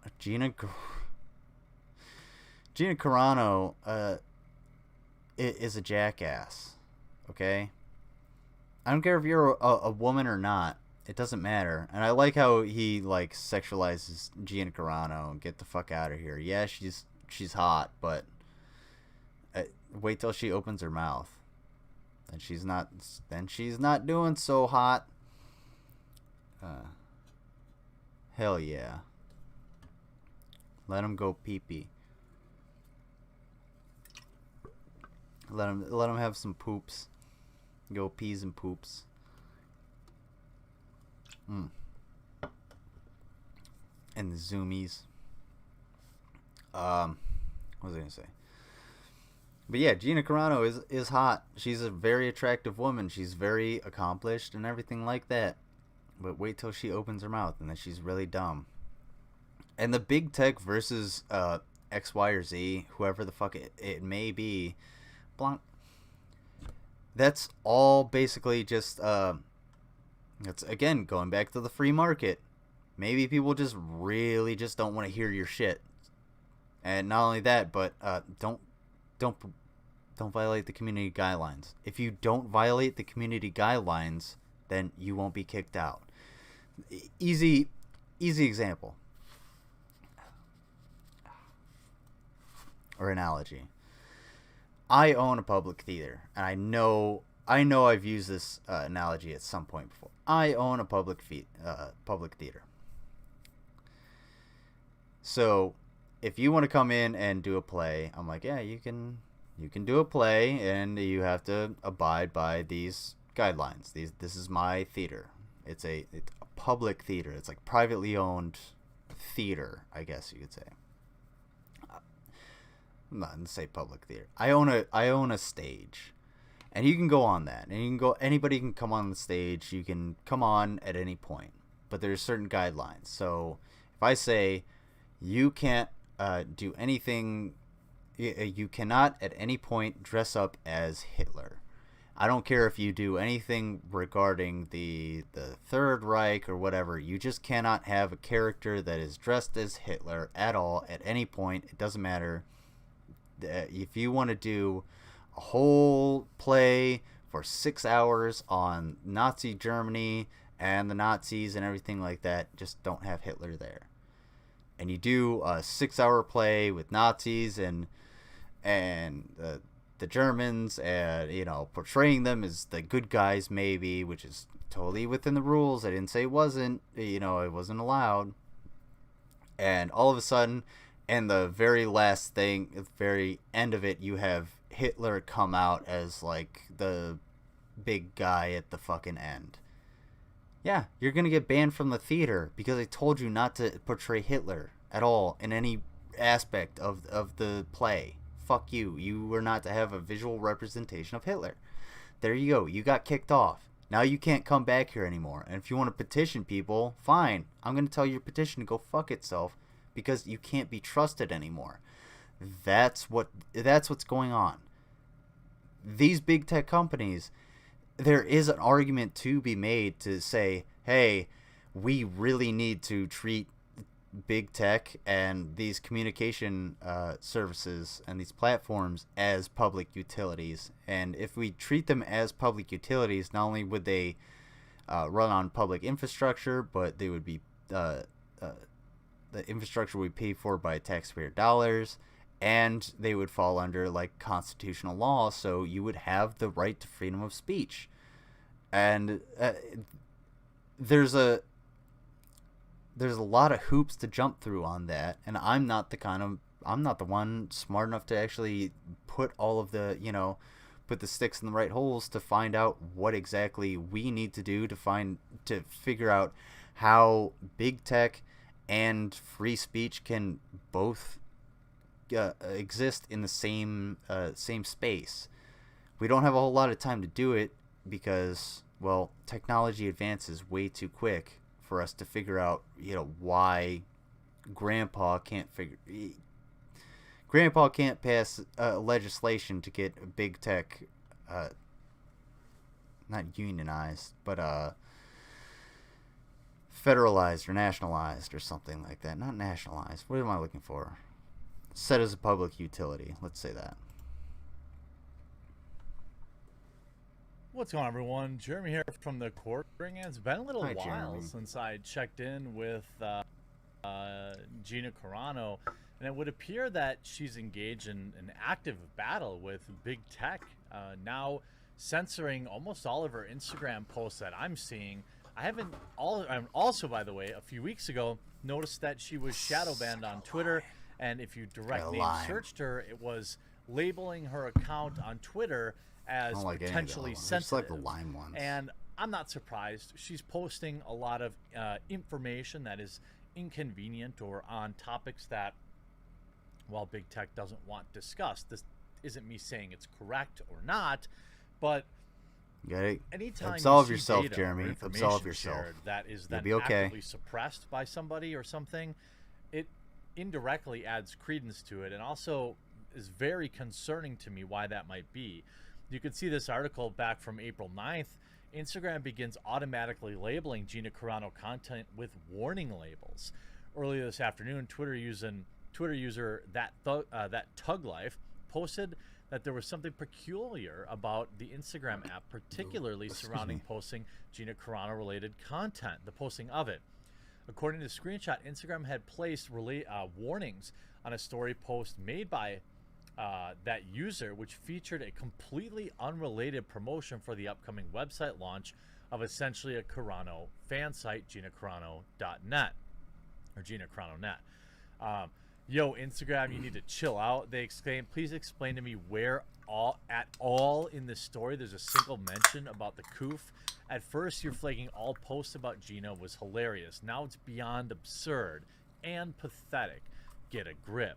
The picture shows an alert stating that since your post includes information about the coof, we've added a link to a health resource. It's also important to note that nothing on this website, Gina Carano.net, has anything about the coof either. Likewise, no mention is made of it on either site's Twitter or Instagram. The exact same thing happens in your brain when you hear certain voices. Like, and I'm not saying like hearing voices. I'm saying hearing certain like names or triggers, basically.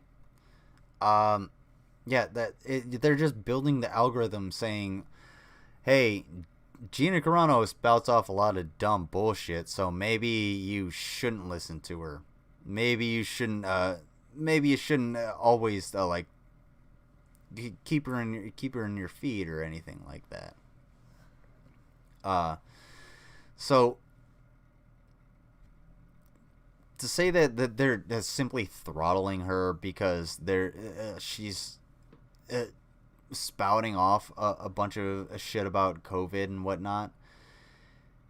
She spouted off enough bullshit about COVID that made people either get sick or die, so that eventually they had to flag most, if not all, of her shit that has all of her tweets and her posts that have anything to do with COVID, whether it be positive or not, because now she's labeled as a denier. She can't be trusted.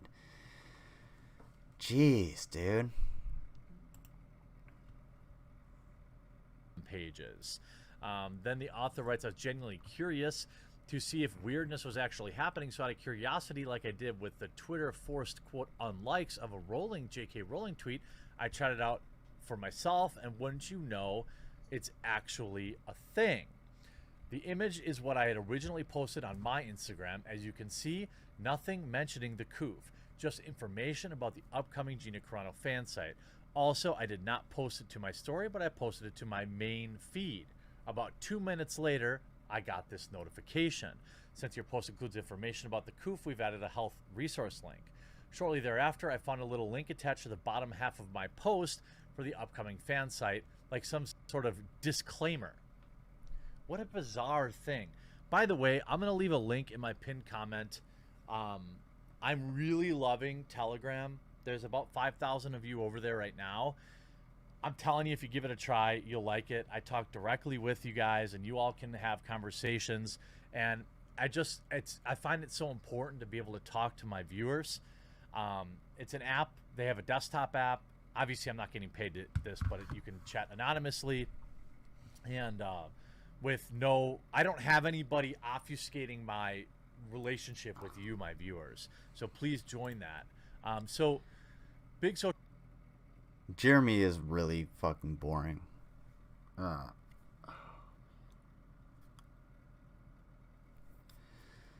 Alright. It's like 4.5 hours. Post-flood period. Is this the one we watch? I think this is the one I watch. Oh, no. God damn. I was about to say, if that's the one... That's the one I was watching before. No. Let's see. Okay.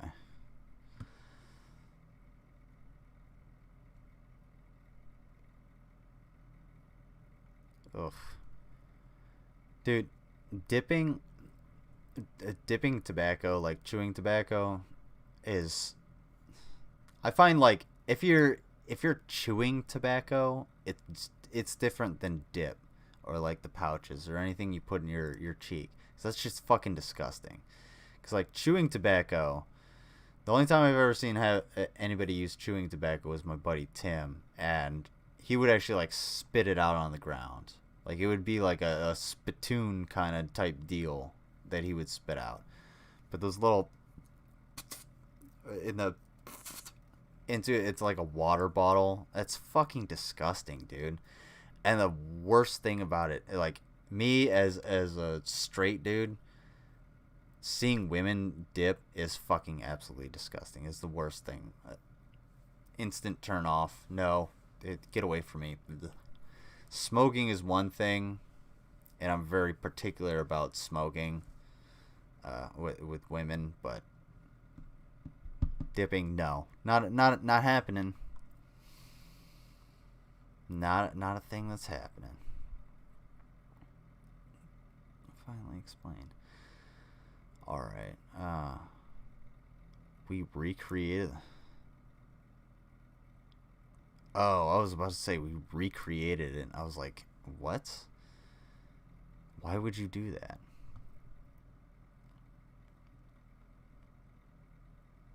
Giant citrus. What? He's Weird Explorer now? He's not Fruit Explorer? It's weird.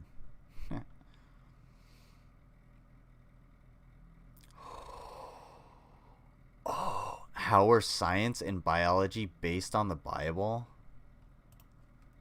Do I have energy for this?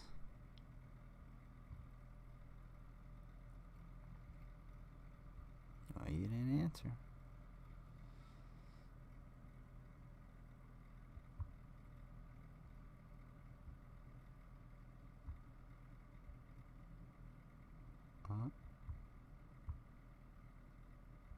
Damn it. Sorry. I'm at a weird angle. Oh my god. Oh my god, this is gonna be so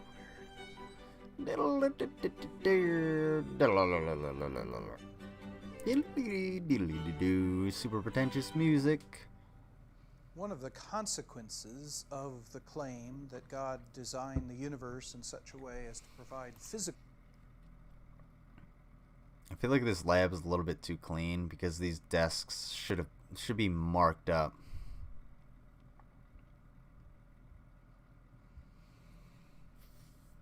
I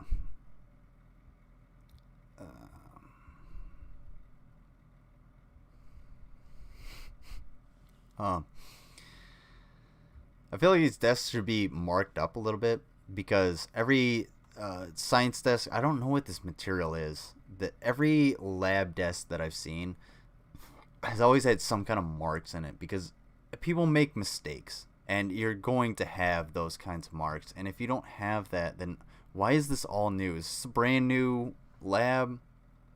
Is this a new thing?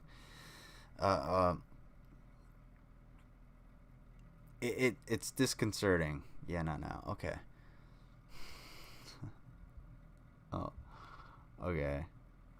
Yeah, I'm just keeping going. I'm trying to get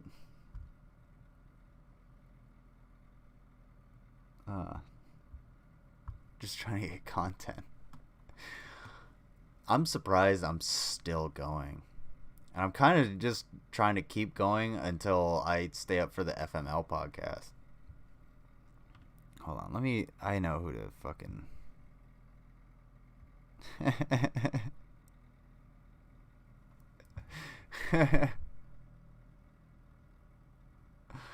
Okay.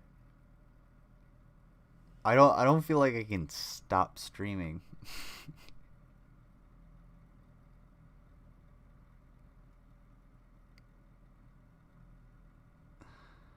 Hold on. Sorry. Sending text message during stream, not good. Physical illustrations of his invisible nature is that we have confidence to believe certain things about the world about us. What? if it's true, if we kind of step back and say, let's say we didn't know anything else, we didn't know anything but what we're presented with here. We know that there's a God, we know that there's a God who desires us to know him, and we know that this God created the physical universe so that we could know him. What kind of things would we deduce must be true if, in fact, that is true? One of the things is that we would deduce that the physical universe must exist. Because if God created the physical universe so that we could know him through it, then certainly the physical universe exists. So what kind of... The physical universe exists because we can consciously understand the physical universe. And if you attribute it to God right off the bat, then everything else falls apart because you're giving sort of a false premise. You're giving the conclusion up front and working backward. You're working backward from your conclusion, basically. So, no, you're not doing anything worthwhile. What kind of useful information is that? Of course, everyone knows that the physical universe exists. Well, not everyone necessarily believes that the physical universe exists. If people are consistent with their worldview claims, for example, those are called in most solipsists. Eastern religions, the natural I've never world, known the a physical world solipsist, doesn't I don't exist. think. It's a figment of the imagination of humans. It's not a real phenomenon. Plato, for example, also felt that the physical world was just a shadow of the real world, that the real world is an invisible world, and the physical world is not real. So if people are consistent with their worldview, most of the people in the world actually don't believe the physical world exists. I know that's kind of strange from our perspective, but another question is, what if you encountered somebody who didn't believe the physical world exists? Could you, in fact, prove to them that it existed? How do you know that the physical world really does exist? How do you know that, and I mean, that's basically you're telling me to describe a color to a blind person. Describe the color red to a blind person who's never seen any color ever in their entire life. You can't do it. Red. Describe a color now. Red. What is red? Red is red. You can say it's hot. It's fire. It's pain. Red is danger. Red is it's the color of apples. It's red is red is a signifier. It's a warning. But you can't actually say, like, what is red? What is it? How do you describe the color? How do you describe any color? How do you describe the color blue or green? Well, green is a mixture of yellow and blue. Well, what the fuck are yellow and blue? I'm blind. Ta-da. what is true? For example, are you dreaming of being a butterfly? Or are you a butterfly dreaming of being a human? Are you awake right now? Damn, this and is this is a getting real deep. world? Or when you're asleep, is that the real world? For example, I've wondered, well, maybe this is, here's another perspective. Try a different way of thinking about it. This is not the real world. When I'm awake, I'm in my non-real world, but I like that. Because when I fall asleep into the real world, it's weird. Nothing makes sense. I fall off of mountains and don't change the size, and I blow up cities, and things are not where they're supposed to be, and it's just, I can't stand reality. This is the mirror paradox. Like, how do you know that you're not the reflection in the mirror? I mean, you don't, because there's missing information. That's what a paradox is. A paradox is always just a paradox always has missing information at some point. So, and that's what makes it a paradox. So you don't know like 100% what the hell is consciousness. Yeah, the dream state that you go to when you go to sleep could be an actual reality, or the dream state when you go to sleep could be a dream. That's what it could be. These are different ways of looking at at your consciousness and the world around you. But that doesn't make any one of them right or wrong. It's this is like a deep philosophical kind of way to look at things. And I don't understand where he's going to put the biology part into this. Everything fits. We've yet to get to the works. biology part of this. So which is true? Are you currently awake in the real world, or are you in a non-real world? Which is true? Say, pinch yourself. Well, what does that mean?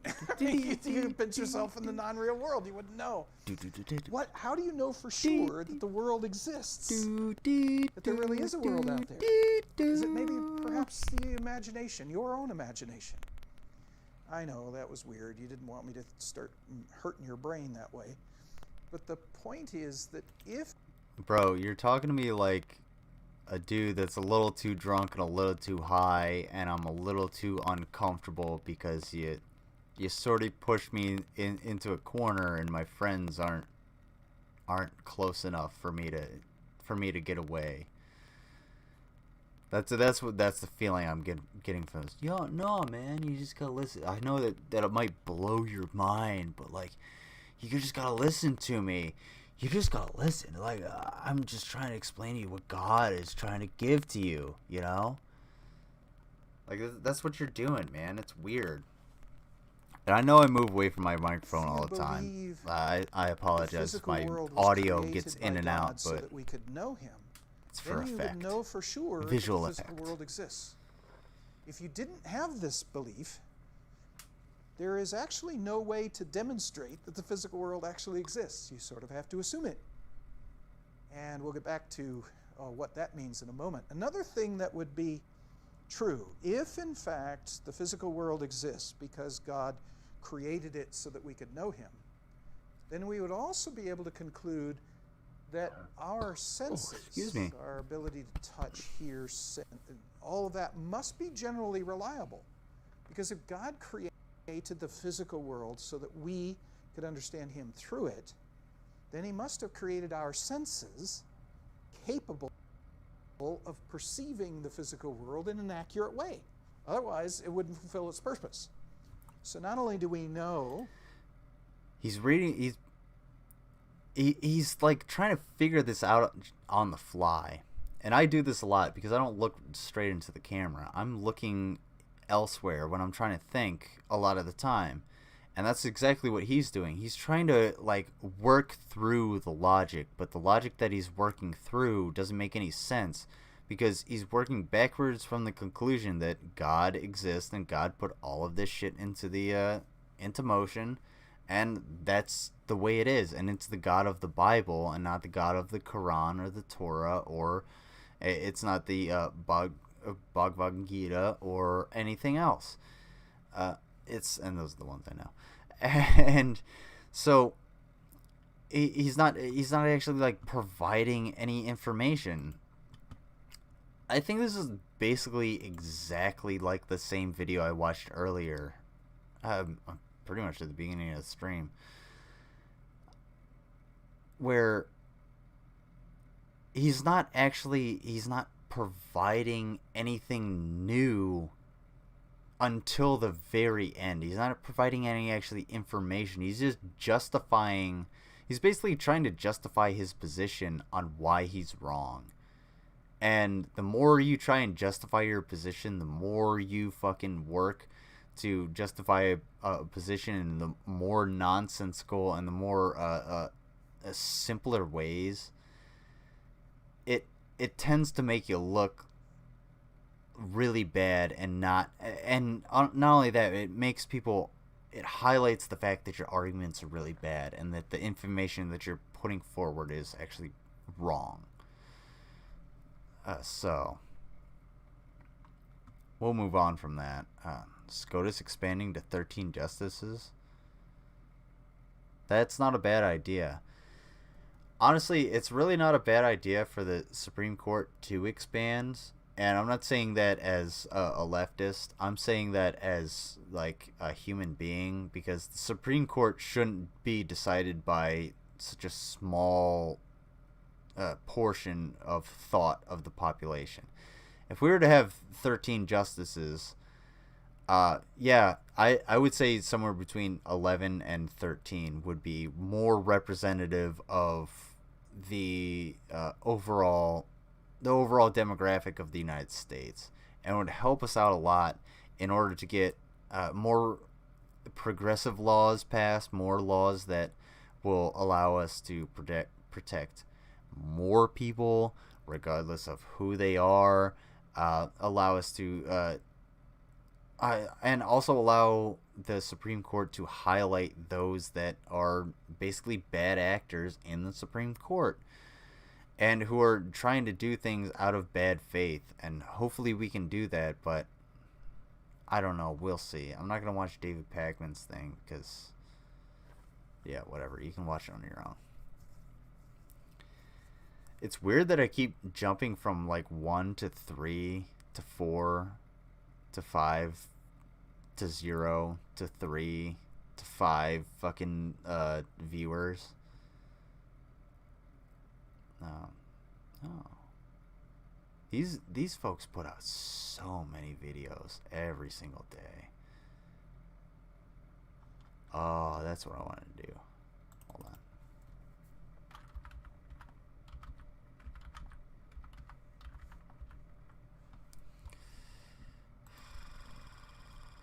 Lord of Patriarchy. Lord of Patriarchy, you ain't Lord of shit, dude. I don't know. I don't know if I have the... Let's see. I don't know if I have the actual ability to take down Lord of Patriarchy any more than Underhaven did in that debate. Because when Scientist Sam fucking trounced him, I mean, this sack of shit said he did more for America than Sam. And Sam apparently is a PhD Navy veteran. Get the fuck out of here, dude. Lord of Patriarchy, nah, dude. You ain't Lord of shit. Like I said before, you ain't Lord of shit. And you're gonna call... And the only reason he said that is because he's Puerto Rican. Puerto Ricans are Americans, dude. Sorry to tell you, but hey, your hood's growing from the top down. I'm just saying.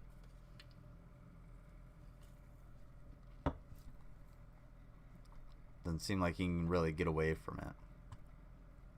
Problem with this dude is like it's hard to find. He doesn't clip his stuff. I don't clip my stuff either. But he doesn't clip anything, so it's hard to find anything that's not over at least at least an hour. An hour long. Hannah Reloaded went over the super woke. Actually, you know what? Fuck it. This actually brings up a good point. So, check this out. Hannah Reloaded went over this entire video before, and I listened to this at work. And I'm going to take this same advice that sort of got me, milled around in my head and got me to where I am streaming right now. There's no original content. There's no original content. So, if you're trying to make something original, if you're going to try and win the lottery, the new thing, someone's probably done it before. So the important thing is just to... Ooh, excuse me. The important thing is to just do it. Okay? Sorry, I'm getting the hiccups. So, the important thing is to do the thing. Nobody's going to come after you if you... For instance, watching videos on the internet, like I've been doing for the past 4 hours and 43 minutes and 12 seconds, Yeah, that's nothing new. People do it all the time. People make millions of dollars doing that shit on the internet. It's awesome. It's actually pretty fun. I really enjoy doing this, and I really enjoy interacting with the chat, my fans, and having a Discord and being able to communicate with people. I'm pretty introverted, so communicating digitally is pretty fucking sweet. But you don't have to be original. You don't have just turn on the camera and do the thing. If somebody tells you you're shit, ask them why they think you're shit. Don't be afraid. Just, why am I shit? And if they say, because fuck you, well, tell them to fuck off. Get out of here. Shoo fly. Alright? And YouTube, having a YouTube channel actually gives you a lot of control, because you can just be like, oh, well, that's a really shitty comment. For instance, someone commented on my Drop It War Style video, which has a lot of like explosions, and actually has a video of people dying in it. Someone said, yeah, we should do some of this to those BLM protesters or the Oregon protesters or something like that. And I straight up deleted that comment, because I was like, no, you're not gonna have that shit on my fucking channel. Fuck you. Like, this video was created because I had visuals and I had an idea, and was created for art. Don't try and put that malice on there. So, I don't know. You don't have to be original. Go ahead and do the thing. So we're going to do the thing that somebody else has done, because you don't have to be original, and we're going to figure out why okay, so Numbnuts is so upset.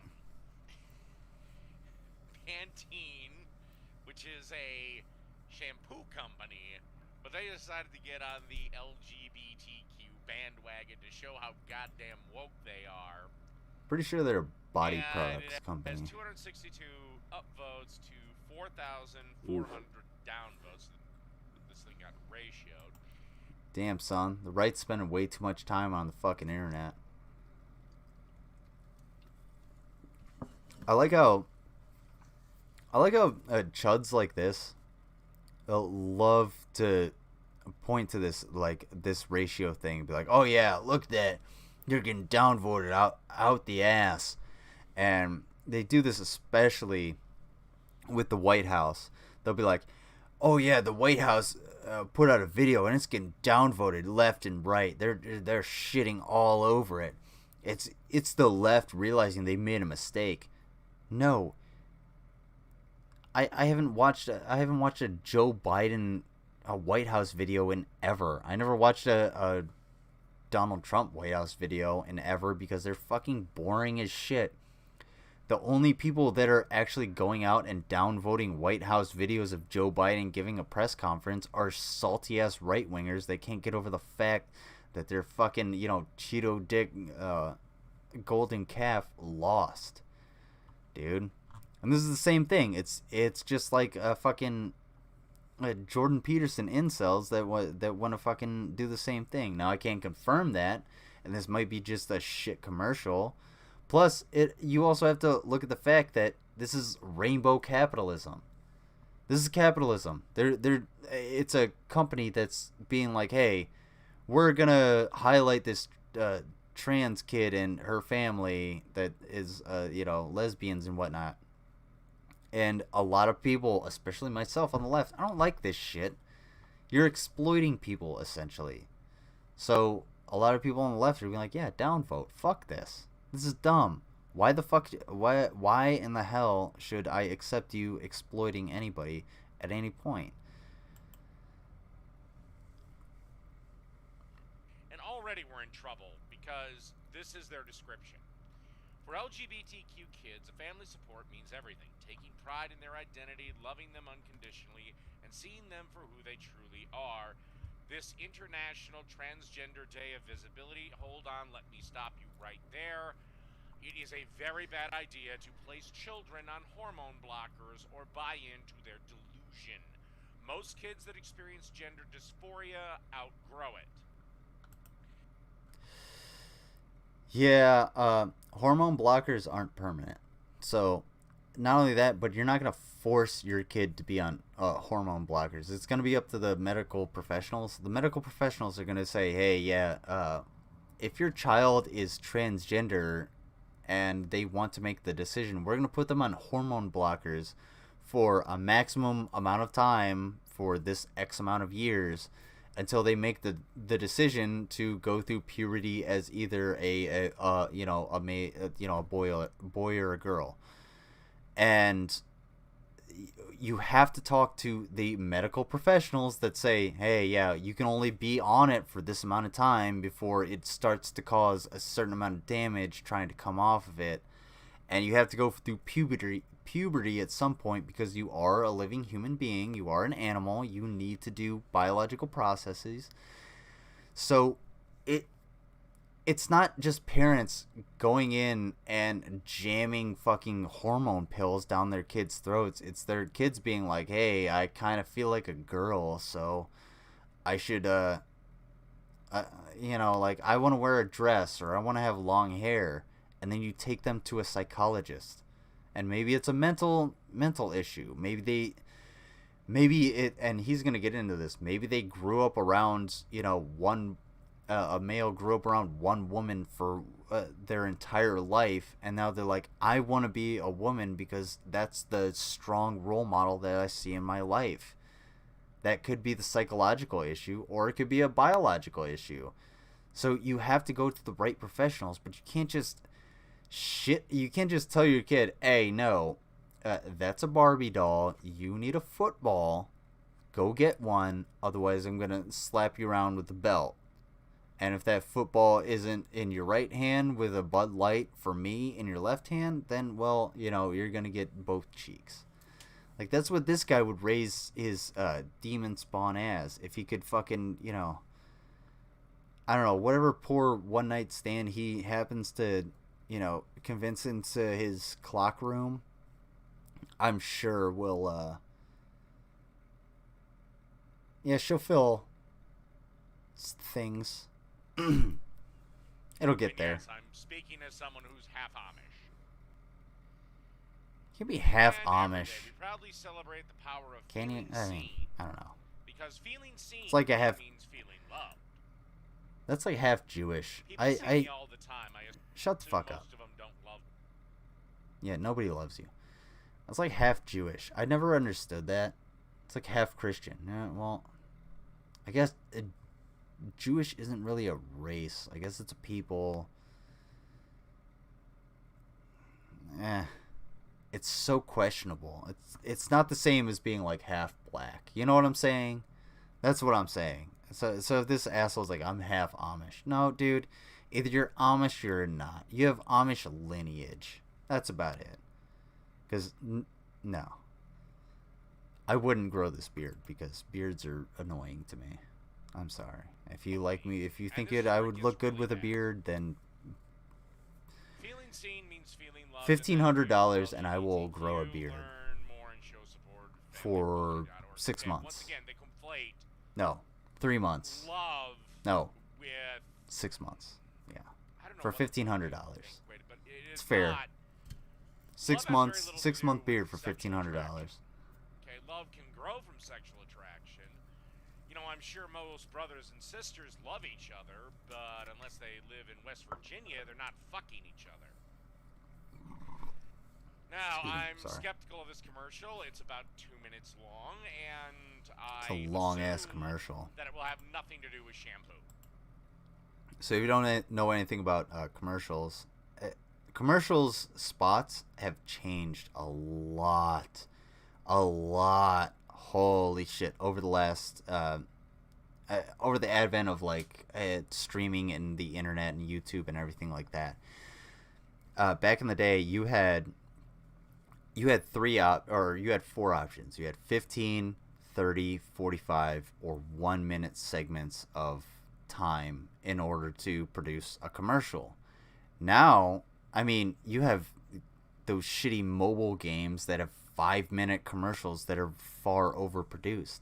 A 2-minute commercial is extremely long. For instance, when I was public affairs for the Army, the news segments that I would produce were at the most 90 seconds, because they had to fit into a slot. They fit into a TV slot.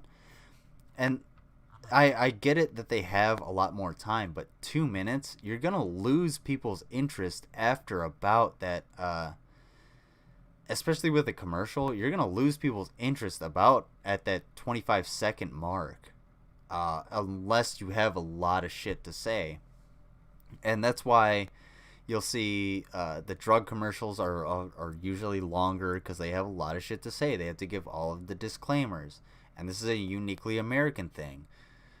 You won't see commercials for drugs and doctors in different countries that have universal health care. This is something that we need in the United States, is universal health care, so we don't have these stupid fucking commercials. But yeah. So we're gonna watch this, and we're gonna see what he has to say. Okay, so we start off with, I guess, a girl getting her hair done by her mom. Okay, what she's a old dick. enough to maybe start having sexual interaction. What the fuck does that have to do with anything, you sick fuck? Dude. Okay. What the fuck?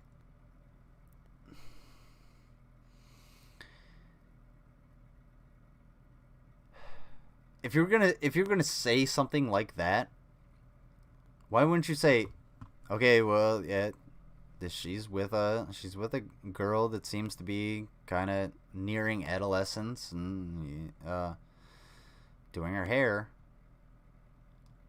That's at least a little bit more fucking acceptable. Jesus Christ, do you want to fuck this little girl, you sick piece of shit? Holy fucking shit, dude. She's like 11. Oh my god. But we'll see.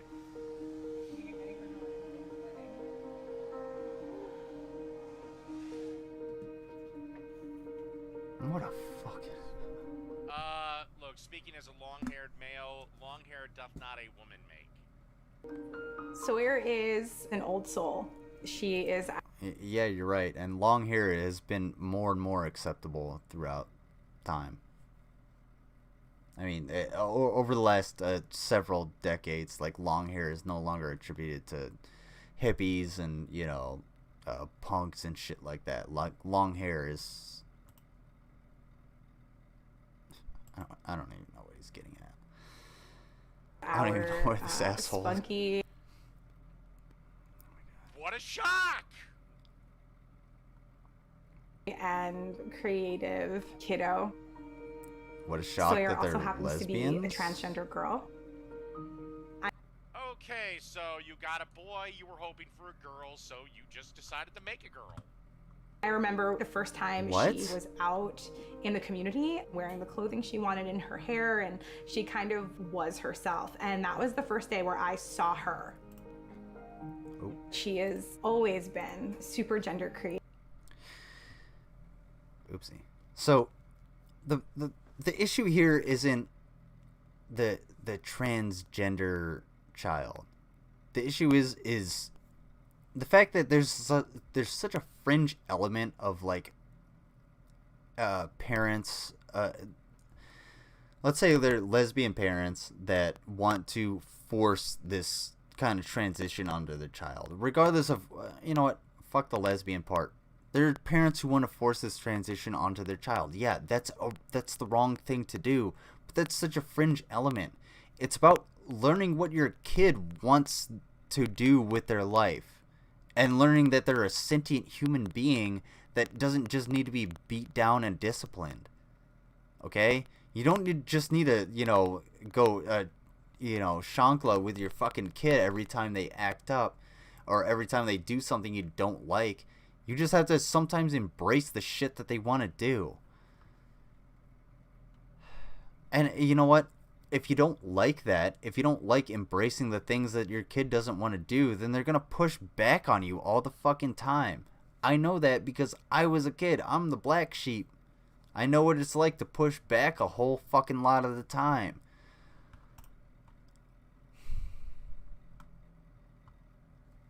It's like these motherfuckers don't even understand reality. Creative, and hair has been a big part of her transition. Look, long hair doesn't make a... Yeah, shut the fuck up. Hold on, wait. Hold on. Transition. If you let a boy grow his hair out, does that make him a girl? Nope. No, but it might make that boy more comfortable. I might be more comfortable with long hair. I'm actually, me personally, I'm far more comfortable with a short hair.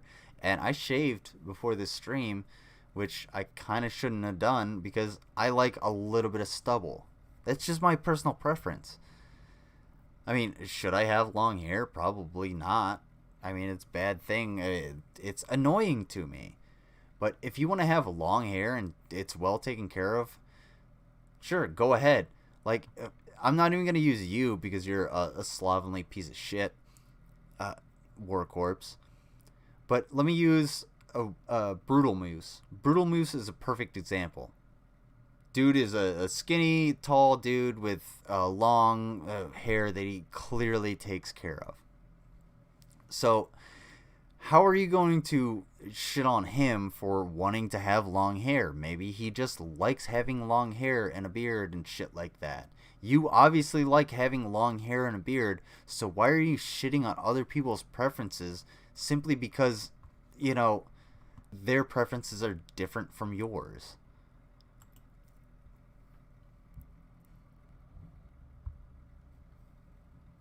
$5 hours. Damn, dude. Did I finally hit my curfew? Did I finally hit my stream curfew? Hair means nothing. Nope. Not yet. Yeah, hair Once means she nothing, told us that she identified as a girl, she immediately wanted to grow her hair out. It made me feel good and confident, and it made my insides match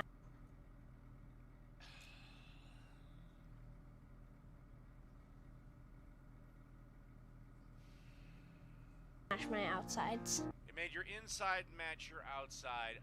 No, your inside does not match your outside.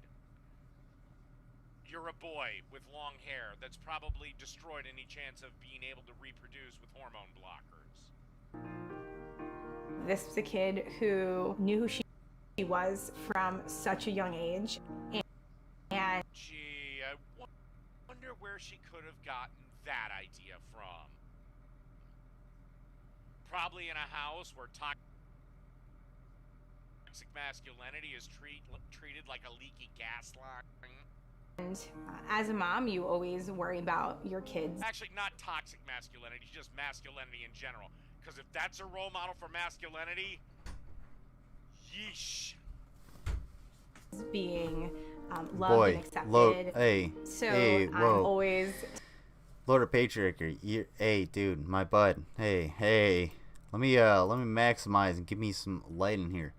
Dude, slow down. Your fucking insecurity is showing. Real goddamn hard. We're gonna go back into this a little bit. I know I'm losing a little bit of connection, I think. So, we'll see what happens. But yeah, dude, I need you to slow down for me. Just a slight little bit, buddy. That idea from. Probably in a house where toxic masculinity is treated Hold like on. gas line. And as we gotta go back just a little. That's probably destroyed any chance of being able to reproduce with hormone blockers. Absolutely no evidence that this child is on hormone blockers.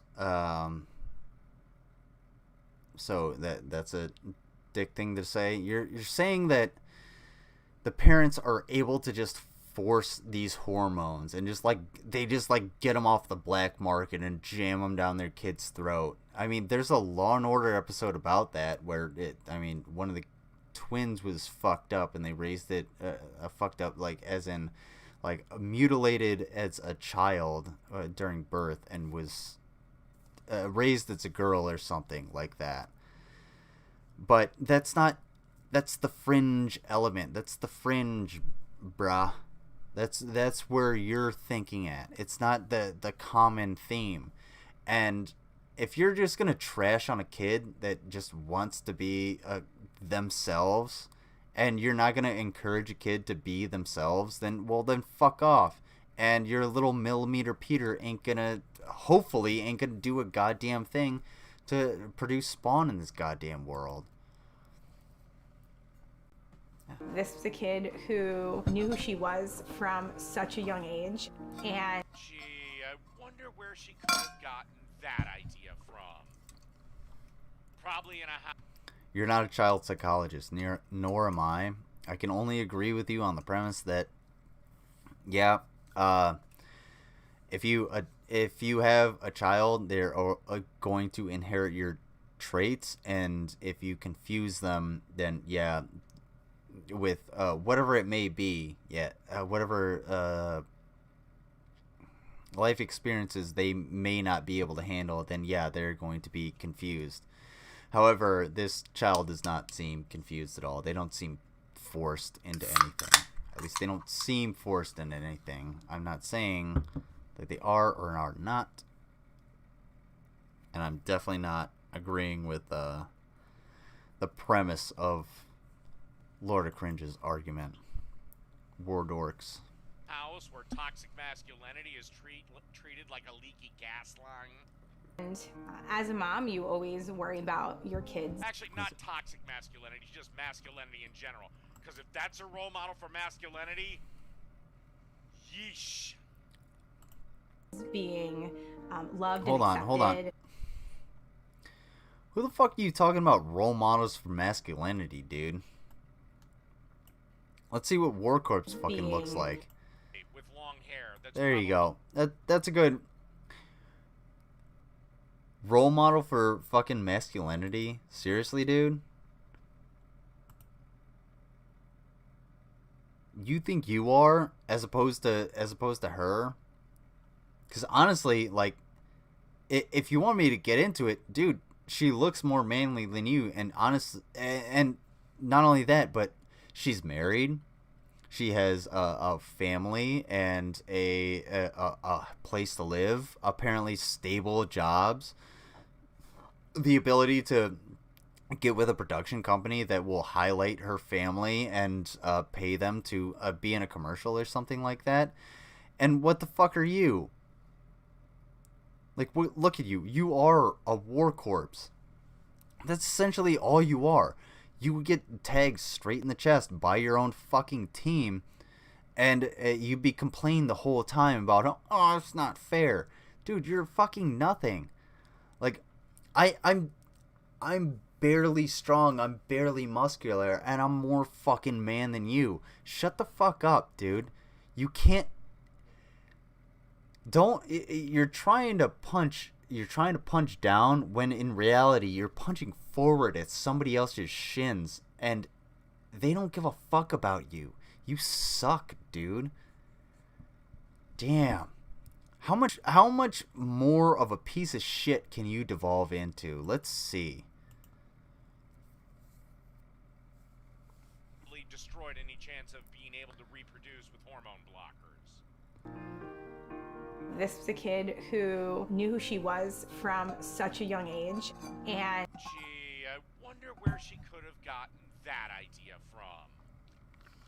Probably in a house where toxic masculinity is treated like a leaky gas line. And as a mom, you always worry about your kids. Actually, not toxic masculinity, just masculinity in general. Because if that's a role model for masculinity, yeesh. Being loved and accepted. So I'm always telling Sawyer to never hide who she is. Always be herself. Never be afraid to step out. Yeah. I'm weird about, like, names that... The names people give their kids, because I'm like, because it's your child. It's not a pet. It's not like a bug. It's not Mr. Beetle. it's this person is your child, so be careful what you name them. And I'm not saying like don't name them Devontae and name them Jessica. I'm saying be careful what you name them, because there's going to be a lot of Khaleesi's that people really just don't give a fucking shit about. Some of them going to be in Congress one day. Right up until she finds that first boy, and that first boy is in for a rude surprise. And exist as the person that she is. I'm sorry, this is... What if she goes for a girl?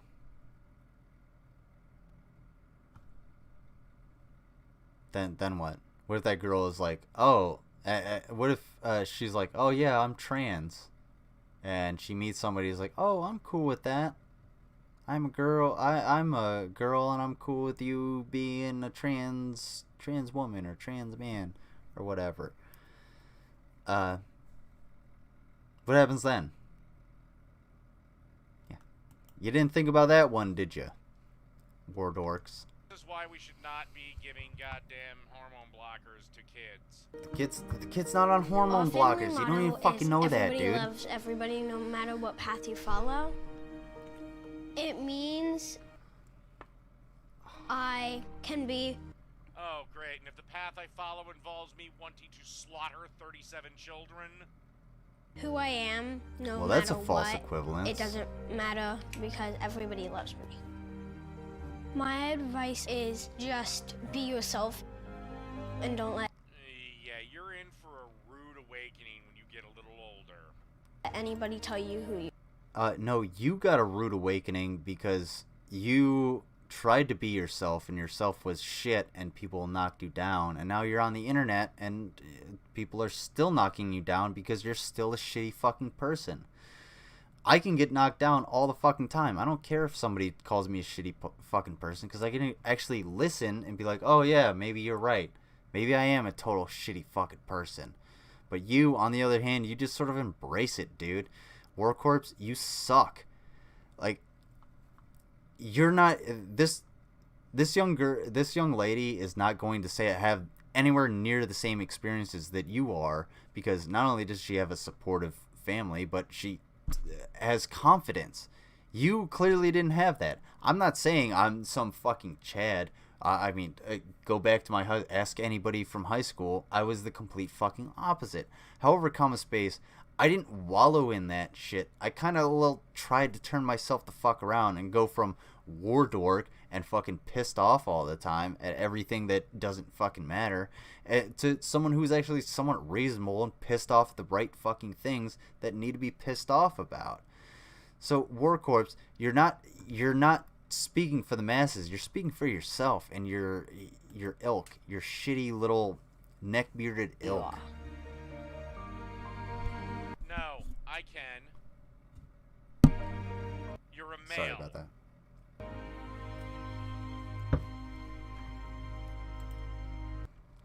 Biologically, yes. Sure. Male, your sex is male. Okay. Gender expression works differently. Sorry. Wake up, war dork. It's called gender expression. It's different from sexual identity. Once again, or biological sex, rather. With shampoo and it's rainbow capitalism, and basically they're just trying to make a bunch of fucking money. So you're getting pissed off, and you're pushing their narrative all they want. All they want. You're doing what they want, bruh. Wait. I kind of want to go back to more to Lord of Cringe. Lord of Cringe is just so... He's so full of just such dumb shit that comes out of his mouth. Video request live. I don't want a video request live. Oh, this video proves how weak men have gotten. Speak for yourself, dude. Now, I'm not gonna sit here and be like, oh yeah, I'm an alpha male. I'm a fucking ladies man. I get pussy every fucking day of the week. No, if you've heard me talk at any point, somewhat the opposite. I mean, I know how to fuck, and I know how to please my woman, and please any woman that I'm with, and I do my best to, hey, it's her before me. But at the same time, I don't shame myself for being like weak just because I don't fuck a new chick every night. That's not what it's about. It doesn't fucking really matter that way. It's just about like you do you. The more you that you are doing, the more of a quality individual that you will be. Okay, so that goes across the spectrum for the LGBTQ spectrum. Second video on YouTube today, and then the other videos are going to be on alt tech platforms as they become increasingly more important as YouTube just make. Is it because I have the hat on that my headset fits better? Because I'm pretty sure he and I have the same Corsair headset. And yeah, I put this down. Now I'm like, oh yeah, I could talk anywhere, but no, it's not coming through there. And he's actually talking through here, so he's giving that radio type, radio chatter type effect, when in all reality you don't need that. I could sit here and put this down and have that visual, but at the same time it doesn't really fucking matter, because I think a lot of people more listen to me than actually watch what's going on, and I think that's partially because I set my shit up that way. This is bride faces backlash over disrespectful dinner menu at wedding, extremely rude and tacky. Now, I tend to think everybody in this situation acted badly. So, gee, I hope that basically what happened noise was wasn't down she that low served for that fast long. food to her mother-in-law at her wedding. Anyway, the bride at the reception served lemon chicken and lemon cake at her wedding reception. Now, me personally, I would prefer, if you're a friend of mine and you're getting married, if you could leave me off the list. The fuck? The trouble was... Yeah, I'm pretty sure anybody that's getting married would want you far away from their wedding, unless you're like loading a truck in the back. Get the fuck out of here. No, weddings, I've been to one wedding in my life, and I would go to any wedding ever, because they're fucking awesome. It's literally this celebration of celebrations. It's a reason to just not give a fuck. And you have a very limited amount of fucks to actually give towards everybody, and you have to give those, but that's about it. And you can just, so many things go at a wedding, so just do it. And yeah, I wouldn't invite, if you were, I'd send you a invitation that has the day after as the wedding date. Okay. And a lot of people don't like lemon chicken. It must have been a mistake. So I got tired. I get that. She wanted to provide a low-cost alternative, so she bought her mom a cheesesteak from Jersey Mike's. Again, why this girl didn't think of, hey, maybe some other people don't like lemon chicken. Maybe I should have an alternative. Or maybe some people are vegetarians. And if you're vegan, go fuck yourself. Wow. Anyway, well, it's your wedding. So you do what you want. she got this cheesesteak from Jersey Mike's. After the wedding, the father-in-law was furious. We got married recently, and I wanted to serve my favorite food. It's at the wedding. Lemon chicken and lemon cake. I didn't want my mother-in-law to starve, but she hates lemon. I can't even put it in her mouth without gagging. Trying to think of something that she would eat that was cheap. Why would you and put easy. lemon in your mom's? Hold on. Why would you feed someone a lemon? That's just that just sounds like a dick move, and it sounds like this lady is it sounds like she's like jamming lemon into this her mother-in-law's mouth, like she's decrepit, and she's like and she's just jamming lemon in her mouth, like eat it, you eat it, like it, like the lemon. The cake is lemon too. And this poor old woman is just sitting there in her fucking hover around like, I can go to the Grand Canyon. Getting lemons jammed in her face. Poor lady. Skatey lady. Fuck Roger Stone. You couldn't have done with fettuccine Alfredo? Anyway, so she got a buffalo chicken cheesesteak at Jersey Mike's. It's her favorite fast food meal, and I had a box of M&Ms for her. She gave me a weird look, but she ate it. Then her father-in-law called her out on the meal. He was furious. He said that I am selfish and disrespected him and his wife. He went on a rant about how tacky it was to have a wedding and not take the family into consideration, that I wasted his money.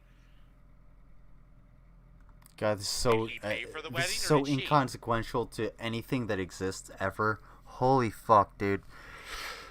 Oh, fuck me running. How... I had no viewers. That's the problem. Nobody was in chat.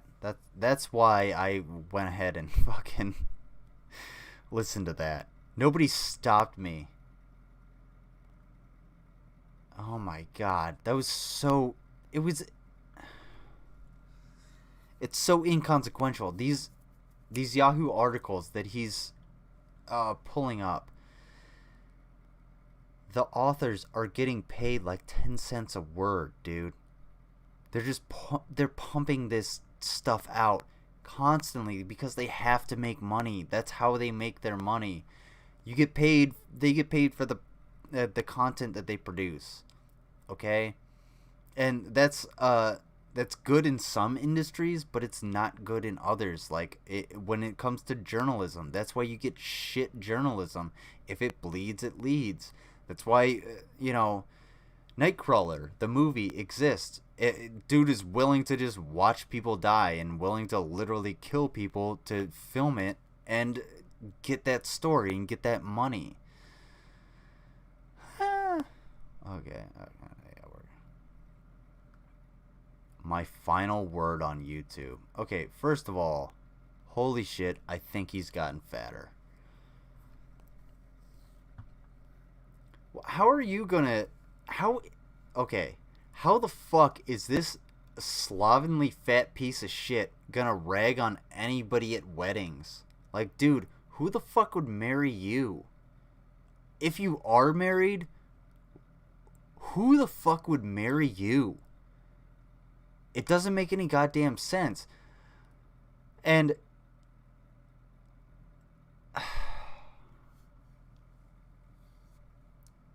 it's just so hard to find like starting points with this piece of shit.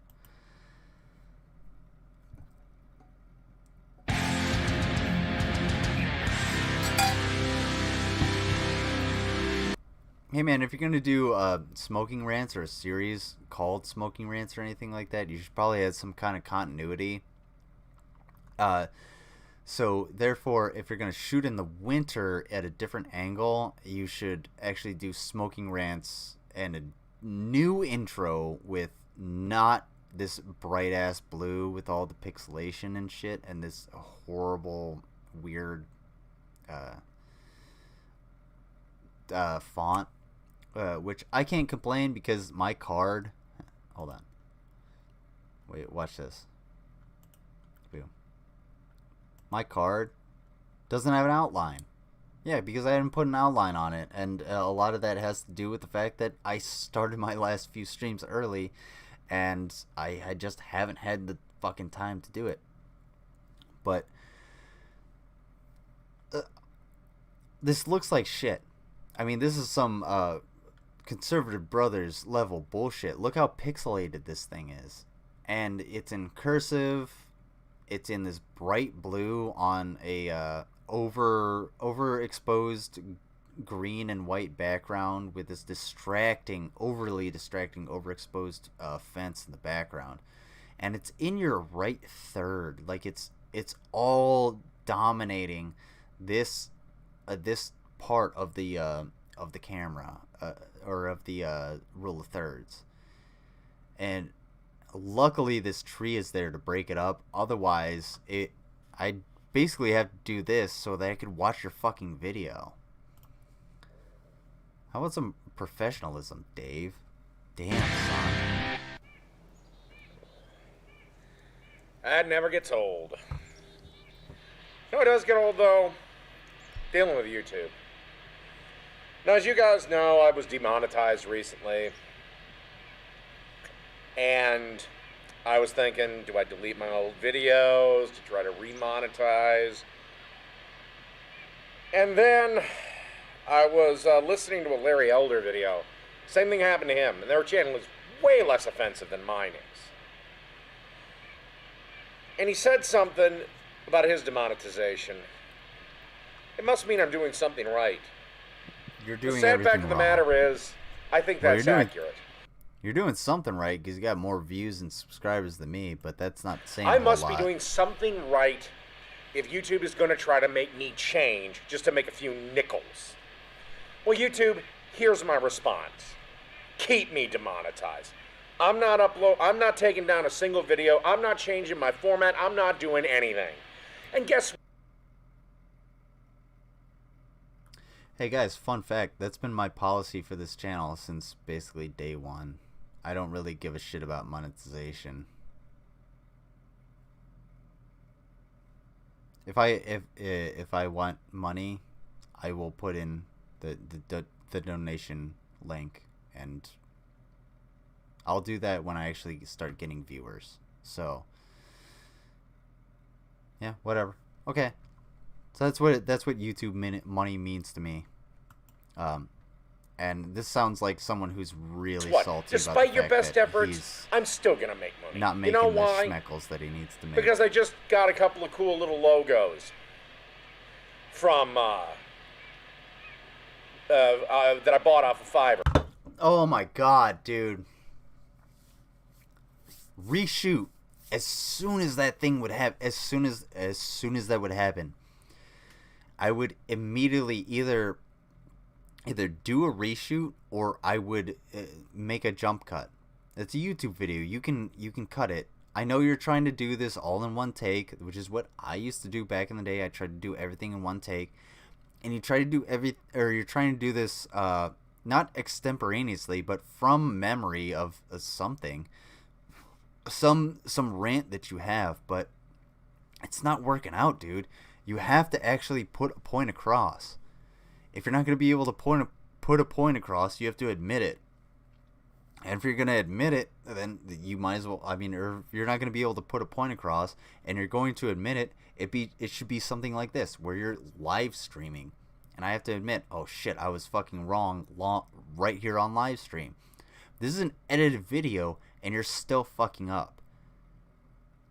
So at what point should not only YouTube find any incentive to monetize you, but should I find any incentive to listen to you to gain anything other than information about how dumb you are?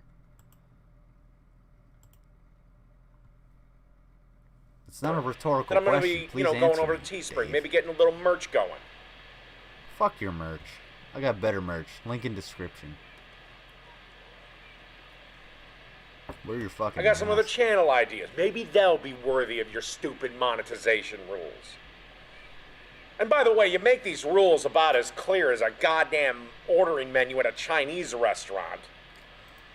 Oh god, that is such a horrible analogy. Oh, fucking son of a bitch. First of all, if you go to a Chinese restaurant, everything is basically, you know what you're getting. You know what you're getting. Mainly because Chinese restaurants, unless it's like an authentic Chinese restaurant, they're gonna have Americanized Chinese food. Like, especially if you're going to like a buffet, which, Dave, trust me, you've seen a few buffets in your life. But to even say that, like, what the fuck are you talking? You're just shitting on. None of this is really hard to interpret. So, YouTube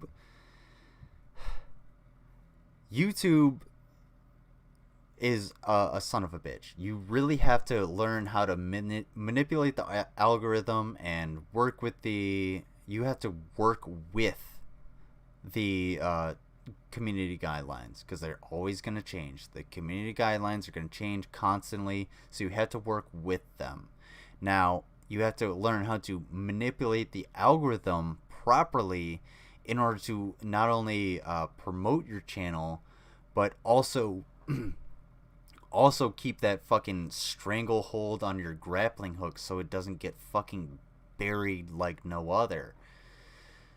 And manipulating the algorithm can be just as difficult as following the community guidelines, because the community guidelines change just as often as the algorithm. So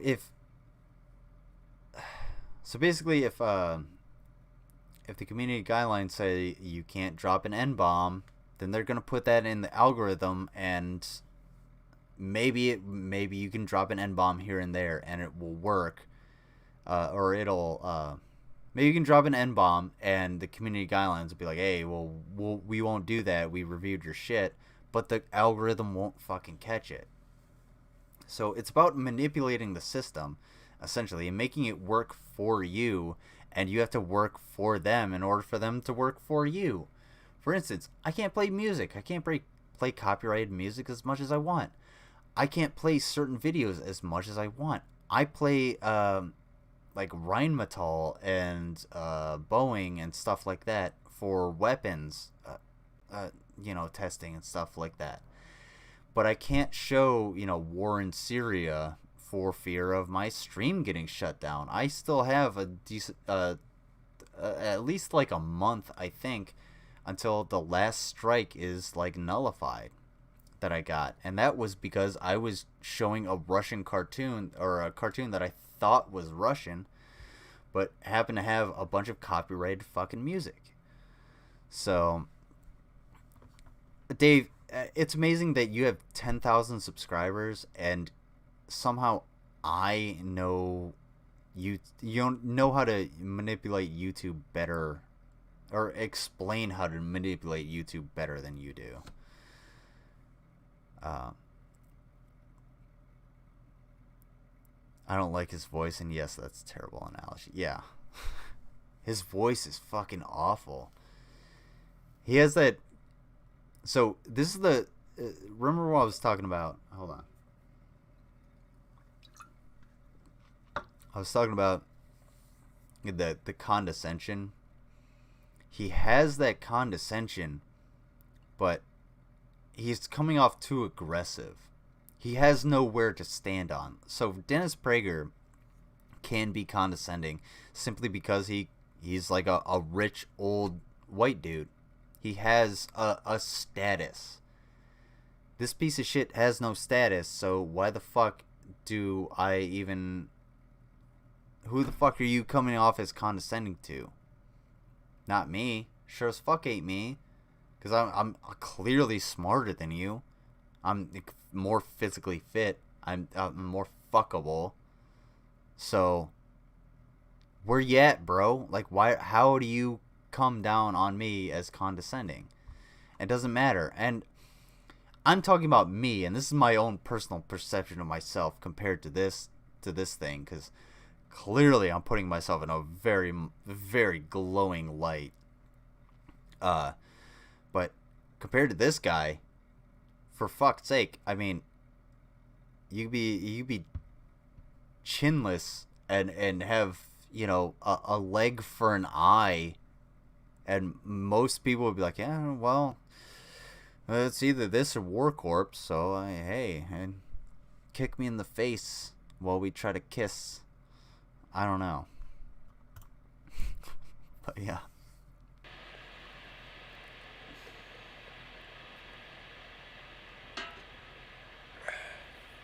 So no, YouTube, I'm not changing. I don't care. I'll find another payment processor to do my super chats or whatever they're called. Dude, no. There's so many ways to get paid over the internet. You're already there. You already know the links. Shut the fuck up. Are you a character or not? Dude.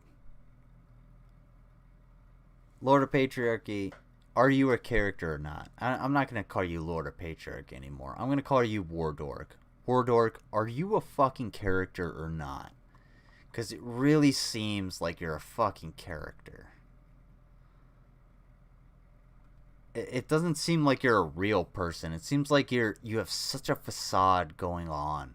And I don't know if that's a defense mechanism, if this is such a hardcore defense mechanism that, like, it pervades every aspect, that it pervades your personality, but honestly, it's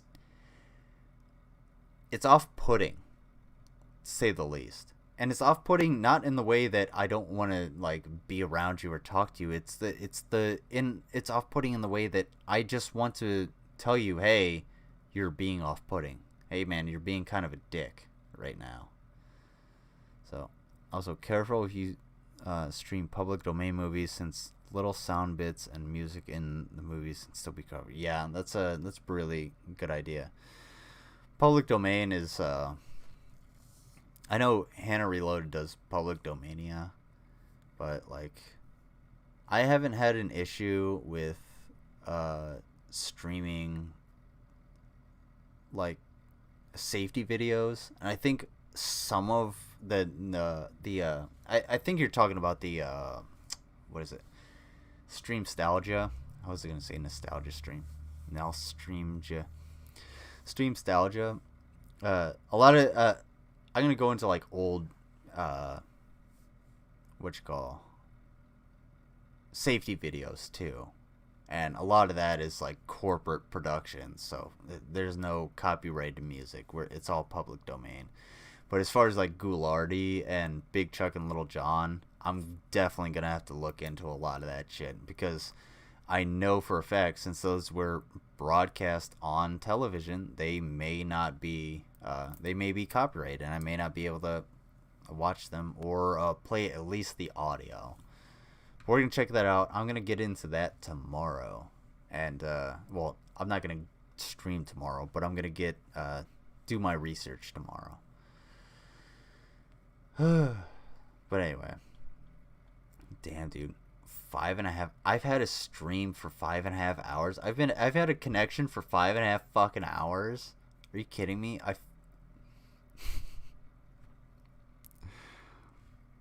It's yeah, fuck off. All right.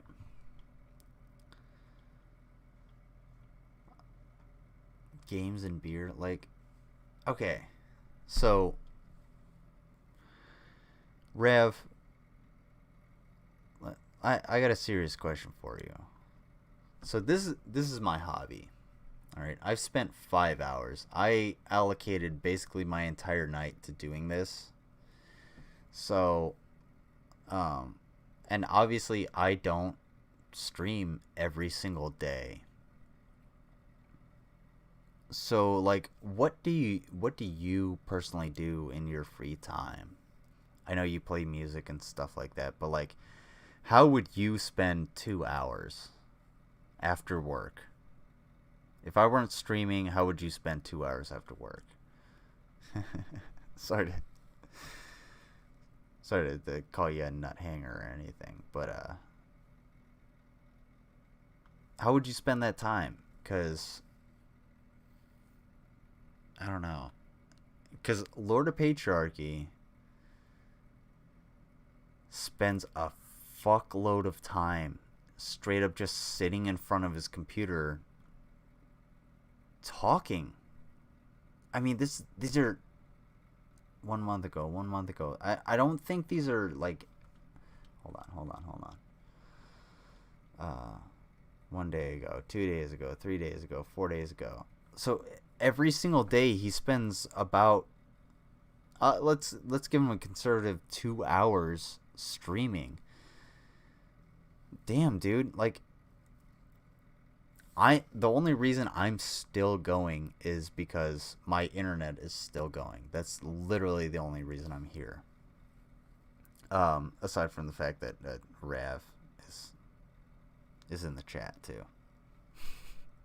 Like, No, it's not literally the only reason. I'm here mainly because I need to keep the connection open. I'm sitting here as the RTO, trying to fucking make sure everything comes in properly. But I don't understand, like, how do you cook? How do you clean? How do you run errands? Do you have someone who runs errands for you? It's very confusing. Am I just that unproductive that I can don't jinx it. Yeah. It's a very good point. Don't jinx it. I don't know what it is, but I probably jinxed it already.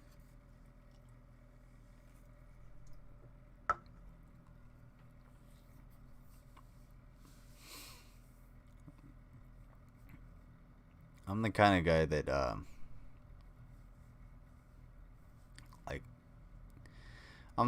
that goes through an intersection and the car breaks down in front of me, and then I reverse into a fucking oncoming train.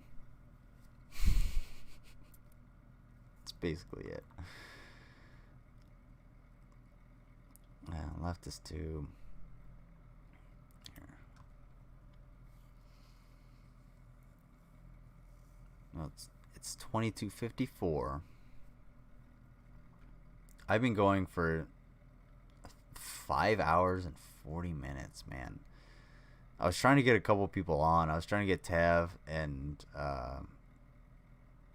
Jamie on.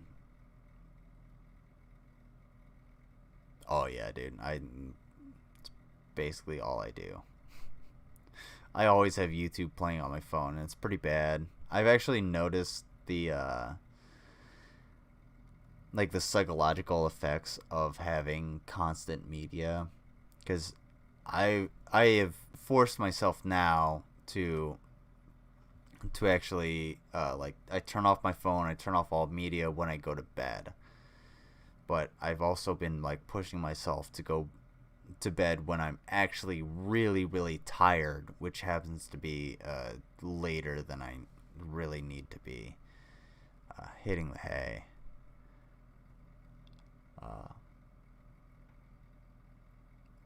Then yeah, like I said, music also watch. What? Oh yeah. No, I don't listen to a whole lot of music. I mean, I know you're a musician, so obviously you listen to music all the fucking time, probably.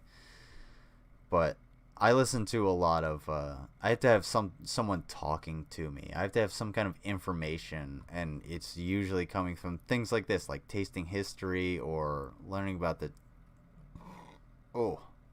jaw trap ant or something like that. Some kind of information being pushed into me. Yeah.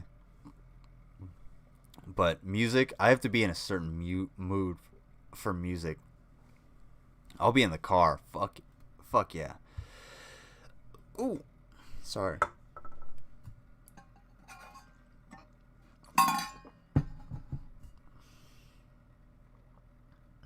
It shows on Prime Video?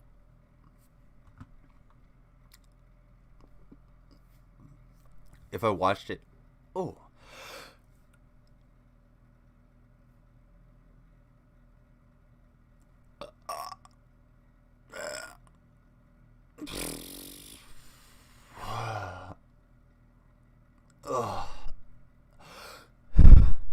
I'm trying to get rid of this hiccup.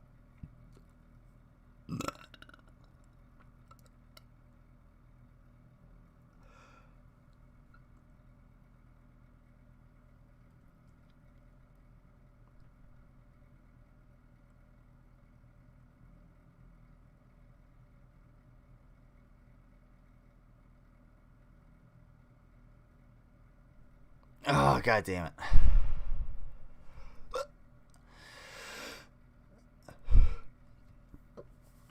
I have the hiccups. I hate the hiccups. Oh my fucking god, dude. I really, really hate the hiccups with with a passion because it's nothing but an interruption to your fucking life.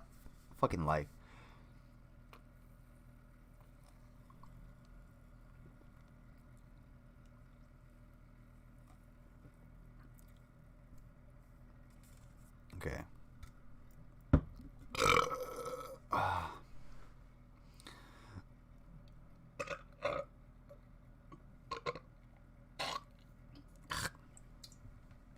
Sorry. God, I hate having hiccups. Oh, boy, do I dislike this. If I go to Prime Video, actually, you know what? Oh my God.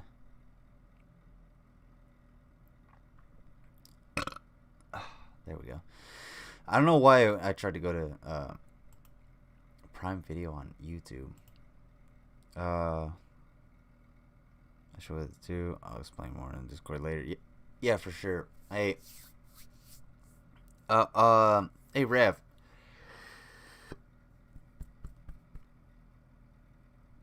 Goddamn son of a bitch. You want to come on? I don't know why didn't I fucking send you a message? I sent like realize and because I don't realize it's always about, oh, hey, what?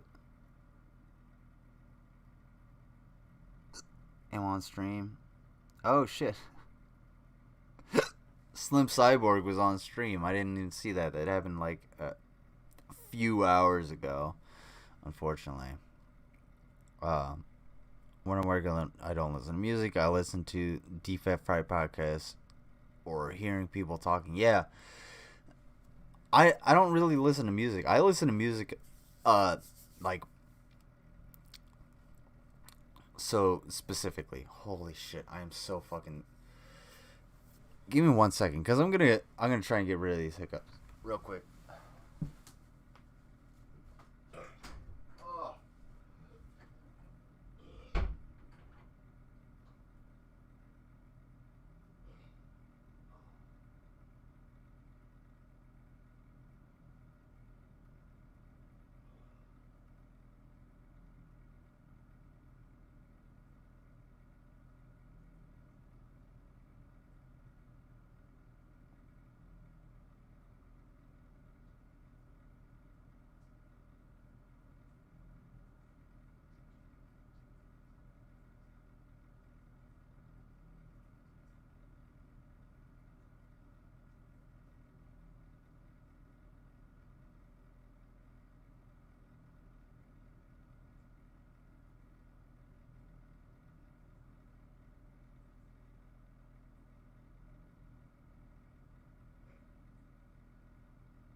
He's back. Still didn't get rid of him. Yeah. Oh, dude. I can only imagine. Like, you're trying to sing, and I'm gonna say sing as opposed to like vocalize, because I mean it is music, but yeah. Oh my god, hiccups when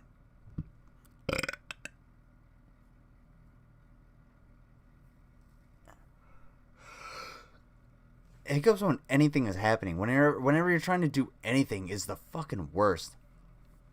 And I can only imagine when you're trying to do vocals and all of a sudden you get the hiccups. It's just like it interrupts everything. You can't effectively communicate. I mean, look at me now. I got the hiccups. And all I'm trying to do is fucking talk. I'm not even trying to sing. I'm not trying to do some deep metal voice. Oh, like you do. Hell yeah, you'll join. All right. Let me see.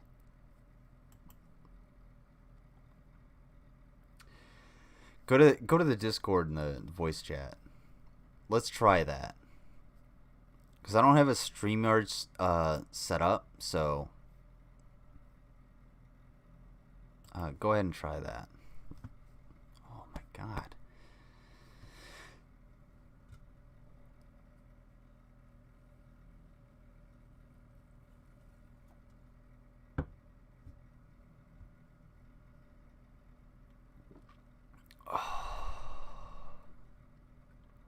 Large quasar groups. Lord of Patriarchy. Let's see. Lord of Patriarchy.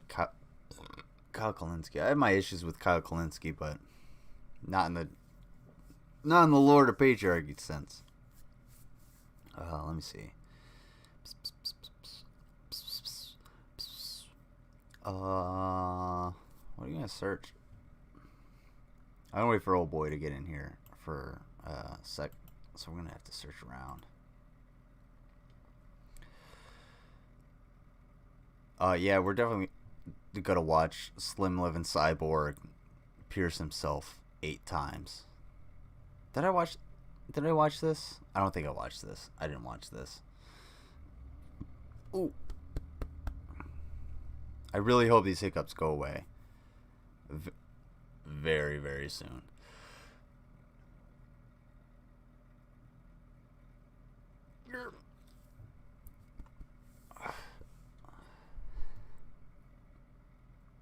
I'm just waiting on Rev to... hold on. I don't even have that fucking chat open. Okay. I'm waiting for Rev to join. Joining the Discord. And then we'll check this one out. And then we'll get into whatever he's got filing in.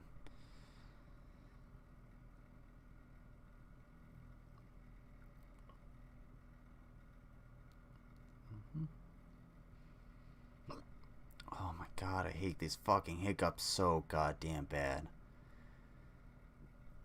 I wish there wasn't like a 1-minute delay on all of the shit that I do. On everything that I like put out. I'd have to if you're not willing to do the Discord, I'll have to set up StreamYards and we can do that next time. Because Rev has been a definite a huge asset to the stream and to the Discord and everything like that, providing lots of content. He provides all the music for the beginning now, and is active in the Discord and is a pretty cool dude, like all around. As far as I know, I don't know if you like it, like I don't know, fucking fillet baby seals in your free time or something. There he is. Let's see.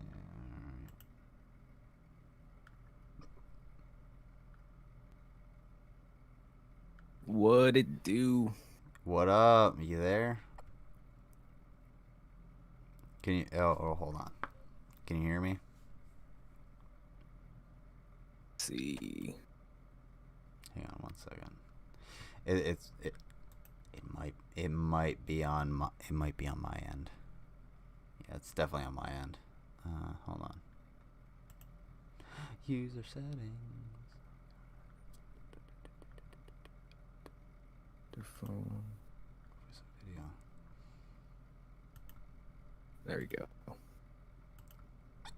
Okay. There we go. I can hear you. All right. Yeah, I did reset the. See, why are those there? I reset the microphone settings.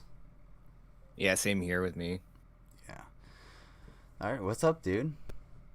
I'm doing peachy fine, man. I just had dinner. Awesome. What was for dinner? Ooh, you guys.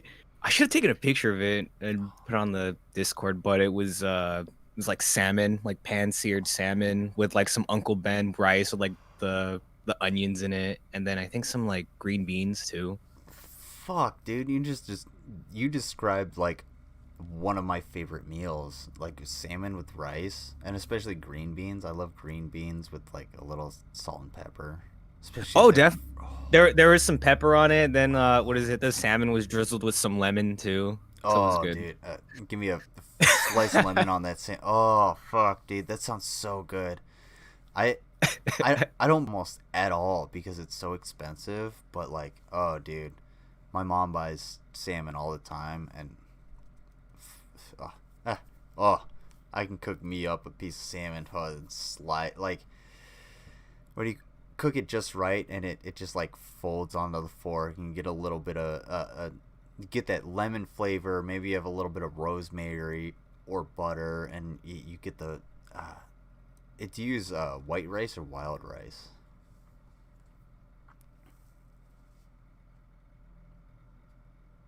Oh, hey, you're not coming in, man.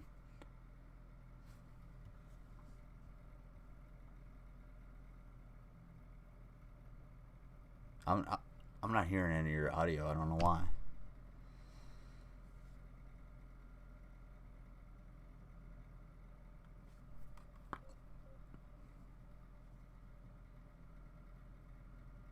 Hold on one sec.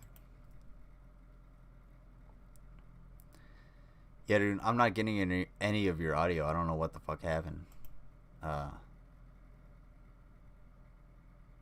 Try disconnect and reconnect. Oops. Excuse me. How about now? Oh, okay. Yeah, there you are. All right, there we go. Yeah. Oh, dude. Yeah, I know I sent you the which one was it? Oh yeah, the Space Jews, the Spirit Science video. I mean, I saw it too, like ahead of time, but then just like I also forgot how the first part, how badly it was gonna be. Dude, I actually appreciate you sending me that and not knowing how bad it was, because like, oh holy shit, that was so bad. That was fucking awesome. Like, oh my fucking god. It's one of those things that just really needs to be highlighted. Like, how can you just skip over that? There was nothing to skip over. Like, that holy shit. Like, they cut down to the bone of the Jewish religion, and then we're just like, yeah, we're gonna forego the salt, and we have this thing called battery acid. We're just gonna, open up that wound a little bit more. Fuck your bone. We're just gonna smash the car battery open on your bones until the battery acid comes out on your fucking wounds. Like, Jesus Christ. I know, like, it was just like, I cringed like so hard because of just like really like I know I saw it, but just like to watch it again, you get to see stuff the second time that you didn't see the first time, and I was like, oh my god. Oh, dude. I mean, there. It kind of reminds me of yesterday. Is it yesterday? Yeah, it's still yesterday. I was talking about shitting on PragerU people, and they put out a post that was like something about being offensive. What is offensive to Jewish people, or something like that. And I was like, well, I wanted to say, hey, well, and these people wouldn't have gotten it, but inoffensive means like, what did the rabbi do when he stuck his hand in the river? He gefilte fish.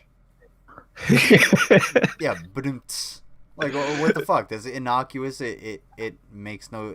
It's funny, right? Mm-hmm. But if I were to say, you know, how do you fit 6 million Jews into a Volkswagen? Now we get into the offensive territory. So you have That's to, on. Yeah. yeah, you have to fit. You have to know the difference. And you know, I've said it before. The conservatives really don't have any sort of creativity, so they don't understand, like, there's nuance. There's a spectrum to things. And I think I posted this in Jamie's chat one point. The conservative spectrum is a series of blocks. Mm-hmm. You know what I'm saying? So, yeah, a block that can be easily categorized. Where, you know, like compared to the left's very, like, we're kind of like a mishmash of you know, the left side as compared to, you know, people on the right. right. I hate to say it, but the left is more of a rainbow than a series of blocks. But it's like, it's kind of more true. And I think of more of the electromagnetic spectrum is the idea I have in my head than like the rainbow flag, because the rainbow flag is still a series of fucking blocks. So you got to think of it just like a mix of colors. Yeah, they're not always going to get along and produce something that you like, but at the same time, you can't just pick them apart like you think you can. Oh yeah, exactly. And I was gonna say that one of the downsides of having just that big rainbow on the left is just that, you know, they hate, like, people hate each other on the left. Oh yeah, I mean, and that compared to people on the right, where it's like, no, like, we are this rigid group of people. Just as long as you believe that, you know, in the Bible and American exceptionalism, you're a-okay. Yeah, absolutely. Like, the right does a lot of things correctly. The right is definitely easier. The right is way better at marketing and messaging. 100%. The left fucking sucks at it. That's why from the get-go, BLM was demonized. That's because why of the sloganing. Right. That's why from the get-go, defund the police was demonized. That's why what is it? ACAB has been demonized, because you're putting out a statement, like a direct statement to people who have a brain that works on direct statements, but those statements have so much nuance that those people that need direct statements to inform them aren't going to actually process any of that. And that's where the left fails. So, like, the left really needs to be like, hey, not all cops are bastards, but hey, you really need to understand that you're part of an organization or you're part of a culture that's being really shitty, and you need to change it. And if you don't own up to it, and if you don't do anything to change it, well, then you're just part of the problem, regardless of how you feel, or if you're just trying to keep your job, which I think is the vast majority of people throughout the world today. You're just trying to keep your job. So, but I don't know. I feel bad bringing you on and then talking all over you. I am so sorry. No. You're perfectly fine, Matt. No, I was definitely listening. For sure, I agree with that. We're all just trying to, like, it's kind of like walking on eggshells, like you said. Like we're just trying to keep our jobs. We're just trying to not, you know, say some, like, super, like, radical shit to where, hey, is this you? Like, you know, you're in your boss's office or HR's office. Like, is this you? Right. And, you know, that's exactly the thing. Like, for instance, I have a full-time job, so I don't say anything, you know, negative about the company that I work for, because I really honestly don't really have a whole lot of negative things to say that aren't particular to that company. However, that company that I work for works under the same system as, say, Amazon. So it's exploitative, and I feel exploited to a point, and I'm willing to say, hey, I don't want to be exploited to a certain point. I don't want to be worked into the fucking ground for nothing. You know what I'm saying? Mm-hmm. But I'm not going to say, fuck my boss. My boss is such a piece of shit. Fuck that guy. Or, that's just dumb, because that's a really good way to get fired. I mean, if you work for a company that treats you well, then yeah, this is like kind of saying like fuck it, even if you don't like your job, but your boss or your manager treats you like respectfully, then yeah, like saying oh fuck them is kind of going a little too far. Right. I mean, I have critiques of all of the same thing. Like you already know what I work in, so I do have some criticisms of the type of job I do, but still, like, my boss is pretty good to me. I have no reason to say fuck my boss. You can ask anybody. Have you ever criticized the management at your place of employment? If they say no, they've always been a boss. That's that's basically it. So everybody has complaints, but you have to be very specific. And I'm a public figure. That's basically it. As soon as I turn on that camera, as soon as I made the decision to put myself on camera, I became a public figure. So I have to be careful about what I say, and I'm not gonna, I'm gonna say the right things. But I'm not going to lie at the same time. You know what I'm saying?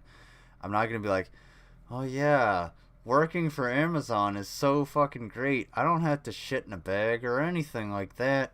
$15 is so cool.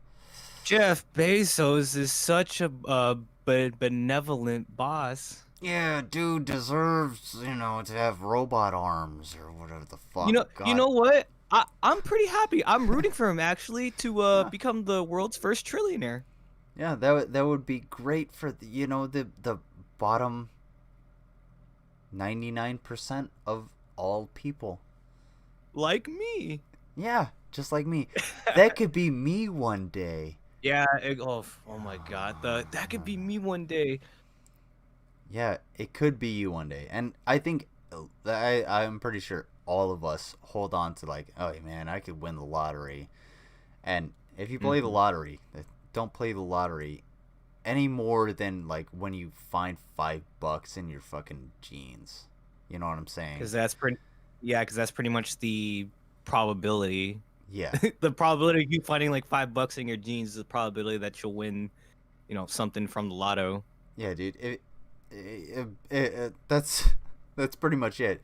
Yeah, if I found a $20 bill in my in my jeans, hey, my hiccups are gone, by the way. If I found $20 in my jeans, I would go buy something like worthwhile, and then like use $5 and be like, yeah, I'm gonna buy 2 lottery tickets. And if you want the real strategy, check this out. Shh. Don't tell anybody, because actually nobody's watching and probably nobody's going to see this. But buy 2 lottery tickets with the same number. Mm-hmm. Right? So it'll be a while. It'll be a while until I see it on the stream, because there's a delay.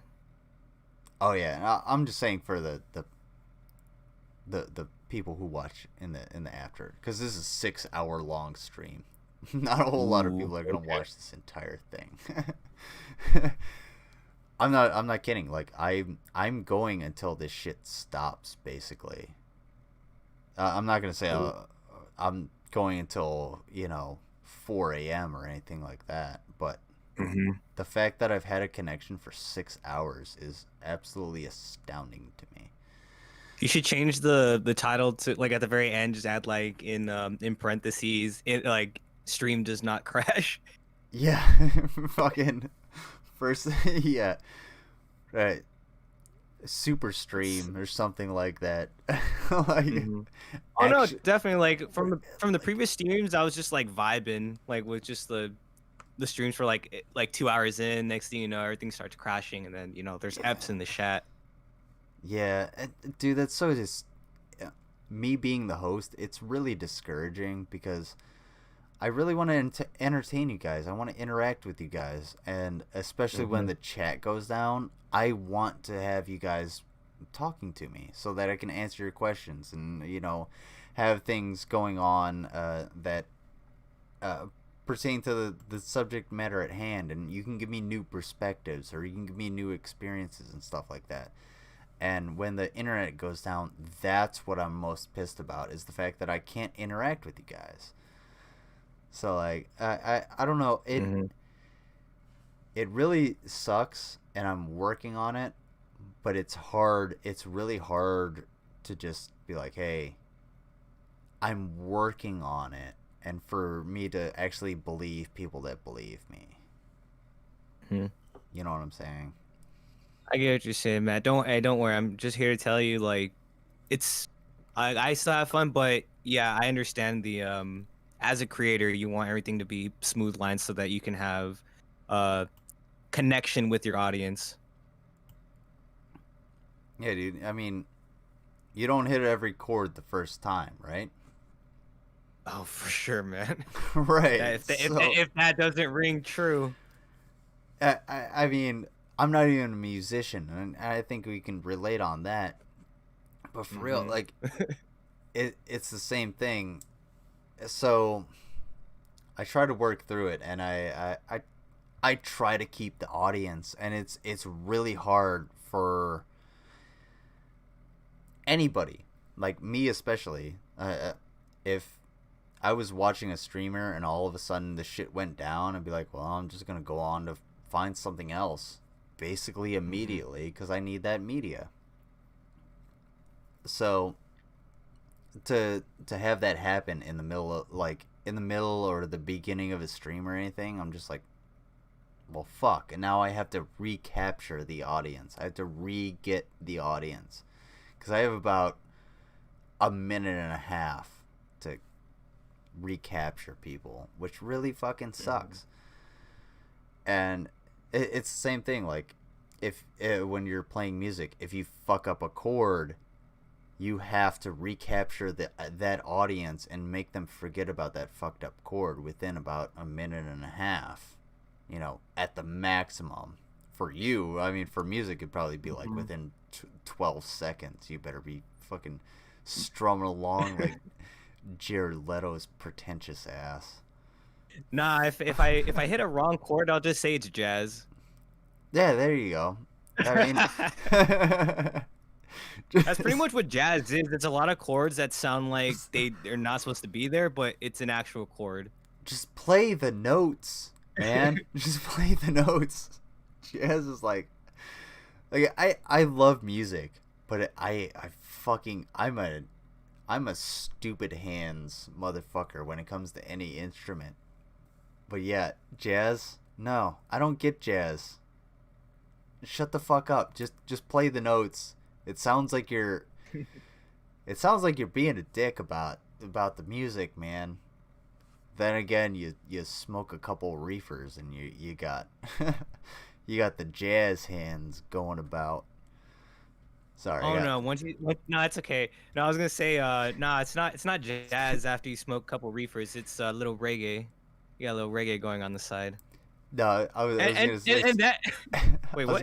I was gonna say sorry. I got a little, a little boomer getting in me. There. A little boomer. Oh. Yeah. You got getting down with the Charles. You got a little boomer in you. Oh yeah, he's he knocks around from time to time, gives me the itches, and well, that's another story. But go on. What were you saying? No, it's just what was I saying? It doesn't even matter. It's probably not. I think. Oh wait, never mind. I remember. It was about like it was like smoke a little reefer. That's not jazz, my friend. That turns into reggae. And you don't need to be doped out for that, because it's just a simple chords over and over again. Just do 1 4 5 1 4 5, like major first, major fourth, major fifth, and just do that.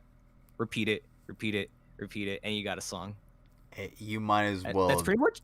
You might as well have shitty walled me to that. Like you were speaking Chinese. Like I get what you're saying. I'm sorry, man. I guess to put it simply, most like pop music, yeah, like you know what like most pop music, like the popular stuff. Like let me. Okay. Oh yeah, I know exactly what you're talking about. Because pop music only goes by like what is it, 3 or 4 chords? It's 3 or 4 chords done in the same progression, meaning progression. Like because I know. So it starts. Yeah, exactly. So it starts at tonic, and then it goes to what is it? Starts from tonic. That's which the first. Then you go to your 4th major, your 5th major chord, and then you go back to the 1. That's pretty much it. I think what is it like? Take on Me by Aha. Take on me, take me on. Yeah, that's the one. Yeah, it's what is it? It's what is it? C major chord, G major chord, B major chord, and then also an E minor chord. So it's usually those 4 chords over and over again because they sound nice. Yeah. I'm not gonna lie, they're the nicest sounding chords. Yeah, they're auditorily pleasing. I almost said exactly. I almost said autistically pleasing. But that definitely would have not been the correct terminology. Go ahead,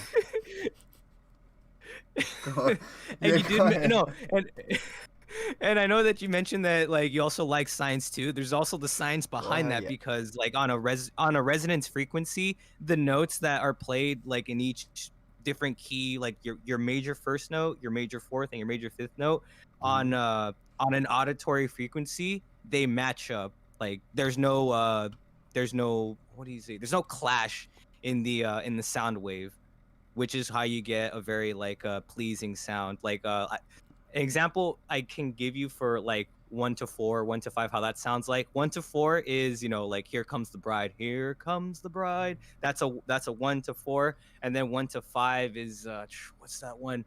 Like the only one I could give is Maria, like the song Maria from West Side Story. I don't know if you've seen that movie. Oh, dude, I went to public school. I've seen West Side Story more times than you can shake a fucking winter break at.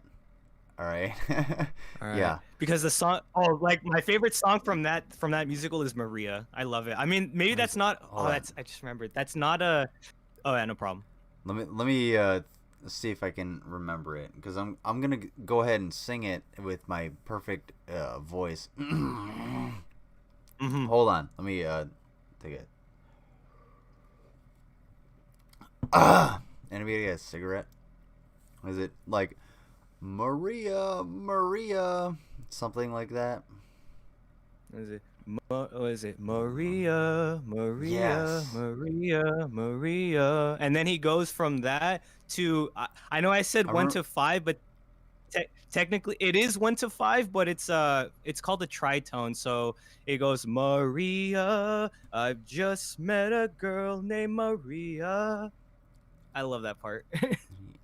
And he's singing in the he's singing in like a courtyard, in like a basketball tent, isn't he? I think it's like he sings that in an alley. He sings that in an alley after he's like Maria.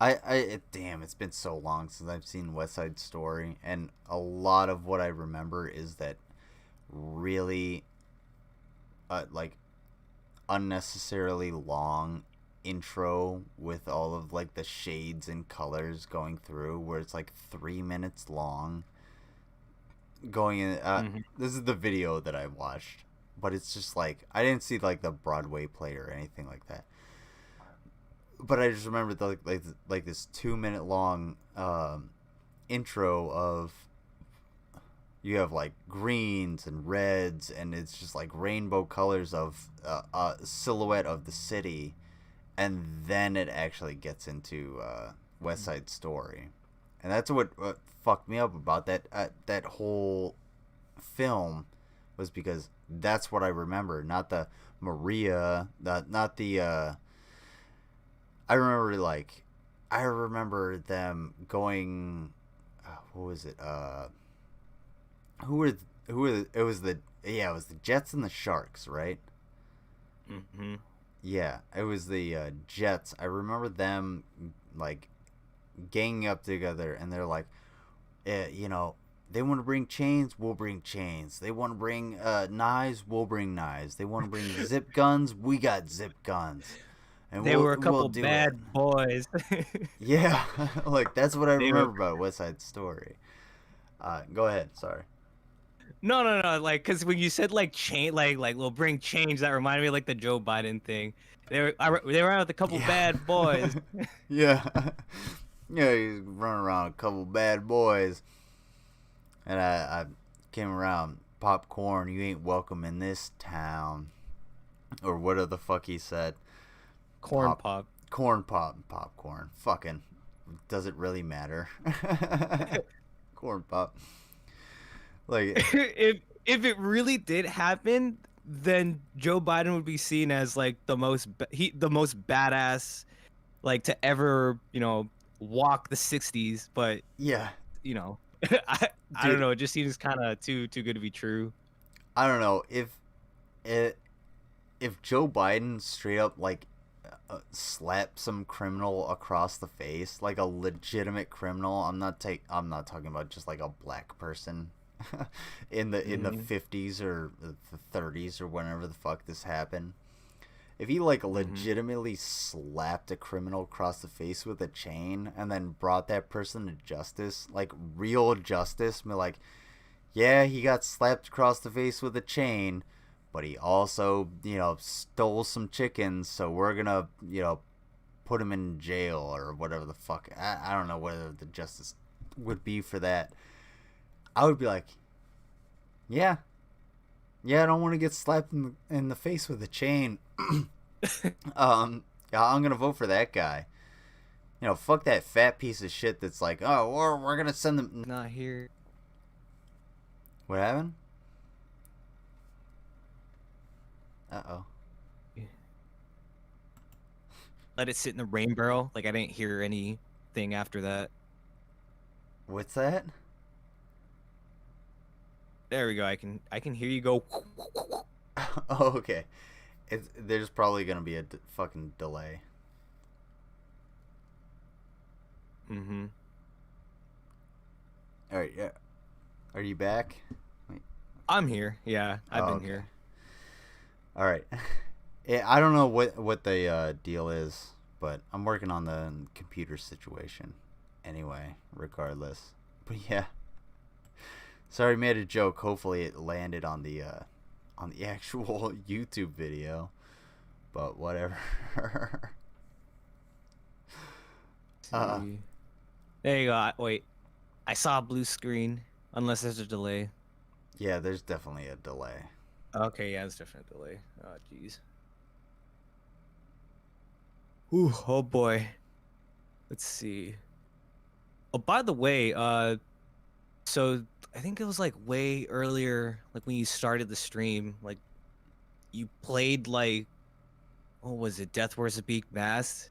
I know I like gave you the link to it and I'm like, oh, do you play it? But I don't know, I always cringe every time I hear it. Maybe it's because like I kind of like know how to produce songs a little bit better now than when I started. So for sure, like I'm working on the Rav Reloaded thing that I shared on the, what is it, the milk on the art? Yeah, it was art that I shared there. It's definitely gonna sound way better, and I'm just gonna be like, play that instead. Yeah, for sure. Like, let me know what you want me to play, because I think personally it's music, like it's good music to me, and I totally understand what you mean, because you're talking about looking at your art from you know, a different perspective, at a different time or something like that. Because the more you look at what you've created, like, oftentimes the less appealing it can become, and you're just like, oh damn, I really shouldn't have done that. And I've done that with my own YouTube videos. but I think it's like it's important more to ignore your feelings about your art and embrace the feelings about or embrace the feelings that other people give to your art. And Oh no, definitely, man. Yeah.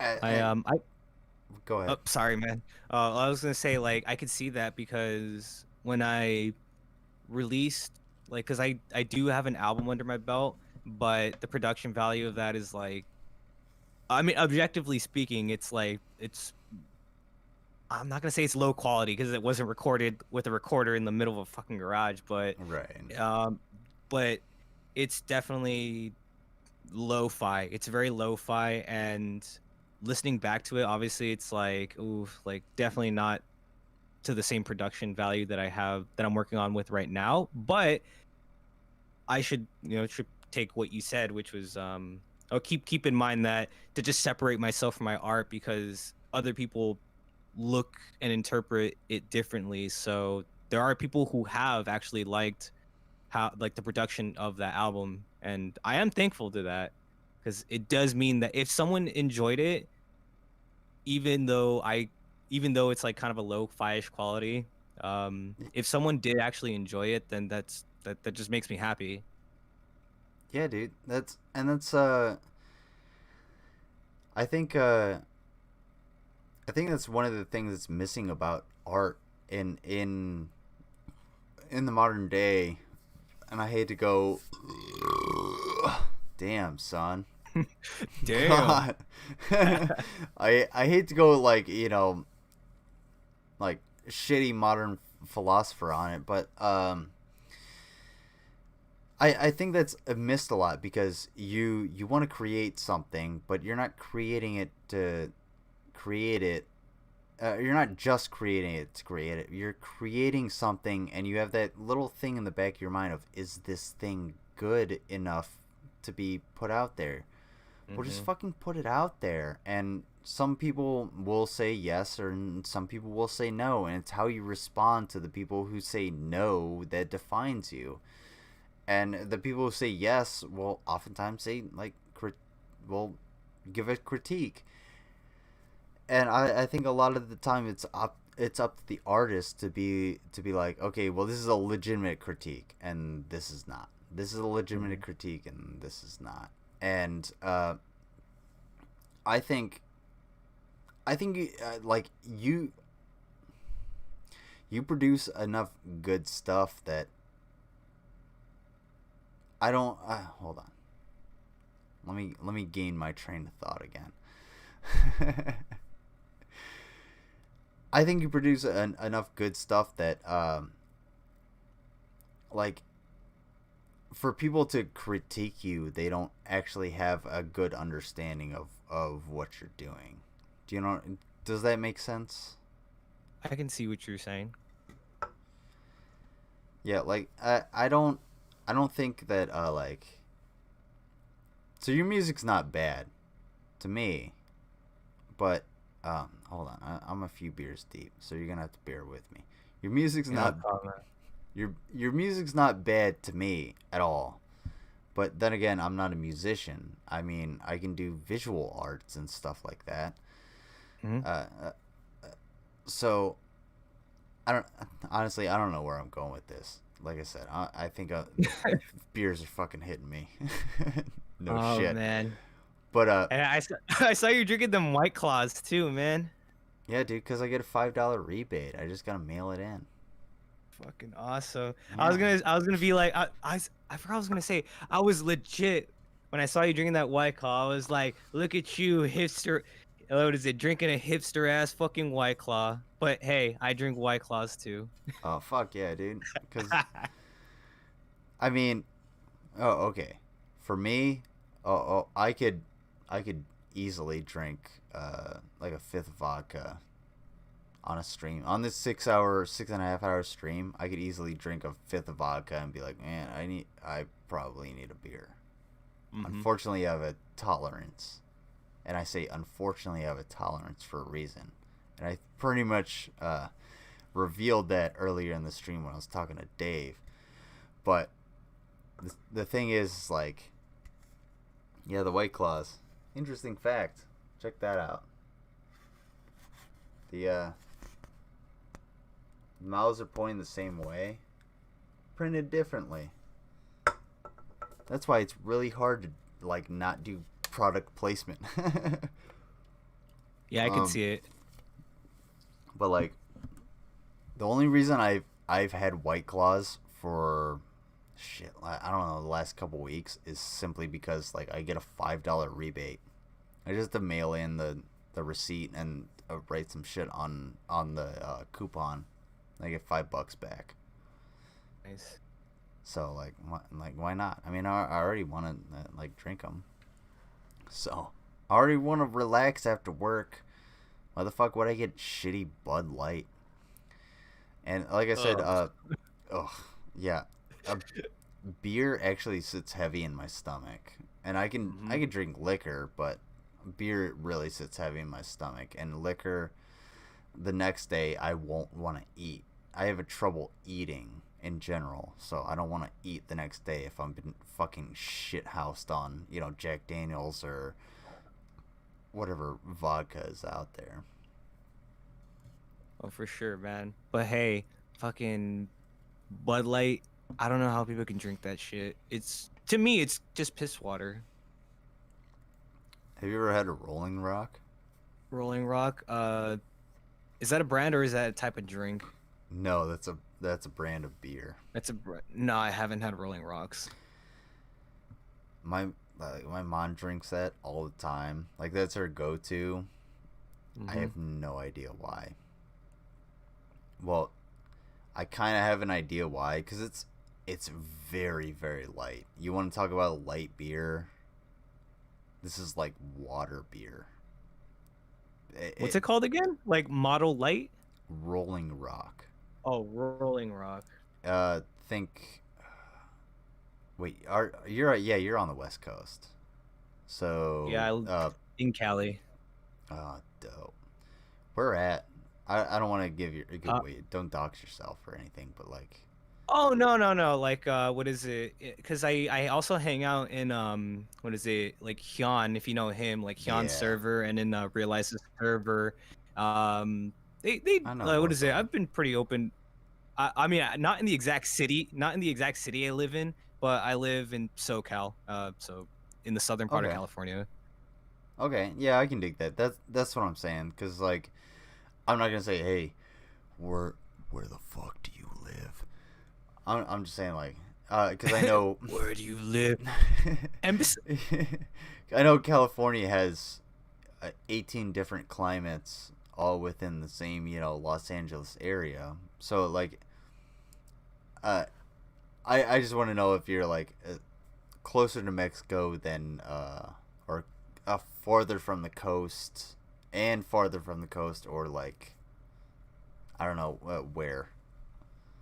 You said SoCal. What is it? To give you SoCal, but to give you a good idea, it's I live pretty close to the beach. I actually live like a good 25-30 minute drive like down the street, because I live on a main highway that connects to the main ocean. So that's like the ocean's close by, and I'm pretty close to Mexico. I was actually in TJ like not that long ago. Damn, dude, I'm so jealous. I love the ocean. You ever watch Adventure Time? I fucking love it. I loved that show growing up. Oh, I used to watch that show when I was in the army. Like it was even as an adult too. Like it's still pretty good. Oh hell yeah, dude! I would literally come off of shift, make a cook a steak on my George Foreman grill, put a bunch of sauce on it, and then like watch Adventure Time on my laptop and eat it. Like that was one of the best things ever. But fucking Adventure Time. Do you remember when Finn went to the ocean for the first time, and he just has like this like PTSD nightmare immediately when he gets near the water? Did you ever see that episode? Was that in like the later seasons? Yeah, that was later. That was like the mid seasons. It wasn't the later, like where the Lich takes over, kind of. Okay, because I saw up to before the Lich. Yeah, this was well before the Lich, I think. I need to start. I need to finish watching that series because I fucking rewatched it. What is it? Regular show. So if I can do it for that, I can do it for Adventure Time. I was just about to say, a regular show is it's golden. It's fucking dope. Yeah, even JG Quintel's other show that he's doing now, Close Enough, pretty good too. Yeah, I've seen Close Enough. Is like it's like an animated sitcom, right? Mm-hmm. Yeah, it is adult situations basically. Mm-hmm. But there's a lot of stuff. Even though like that's funny because it's relatable too for Close Enough. Adventure Time is still good like to watch as an adult now because there are so many jokes that I didn't get as a kid that just went over my head. Maybe I shouldn't say as a kid. How old? Actually, I don't even know. I'm probably a kid to you since much younger. But how old are you? I'm 23. Oh yeah, you're not a kid. You're an adult, dude. Well, adult, but still, like someone older than me still kind of addresses me as kid. Nah, dude. Honestly, like,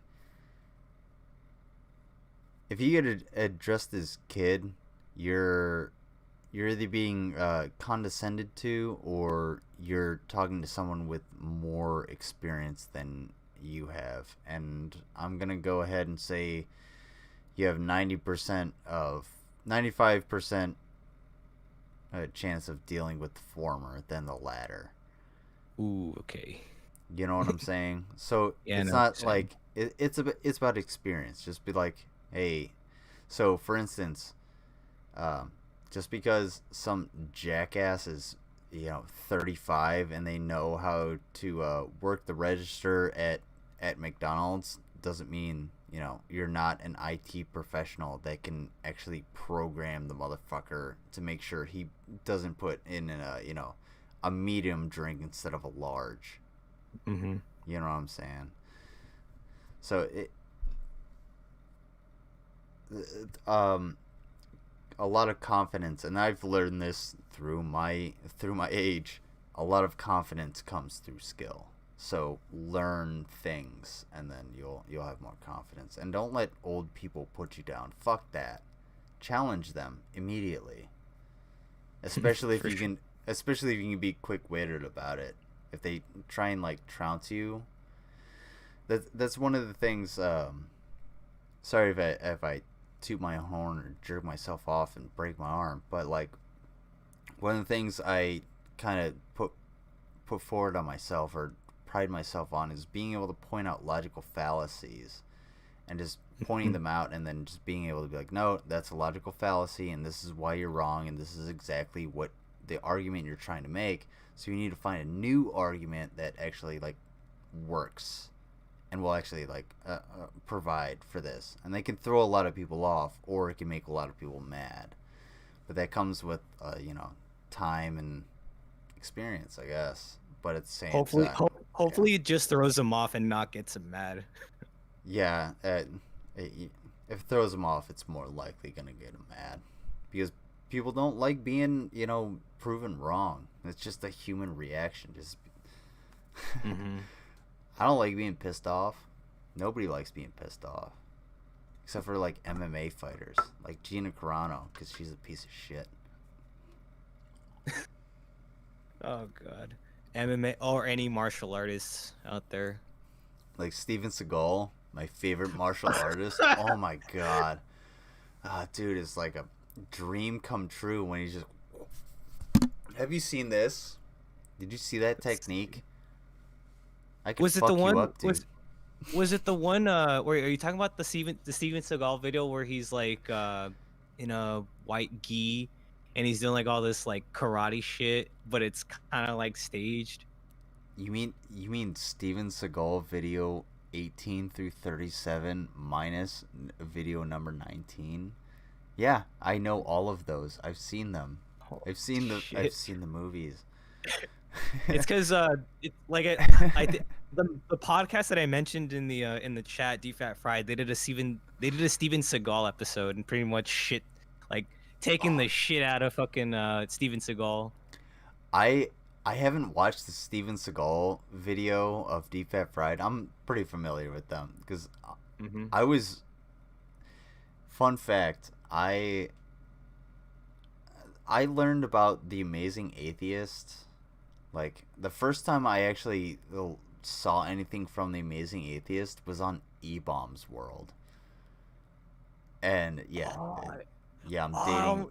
That site. No, I used to use that site a lot for like what is it, like Flash Memes? games and memes. Oh yeah. They definitely had Flash games on there. That's where I found Insane Aquarium.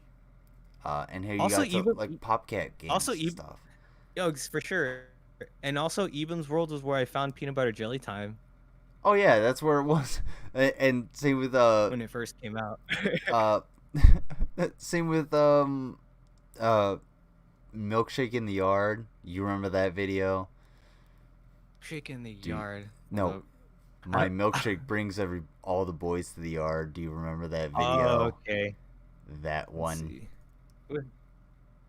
The heavy set lady. I don't think I have. I'm looking it up real quick right now. No, don't look it up for fuck's sake. Oh my god. Is it? Wait. How long ago? Is it Date Movie Milkshake Song?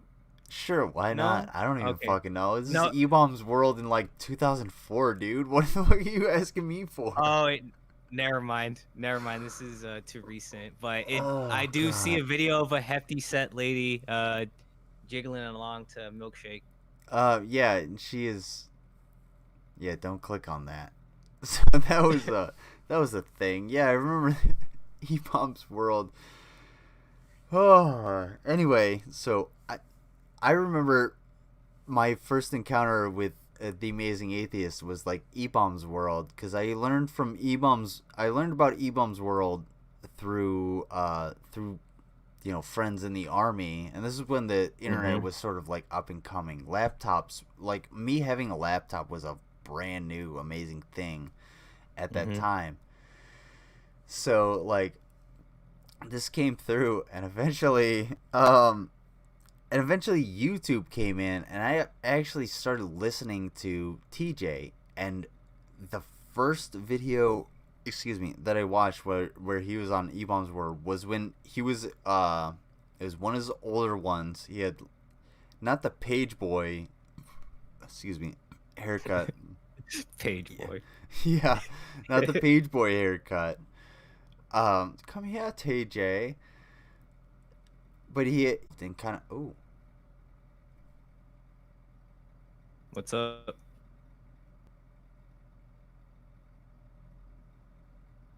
You're here.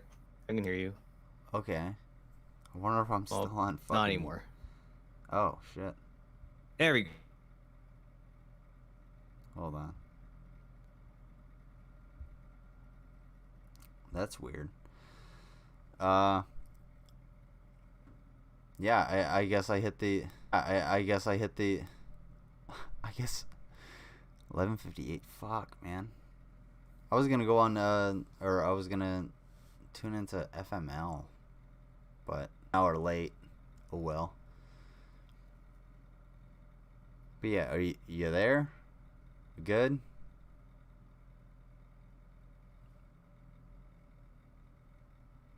I guess not. Damn, dude.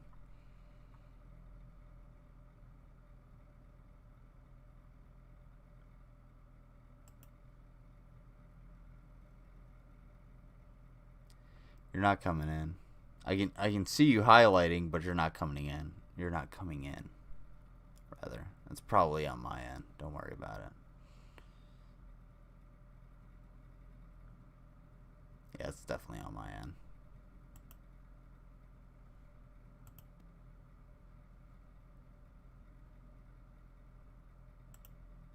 Hold on. Hey, hang up and try again.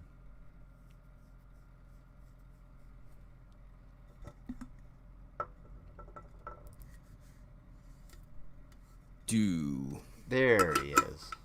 Yeah, there he is. There he is. There he is. I don't know if you've seen that. I don't know if you've seen that Cool Cat video.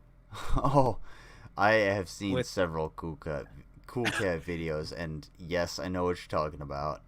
There he is. Oh my God, Eric Estrada Oh, dude. fucking has like soulless eyes in that one. And what Cool Cat? There he is. That guy was sloshed. There's probably some like wine or some like mixed vodka drink in that picture. Dude, having been in that particular situation, everybody around him knew he was shithoused and like didn't say anything about his about the flask he was just like sipping on in whatever the fuck, in whatever costume he was in.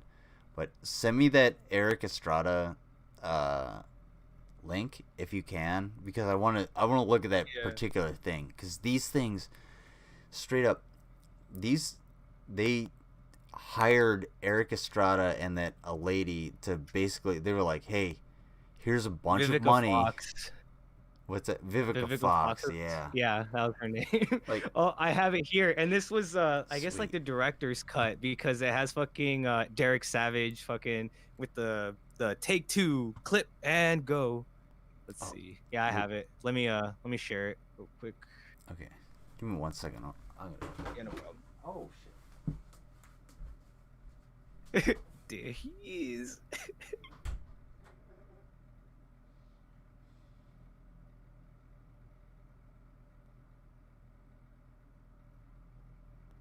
Director's cut, because it has fucking Derek Savage. God, do I sound? All right.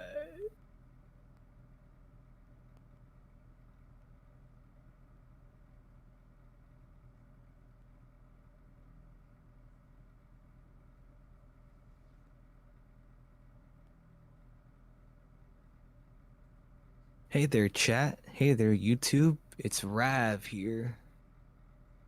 It's the Rav Minute. We're gonna play you some smooth jazz. Not smooth jazz, bro. And no, that's not a miss note. That's just part of jazz. Jazz me, spit on it a little, bro. 1 point. 3.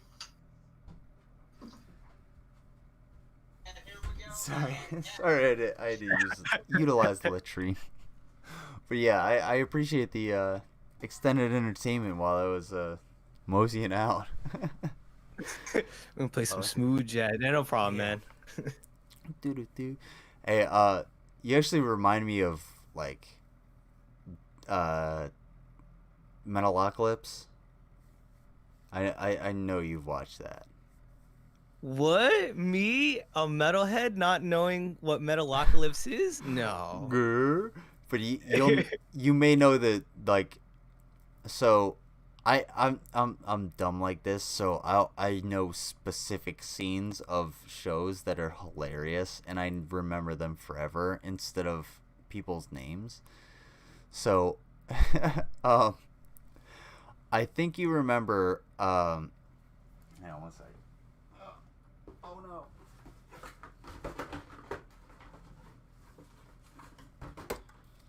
I don't think I know you if you remember, because I forgot what the fuck I was talking about.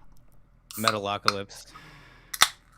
Oh yeah, you were talking about smooth jazz. That's what I was saying. Okay, so I think you remember a scene where they're going through it's some serious situation, and you have Nathan Explosion, and I think it might be all of the band members, and they have what was the lawyer's name or the producer's name?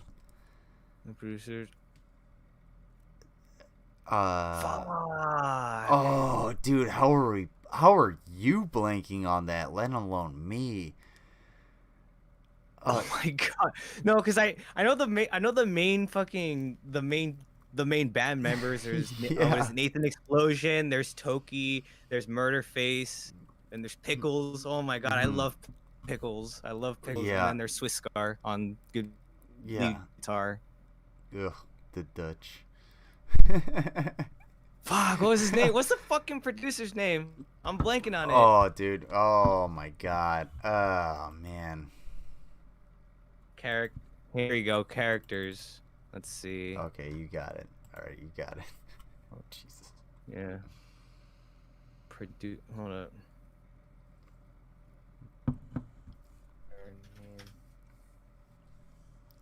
No, not the producer of the fucking the show. Oh my the God. producer character.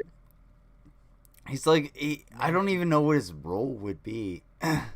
He's like their magistrate. Chris Oftenson. That was Yeah, that's what it was. I wouldn't say like Christensen, but it's Chris Oftenson. Or Charles, I guess, the more appropriate name. Whatever. Charles often. Well, Chris and Charles are two different names because Chris is short for Christopher, and Charles is a full name. Charlie would be. But anyway, that's me being a dick. Hey, no, don't worry, man. You let me know ahead of time of like, and it wasn't through here. I think it was like through Realize the server. You were like, if I sound dickish, like, don't worry about it. That's just your humor, and I totally get it. Yeah, I point facts out, I guess. I don't know. I don't want to come off as pretentious or like arrogant or as like a dick because I know information that is really obscure. You know what I'm saying? So like, if I knew the weight of the ring that was used in the Lord of the Rings, I don't want people to think I'm weird about that. You know what I'm saying? That's kind of where I'm at. So I kind of know a lot of different shit, and I can put connections together. So I just, but that's neither here nor there. You're fine. Everything's all gravy. Mm-hmm. Also, I'm running out of beers, so I'm like, how many more 6 hours can I go? I don't think many more. This is gonna be a fucking 24-hour stream. Fuck it, let's do it. 24-hour stream before one of us drops dead. Yeah, why not? Hey, man. Well, by drop dead, I mean hitting. What is it? Hitting the sack. Yeah, good luck, bro. I know it's Friday, but unfortunately I have to fucking work tomorrow. Luckily I don't have to. Don't worry about it. I'm not signing off. It's just like I'm just like fuck. I have to work tomorrow. No, man. Hey, if you have to sign off at any time, that you're here, you're your own person. Go do what you fucking need to do. But I'm saying like that sucks that you gotta fucking work tomorrow. It's Saturday. Well, it's because like I get Tuesday, Thursday off because I have those days for going to school. So, and then like I have a day off on Sunday. So technically I have 3 days off, but I kind of don't like that it's like on and off. You know, Sunday off, Monday work, Tuesday off, and so on until like I get to Friday. And then once it gets to Friday, it's like most people are like, yeah, the fucking weekend. And then for me, it's like, I gotta work tomorrow. Yeah, dude, I know exactly up until this summer, though. This summer, full time, and then, dude, luckily it's not that hot outside, so, you know, it's not the worst thing in the world. Well, I mean, I'll take the heat over the cold. We got a cold snap up here, and I just got, like, a refill on propane enough that I could, well, I got a refill on propane, and I didn't have enough that I could run my heater or run my like house heat or my central air effectively with the heat, and because I wasn't expecting the nightly temperature to be below like 35 fucking degrees. So holy shit. Yeah, when I say cold snap, like this was a fucking cold snap. This is I live in Ohio, so this could absolutely happen at any It just fucking happened point. out of nowhere, right? Lightweight. I mean, like I said, I live in Ohio. That just gonna change, but it's just a cold snap, and I wasn't prepared for it. But now I have heat, and I'm like, oh, thank God, thank fucking God. But if I hadn't had that, I'd be sucking down electricity, you know, sitting next to my spider and my vinegaroon, like, please stay warm, my sweetheart. 'Cause I'm like an asshole. But sorry, like I said, I'm a little housed. I don't even know where I was going with that tangent. If that makes sense.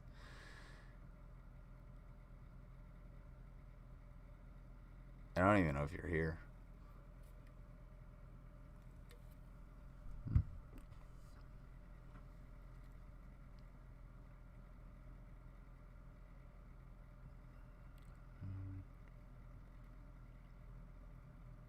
Cool cat saves the kids. Okay.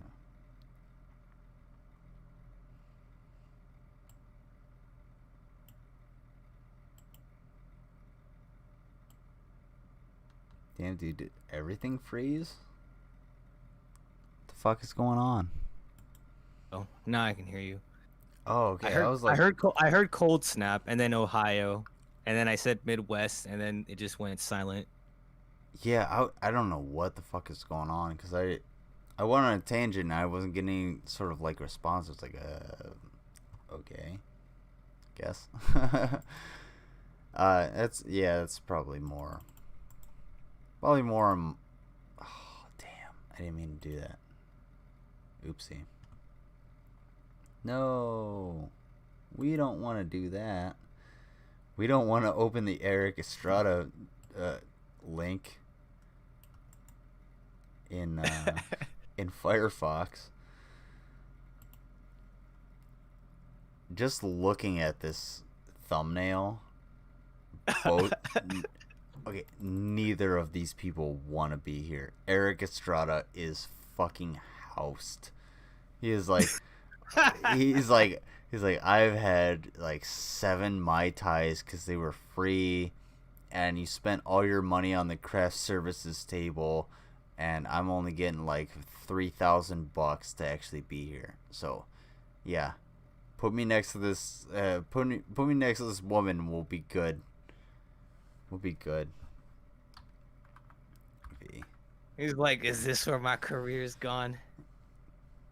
He's like, "Oh God." No, he's more like, "This is where my career's gone." Oh God. Shit. Fuck me. Oh, look at him. Look at him. He's horrible. Damn, dude. Think about it. Hold on. Let me see if I can recreate this.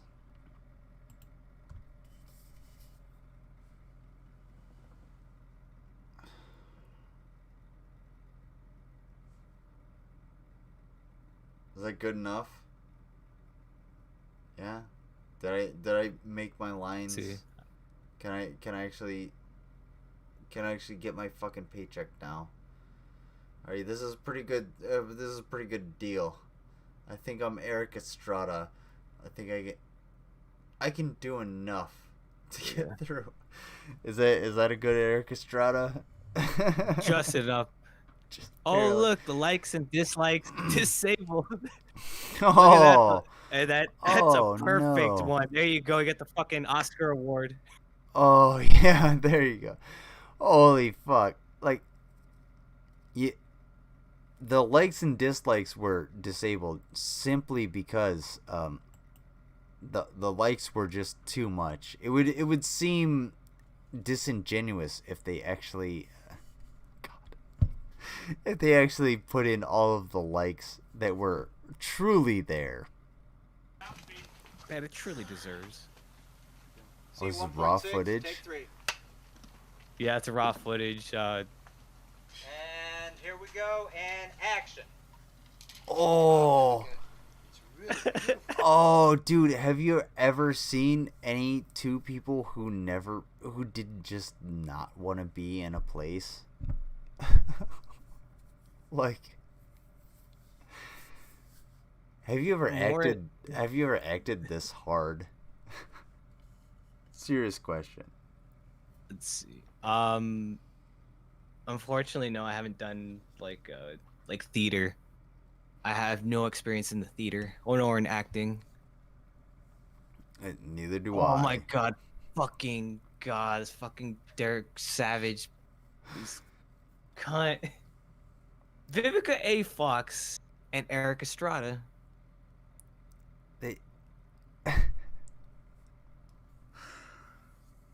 He didn't do any directing. That's the thing. He was just like, yeah, just be Eric Estrada. Be yourselves. Yeah, be your paycheck. There you go, Eric Estrada. That's what you got. Oh my god. It's Comic Sans, dude. Oh fuck. It is Comic Sans.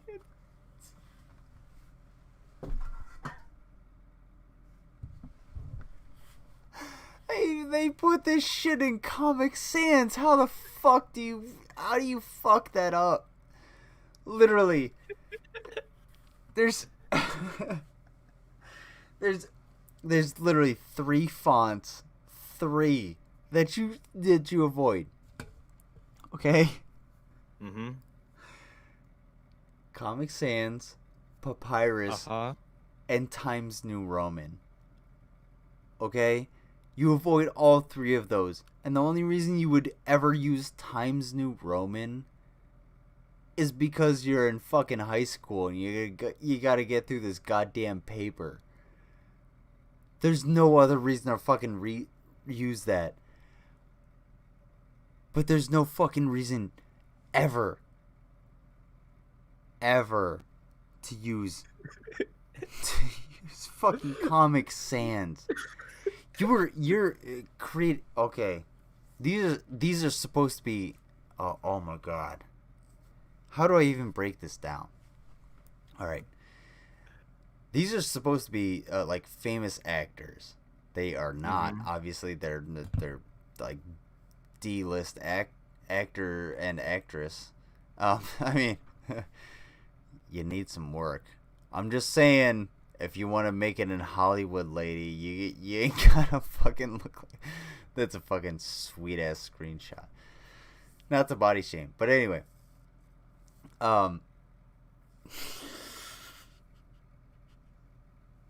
You got Eric Estrada and what's her name? Wendy Williams or whatever the fuck her name is.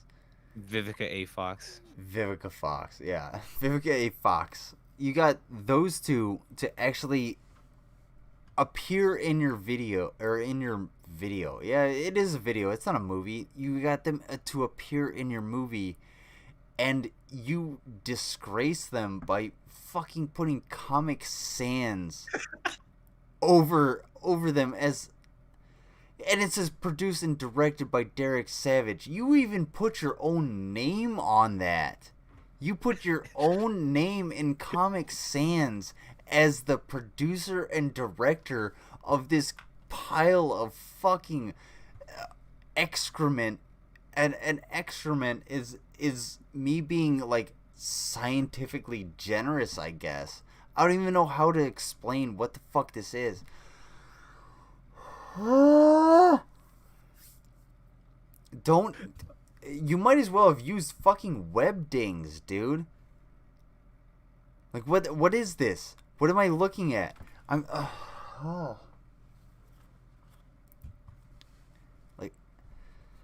what did it say? Comic Sans, Times New Roman. Times New Roman is what you use to, like, and type. Papyrus. Yeah, Papyrus. Yeah, you throw some Papyrus in there. It's so inconsequential that I even fucking forgot it. Oh my god! In my own argument. Holy fuck! But go ahead. Sorry. Oh man, I hope you're not coming in. You're talking, but you're not coming in. No, don't talk and not come in. Make your argument, because I know you have something good to say.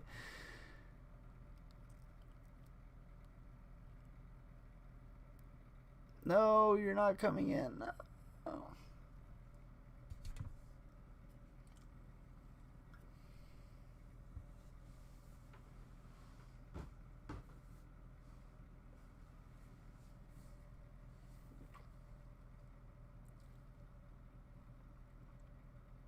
But you might have to do like a reset. Say, I'm gonna be right back. I'm like literally walking out and coming right back. Okay. No, what I was gonna say was just that this motherfucker put his name, like it's like Derek Savage. This guy, it was so delusional to think that this was a good movie, and to market. And the thing I hate about like these types of movies is that they're targeted towards kids. I get it. He's like, you know, I'll make a fun film for the kids, but like movies that are dumbed down because movie or TV shows that are dumbed down because they're like, oh, we gotta make it like for kids, is fucking insulting. Like to kids and to anyone's like just watching it, like you and me just watching this shit, just like, oh my god, I just want to fucking bash my head through a fucking wall, through a drywall, not even drywall, through fucking concrete. Because this motherfucker was so delusional to think that, oh, this is gold right here. And to top it all off, would fucking DMCA or claim copyright on videos that criticized his movies. Oh, whatever. That's old drama. That was like 5 years ago, so Lightweight, but it's partially still relevant because these things still exist all the fucking time. You have I've been getting back into the I Hate Everything series because I know dude hasn't produced anything in fucking years basically. But he kind of makes the same point that you're making of like these are just slopped out movies that are made to make money. That's it. That's the only reason they're here.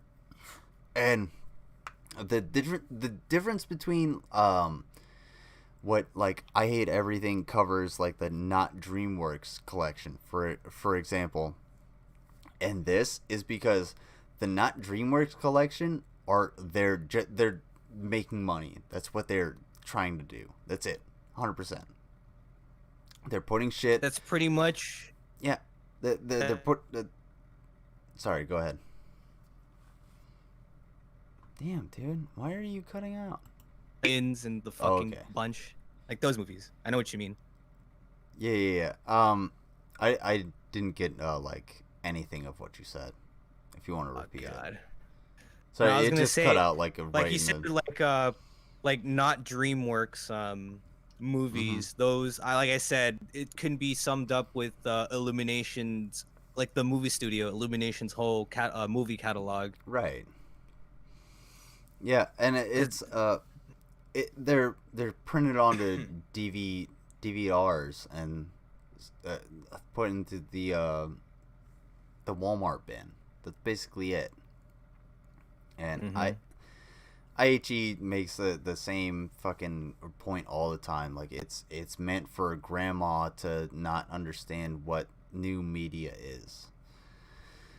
But this is different from those movies, because those movies are intentionally made to just like make money, to turn a profit, to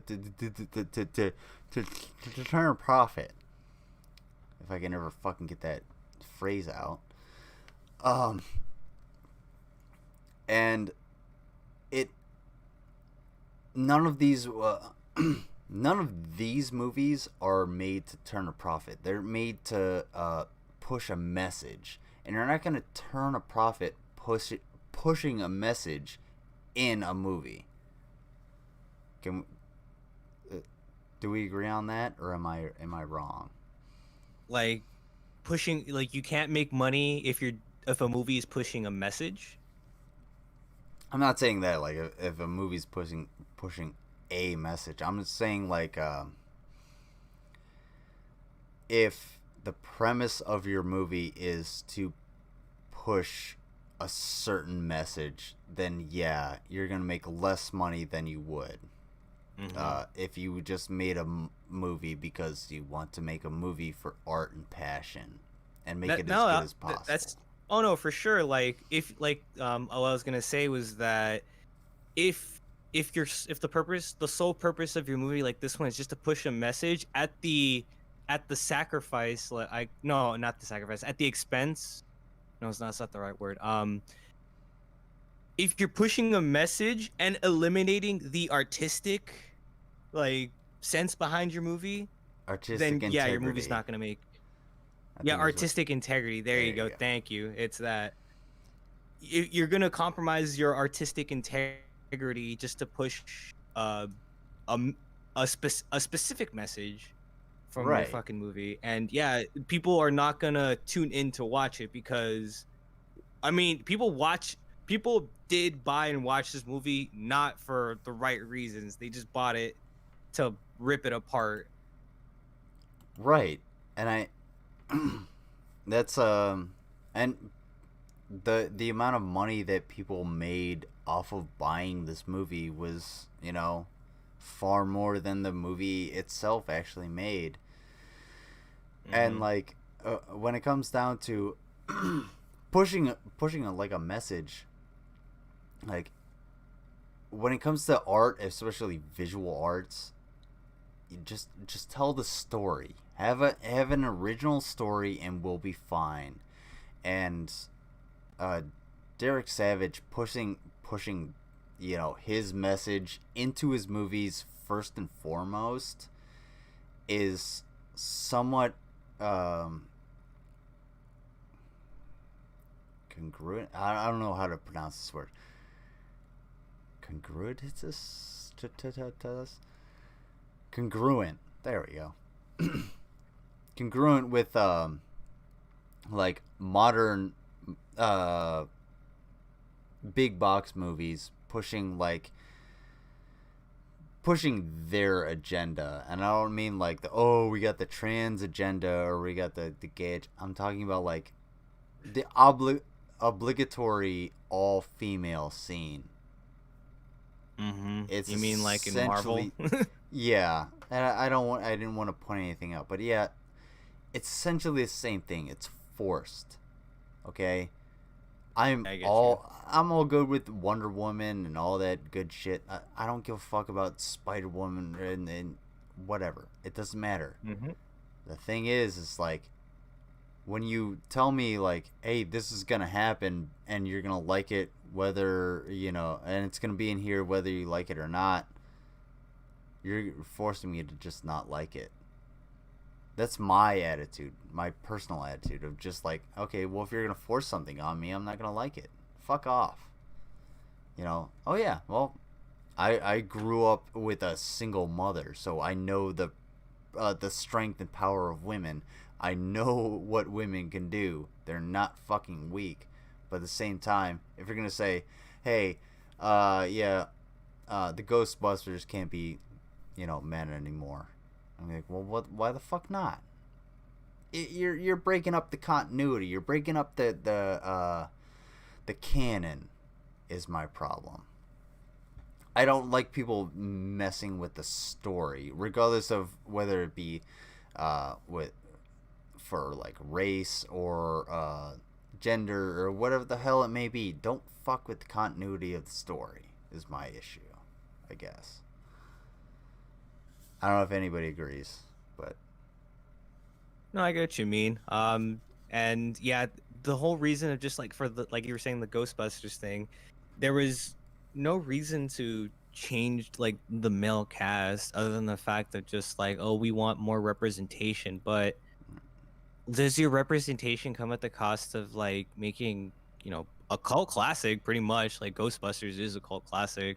Making that into like diluting that down to, look, we got women now. But like, it wouldn't be an issue if they said, oh, we'll remake Ghostbusters and it just happened to have women in it, and if it still kept that same story like you were saying from the original, then the fact that there were women in it wouldn't be an issue at all. But because they made it front and center when they were advertising that movie. Oh, we're gonna like it's an all-female Ghostbuster crew, and then like certain messaging and jokes in the movie just people didn't vibe with that because it took away from what made Ghostbusters great originally. They didn't land because everything seemed forced.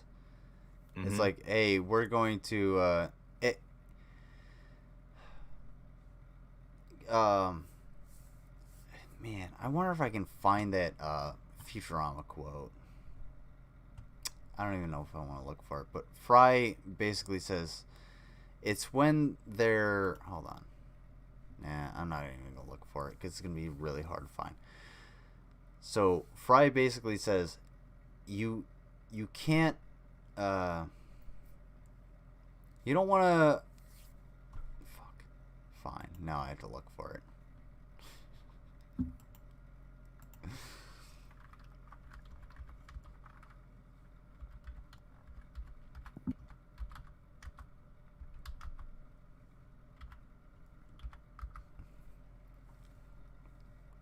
So he's like, you can't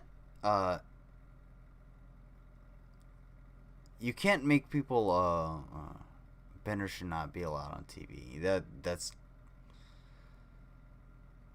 see.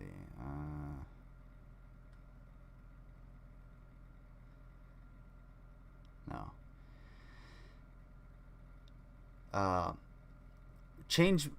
Sudden change makes people scared. And people don't like to be scared. And when you bring something familiar, that's what people like. People want something familiar. They don't want a sudden change. And in the Futurama episode that I'm talking about, all of a sudden Leela's like, I'm going to be a strong, independent woman, and I'm going to go off on my own. And Fry's like, no, fucking don't do that, because the character that you're playing a fucking character. That person has to be a promiscuous woman or whatever the fuck it was in that episode. So when you make that drastic change, people start to feel uncomfortable, and they don't want to engage with that character. They don't want to get in with the storyline at all, or in certain senses, depending on the individual. But so to go from like without any kind of like continuity or any kind of progression, to go from 1984 or 1986, whenever the last Ghostbusters came out, to 2018, all of a sudden making that switch, that's why people felt most uncomfortable. It's because the suddenness of this is what people, feel shocked at. Yeah, it was just a shock. It's like, no, that's, if it's gonna be that way, it better be fucking good. And you come in with a preconceived notion of, no, it's not gonna be very good. And I haven't seen the new Ghostbusters, but yeah, I've heard it's actually better than was expected. So, better than the 2018 Ghostbusters. Wait, what? Wait. Oh, sorry. No, I'm talking about the one with the all-female one, the one that people. Yeah. I'm saying like the people that I know, or the people that I know that have seen it, have seen or have said that like, oh, it's not. Yeah, it's actually not that bad. It's actually pretty fucking good, as far as like a movie goes, not as far as like the comparison between the two. They're like, oh yeah, okay. it's entertaining. That's what I've seen personally, but Ghostbusters, 55% people like this movie. Sorry, Ghostbusters 2016. I mean, so I just looked it up. Real quick. That's the all-female one, the one that was forced. Yeah, it seems. Oh god, it's so far away. It's 5 years ago, dude.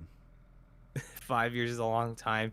I think for me, I think like 2006 was a significant time. I know I was a kid, but it felt like a significant time. And then like I saw memes of like once it's 2016, it's like 2006 was 10 years ago, man. Dude. Yeah, 1970 was still 30 years ago for me. All right. Oh, that's right. No.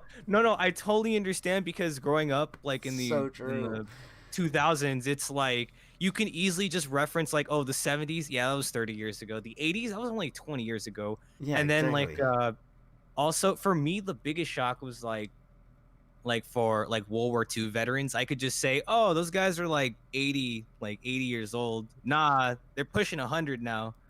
No, we have very few World War II veterans left. Like, I have a... I wonder... Let me see. Hang on 1 second. No problem. I'm going to... I'm gonna disconnect my computer, and I'm gonna or not my computer, my a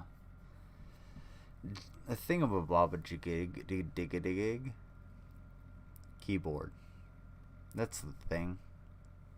And I'm gonna input my hard drive, and we're gonna find out if I have the video that I think I'm thinking about.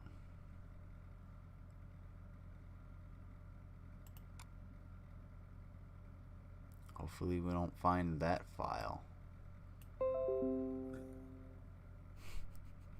No, this is not 20 gigabytes of big titty porn. Oh well. I mean, wait, it was it. You saved it? It's free on the internet. I have a better idea. Watch this. Bam. There we go. Now we don't have to worry about anything. We just have to wait for this fucking hard drive to actually function. Maybe. Have you checked out my Instagram? I don't show my Instagram because I don't post anything on there, but have you checked it out at all? I didn't even know you had an Instagram. I don't think I've heard of it. Sorry if you mentioned it and I didn't remember. Oh no, dude, this is like a new ass thing. I think. Oh, very new. Yeah, well, it's not new as in I have a new Instagram. It's like yesterday people were like, "Hey, you should have an Instagram or some shit like that." And I was like, "Well, I already do." So I sent people to that. But yeah, go check it out cuz I have firework photography. I don't know if you know anything about that. I don't know if you were there when I was talking about that yesterday. Is it? Let's see. Yeah. Is it security_monitor_lizard? Yeah. Is that one? All right. Cool. Probably. If you got, there's probably a picture of me. The description is I like to make art. Is it that one? Yes. Okay. Cool. Yeah, I'll follow that one. There you go. Man, I would. You know what? It sucks that unfortunately, apparently this won't.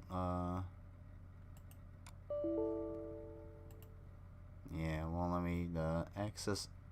Excuse me. Or my Oop, that's not the one thing I wanted to do. My hard drive. That might just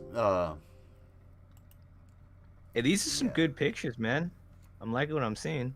Thank you. I appreciate that. And to think that this was like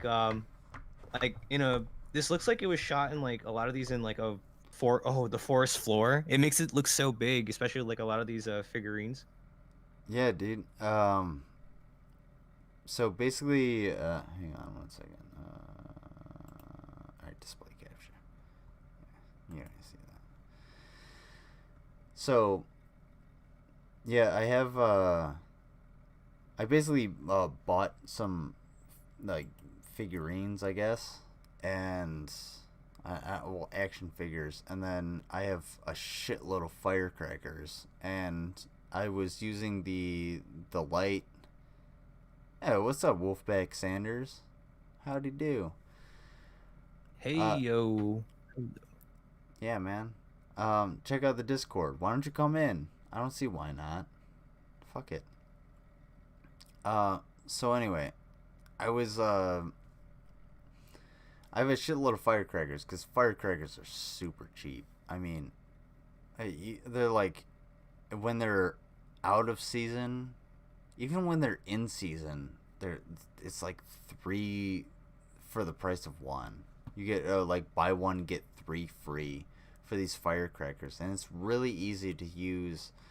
My camera, I have a Sony 7R Sony Alpha 7R2, and I can do some fairly high speed photography, but I just have to be for film. It's a different. I have to actually use my phone because yeah, that 7R2 will not film shit without a shitload of fucking light. That's part of the reason I don't use it to actually film myself while I'm doing this, is because, I mean, I don't have any lights. I'm literally using my monitor. It's at the brightness. It's at the top brightness. The glow of your monitor. Yeah. So like, if you guys want some more light, there you go. I increased my new tab on my Firefox window.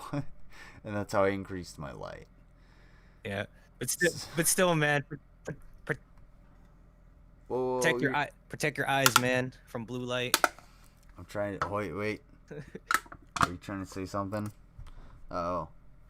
I gotta protect my eyes. Hold on.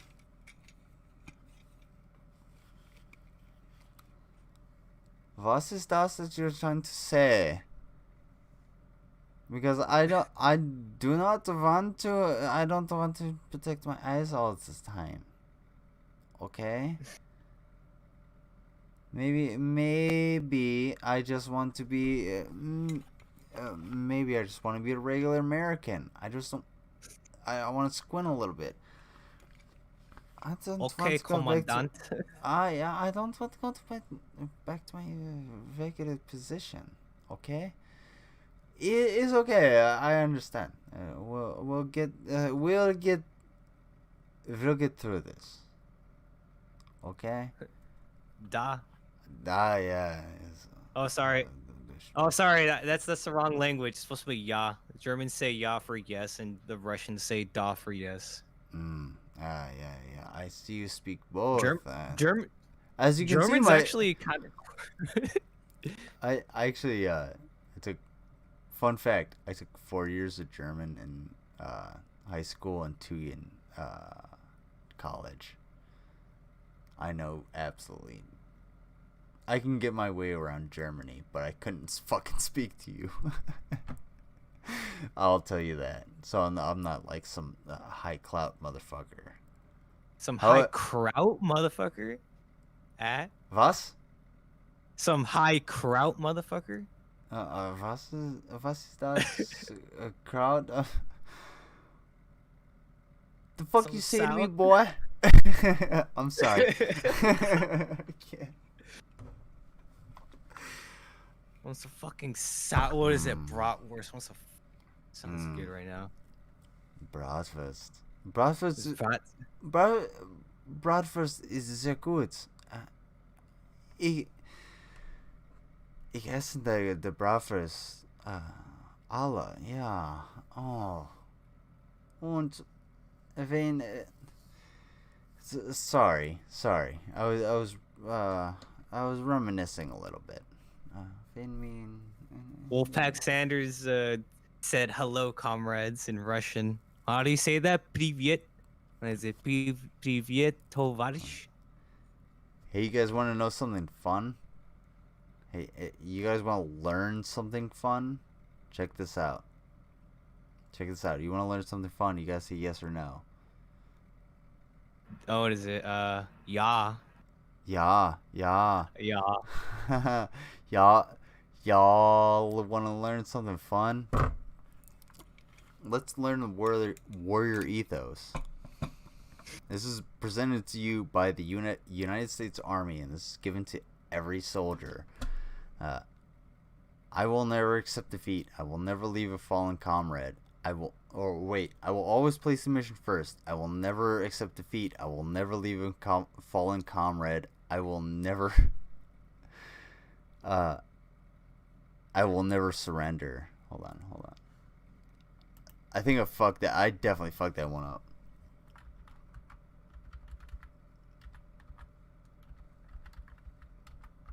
There we go. Wow. Oh, it's because I unplugged this shit for something else. Oh, for my... That's what happens when you stream for way longer than...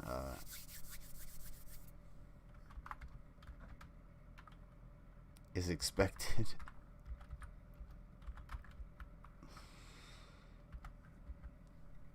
I've sat in like 12-hour streams, 24-hour streams, so this is pretty all right. This is pretty good. I'm doing good. I don't know about you, man. How are you feeling? I'm all right. My only problem is I'm out of fucking beers. That's the unfortunate part, because I don't know what to do. Get this man a tall one. Yeah, give me a tall boy. Give me a tall boy. Okay, check this out. So, all right. Here's what you guys can put this in your hip pocket.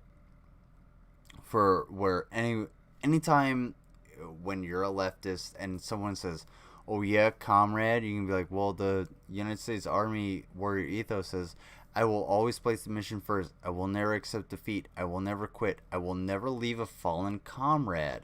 Because comrade means your battle buddy. That's your friend. That's the person that's next to you that's going to get you through the mission. That's this guy. That's this guy. Mm-hmm. That's this guy. That's all of these people. So comrade isn't a communist thing. It's just a word. It means, companion, friend, battle buddy. It's and if nobody, if anybody here who is listening, Rev, have you been in the military? Did you say you were? No, Okay. I'm not in the military, but I have a good friend that did time in the Air Force. Yeah. They also went to Kuwait too. I think for like 7 months. Yeah, the Air Force does like 7-9 month deployments. They did that way before. They were doing that when the Army was still doing like 15-month deployments. But yeah, you always have a battle buddy, basically. So you'll always have someone next to you, and it sounds cheesy to say like, "Oh, you have a battle buddy," but no, to have that in your mind. Yeah, you have your comrade next to you, so that regardless of where you go, you always have another person next to you, so that you can actually if something happens to you or to them, someone's there to react. You know what I'm saying? So camaraderie is not a bad thing. Being a comrade is not a bad thing either. Being a comrade is actually a fucking really good thing. People who hate communism thought comrade was commie, so yeah, basically. Wolfpack Sanders, yeah, you hit the nail on the fucking head right there. I wonder if it's the same connotation if you say kameraden too. Kameraden? Kameraden. That's just comrade, but in German.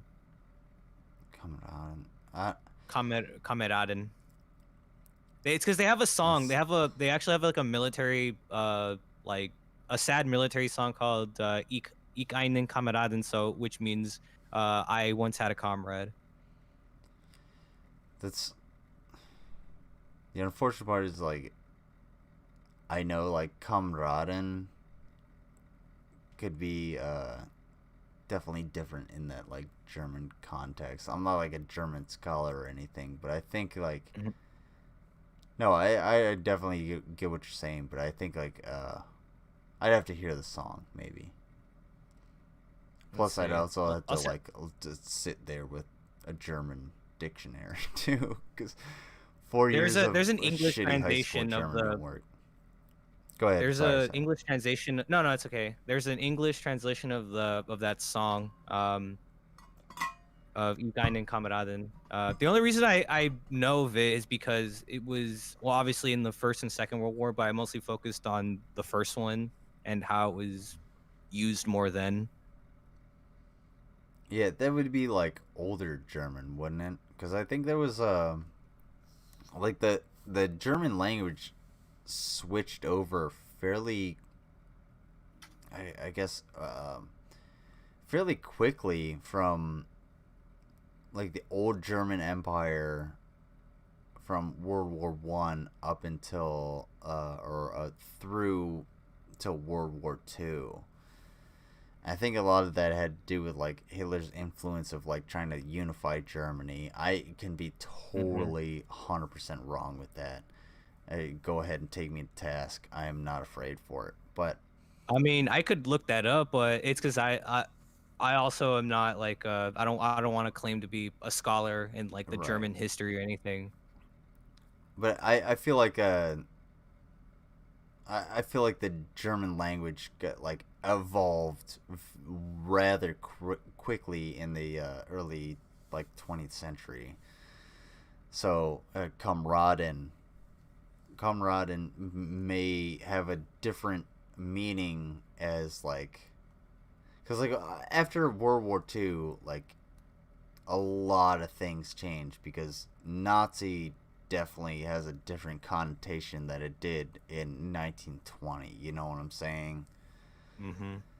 So I don't know if I don't know how pervasive that mentality would be within the German language, question mark. I don't know. Huh, I never thought about that. That is, you do bring up a good point. I mean, I don't even know where I'd stand. I'm not a linguist or a fucking historian or anything. I'm a fucking dipshit on the internet who's been somehow fucking this thing up for like 7 hours. Seriously, how the fuck have I been doing this? Wolfpack Sanders, you're fucking dope for actually coming back in or coming in at any point. Right? Wait. Rheinfleisch Gates? Is that like Matt Gates, only like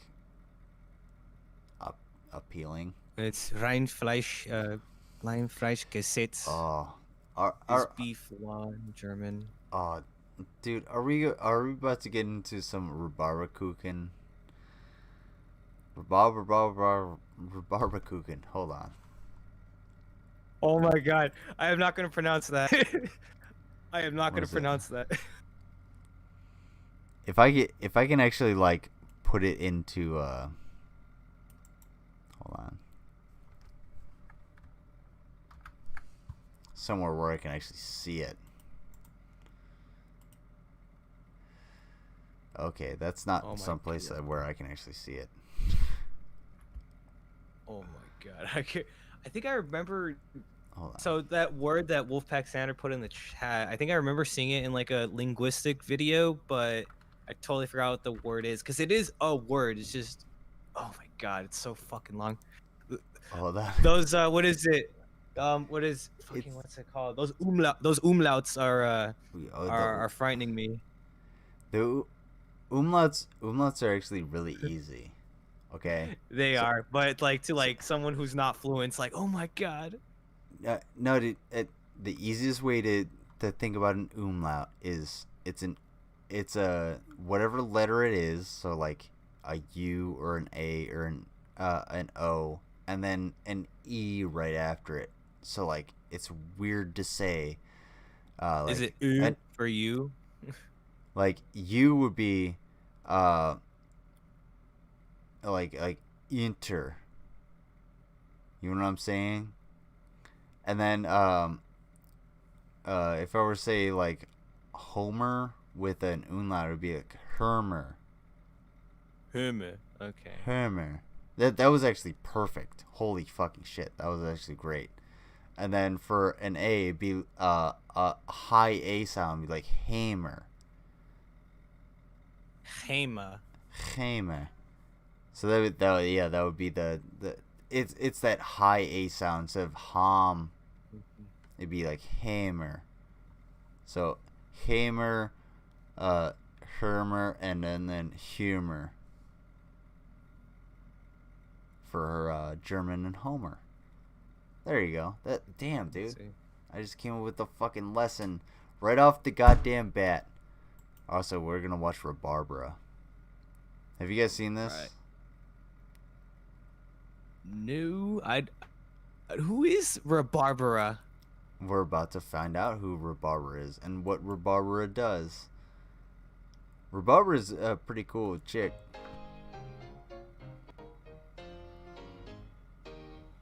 In einem kleinen Dorf, da lebte einst ein Mädchen mit dem Namen Barbara.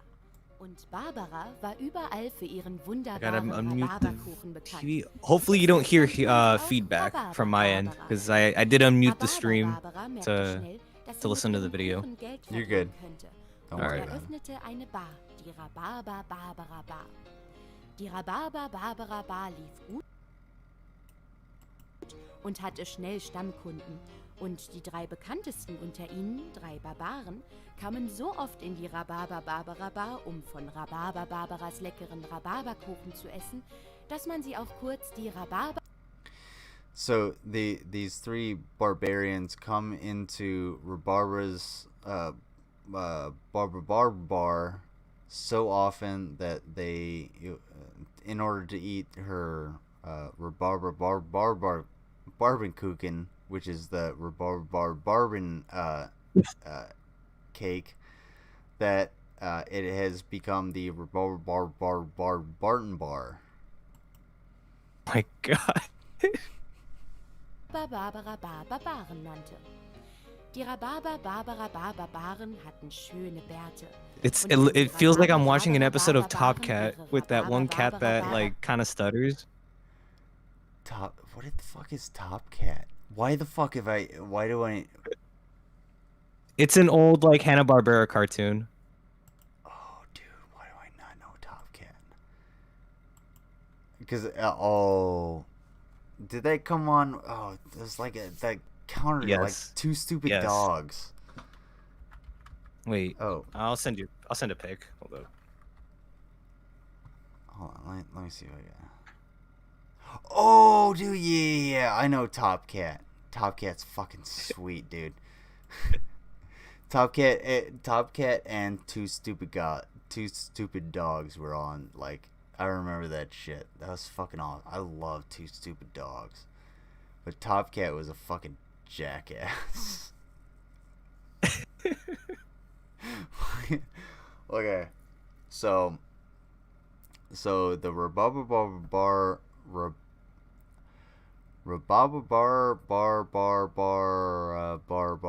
Barberta. I don't know what the fuck they're doing.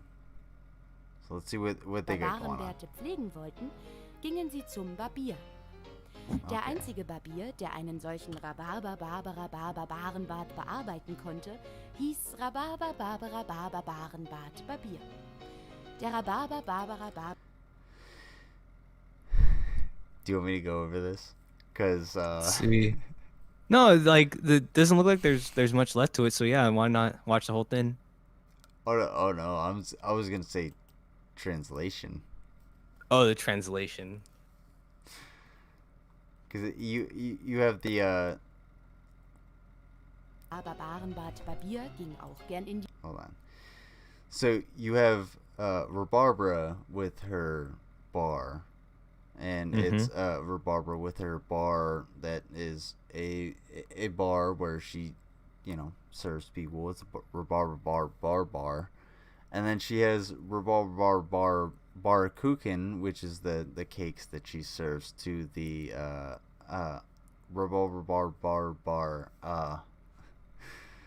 ramshackles or whatever the fuck these guys are. They're Barbarians. Barbarians, yeah. And then they have to go to the barber, who is a barbo berber. And then now we're at the point where Barbara is having to rename her bar to the barbable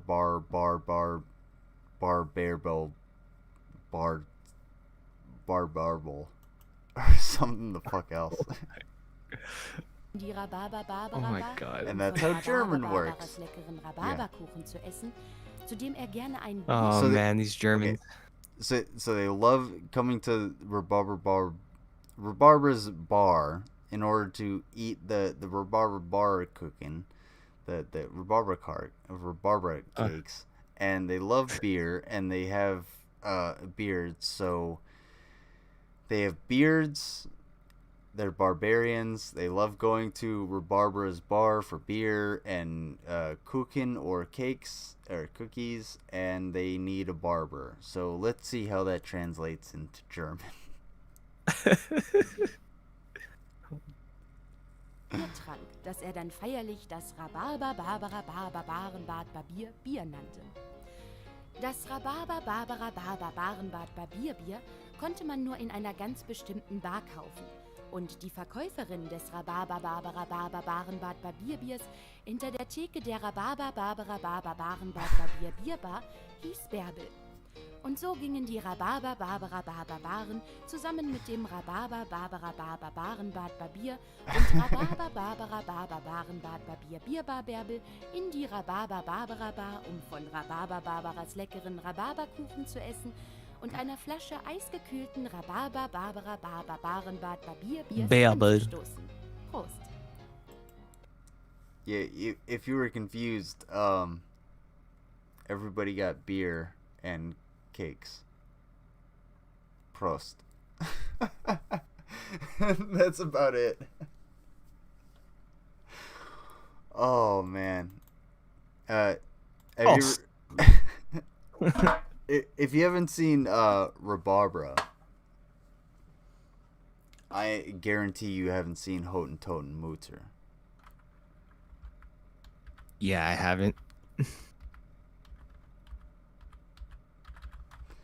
If this actually still exists on YouTube, I would be surprised. Hoten.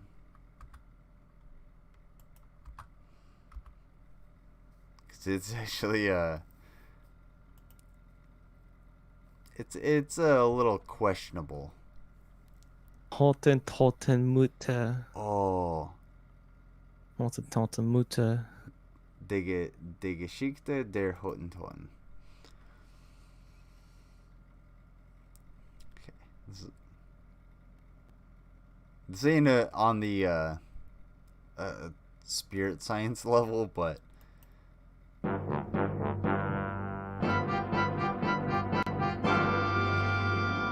it's the same as Rhabarbra. Es war einmal eine alte Frau, die lebte bei den Hottentotten. Sie war ziemlich trottelig und stotterte auch ein wenig. Daher wurde sie die Hottentotten-Stotter-Trottelmutter genannt. Die Hottentotten-Stotter-Trottelmutter hatte auch ein Haustier, eine Beutelratte. Damit die Hottentotten-Stotter-Trottelmutter-Beutelratte nicht weglief, lebte sie in einem Käfig, der mit Latten vergittert war. Dieses Hottentotten-Stotter-Trottelmutter-Beutelratten-Lattengitter hatte auch eine Art Dach, das auch Wetterkotter genannt wurde. In diesem Hottentotten-Stotter-Trottel-Mutter-Beutelratten-Lattengitter-Wetterkotter lebte die Beutelratte glücklich und zufrieden, bis eines Tages ein Attentäter kam, die Beutelratte in einen Sack steckte und mitnahm. Oh mein Gott. Damit der Hottentotten-Stotter-Trottel-Mutter-Beutelratten-Lattengitter-Wetterkotter Attentäter aber nicht einfach so davonkam. Does anybody know what Hotentoten-Mutter means? Because I haven't looked it up. I know that tot, just the word tot means like dead in German. Yeah, tot means dead, like but that doesn't explain anything. Because Wait, no, because then I see the grandma and it says Mutter, so I'm assuming it's like grandmother. Well, yeah, but like Tot might mean dead in German, but like Toten could be like church. You know what I'm saying? Okay. Like, I'm wondering. No. Yes. Yeah. This is happening. Shush. Hoten Toten Mutter. Based off of the visuals, I am really disturbed by this. I didn't mean to go back to 3 seconds, but Hottentotten-Mutter. Alte Frau, die lebte bei den Hottentotten. Sie war ziemlich Was ist das Hottentotten? Die Geschichte der Hottentotten. God damn it. God Let's damn. No, I don't. Let's see how this goes. Oh, okay. It goes the way of Rabarbra, but it's quicker and better because it involves a rat and an Antater, burglar, and a Hottentotten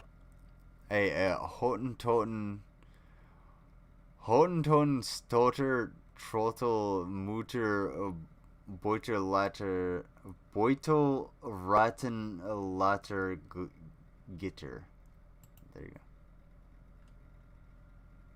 If that works, I don't know. Lattengitter hatte auch eine Art Dach, das auch Wetterkotter genannt wurde. Now we got a Wetterkotter. In diesem Hottentotten-Stotter-Trottel-Mutter-Beuteratten-Lattengitter-Wetterkotter lebte die Beuteratte glücklich und zufrieden, bis eines Tages ein Attentäter kam, die Beuteratte in einen Sack steckte und mitnahm. Damit der Hottentotten-Stotter-Trottel-Mutter... Look at that asshole steals a rat with a gun. Oh my god, he's got a gun. Oh god, he's got a gun. Send all of the Hottentoters after her. I don't know. Beuteratten-Lattengitter-Wetterkotter-Attentäter aber nicht einfach so davonkam, versprach die Hottentotten-Stotter-Trottel-Mutter demjenigen, der die Hottentotten-Stotter-Trottel-Mutter-Beuteratte wiederbringt, eine Fangprämie. Diese Hottentotten-Stotter-Trottel-Mutter-Beuteratten-Lattengitter-Wetterkotter-Attentäter-Fangprämie war so hoch, dass alle Welt sich sofort auf die Suche nach der Hottentotten-Stotter-Trottel-Mutter-Beuteratte machte, den Hottentotten-Stotter-Trottel... What was that?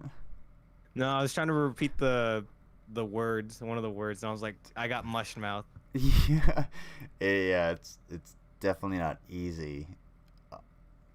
Let's try it. What I got on screen.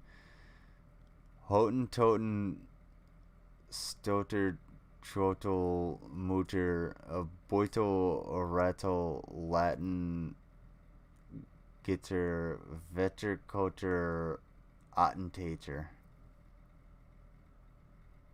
Hottentotten Stotter. Oh, I can't even try that. Let's say Hottentotten Stotter Trottel Mutter Belto. What is it? Beltel Ratten Latten Glitter Wetter Kotter or Gotter Ratten Tat. Is it Theater? God damn it. Hottentotten Stotten Trottel Mutter Beutel Rattel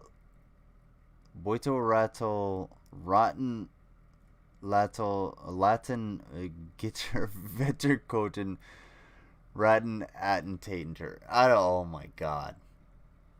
Butchered. Let's let the professionals do it. Trottelmutter-Beuteratten-Lattengitter-Wetterkotter-Attentäter fand und so die Hottentotten-Stotter-Trottelmutter-Beuteratte wohlbehalten wieder zur Hottentotten-Stotter-Trottelmutter zurückbrachte. Oh. PS. Inzwischen ist auch die Hottentotten-Stotter-Trottelmutter-Beuteratten-Lattengitter-Wetterkotter-Attentäter Fangprämie ausgezahlt worden, denn der Hottentotten-Stotter-Trottelmutter-Beuteratten-Lattengitter-Wetterkotter-Attentäter wurde gefasst. Darüber freuten sich alle Hottentotten, vor allem aber der Hottentotten-Stotter-Trottelmutter-Beuteratten. Okay, I gotta find out what the fuck Hottentotten is. I'm not gonna lie. Google Translate. Because I don't know if I should like turn off the display capture for this one. Oh. Exactly, Wolfpack Sanders. What the fuck? Yeah, what the fuck? Hottentotot. Oh, ooh, Yep.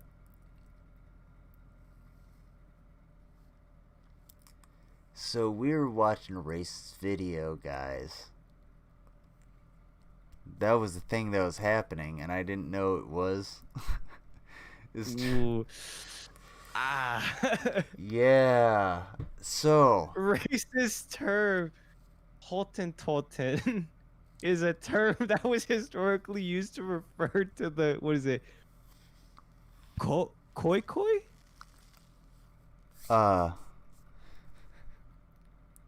Yeah, I would say koi koi.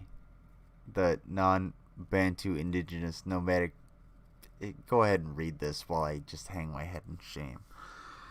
No problem. Let's see. This is my screen. Hottentotten, British and South African English, is a term that was historically used to refer to Khoi Khoi, the non-Bantu indigenous nomadic pastoralists of South Africa. The term has also been used to refer to the non-Bantu indigenous population as a whole, now collectively known as the Khoisan. Use of the term is now deprecated and sometimes considered offensive. The preferred names for the non-Bantu indigenous people of the Western Cape are area being Khoi, Khoi Khoi, or Khoisan. Okay.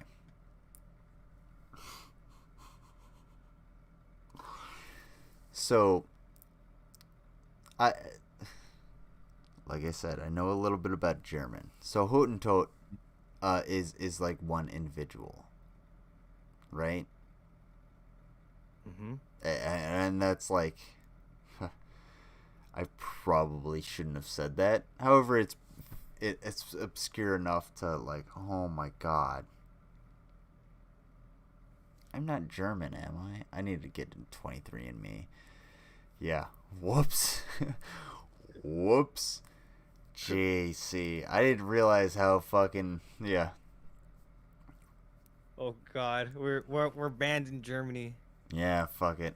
Yeah, whatever. We're banned in Germany and in Austria. That's okay. We're still good in America, I think. We might be. We'll be. No. That's not that. Not actually. What is it? Not true. Or a good thing we're not banned in China. We want that Chinese viewership. Oh yeah, we gotta get them Chinese. We gotta get them. You know, we gotta get more of them. You know, because since their eyes are so like slitted thin, it only counts as a half a view per person. Oh my god! What the fuck? That's new. I haven't heard that one before. That's because it's straight out of my asshole. Well, hashtag fucking canceled. Security Monitor Lizard is canceled. Oh well. Half a view. That's. No, I hope anybody that takes this doesn't knows that I don't say that seriously. For fuck's sake! Oh my god! I was just making the joke. It was the joke that was there. Okay. Full disclaimer. However, comma space. Let's get into this thing that's on the screen, because I don't think I want to repeat the term. I am gonna repeat it for yeah. Oh yeah, dude, I'm gonna get fucking drone striked just out of the FBI open up. Dude, I'm gonna be fucking gone. FBI drone just gonna fucking snipe me out of the fucking air. Next time I decide to go out of my house, all of a sudden they're gonna be like, "Whoa, this car just happened to explode out of nowhere on the highway. We don't know what happened. It was just a freak accident." Well, the FBI is looking into it. You know, the CIA has no idea why this guy's car exploded and his house burned down and all of his computers are gone. Well, freak accident, we found this man with a knife in his chest, and we found footage of him just slipping on it. Oh, slip one time. Oh, slip the other time. He slipped on a knife. What can you do? He seems to have died by suicide. Suicide due to 35 gunshots to the chest. Fairly impressive, but not the worst I've ever seen in the in the realm of suicides.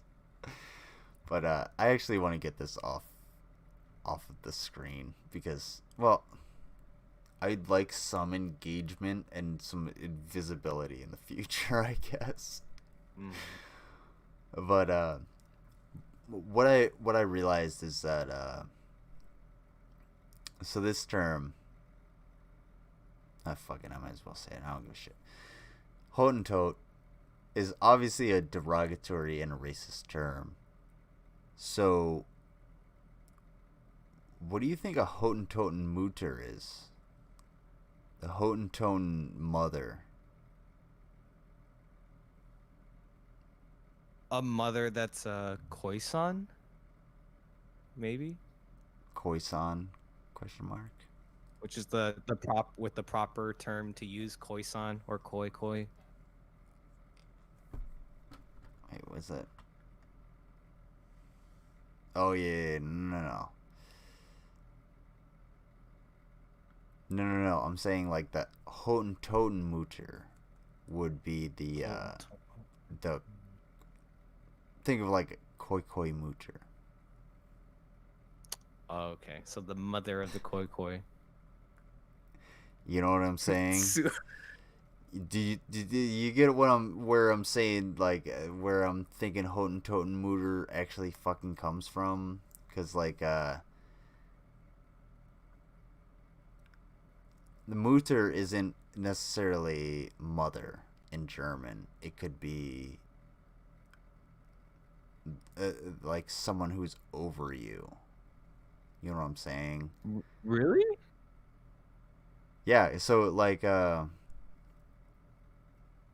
if I were to say if like I met your mom and be like, hey madam, thank you for allowing me in your house, right? That makes sense. I'm like, oh, thanks madam. That's my formal greeting, right? Well, what is a madam? Mm-hmm. All right, in the non-colloquial sense. A madam is someone who runs a brothel, right? I'm not calling your mom like a madam. I'm just saying, like, okay, I saw what you mean. So yeah. So the mutter in this case isn't what we think it is. There's some other like derogatory term like attached to it. And it's the that like the madam is the one who runs the place. They're the mother of that establishment. You know what I'm saying? So wait, so this mutter in this case is the person that's in charge of these people, then, not necessarily their mom. Yeah. So I mean, for fuck's sake, like, if this will actually like go back to it. Okay, there we go. What the fuck is even that?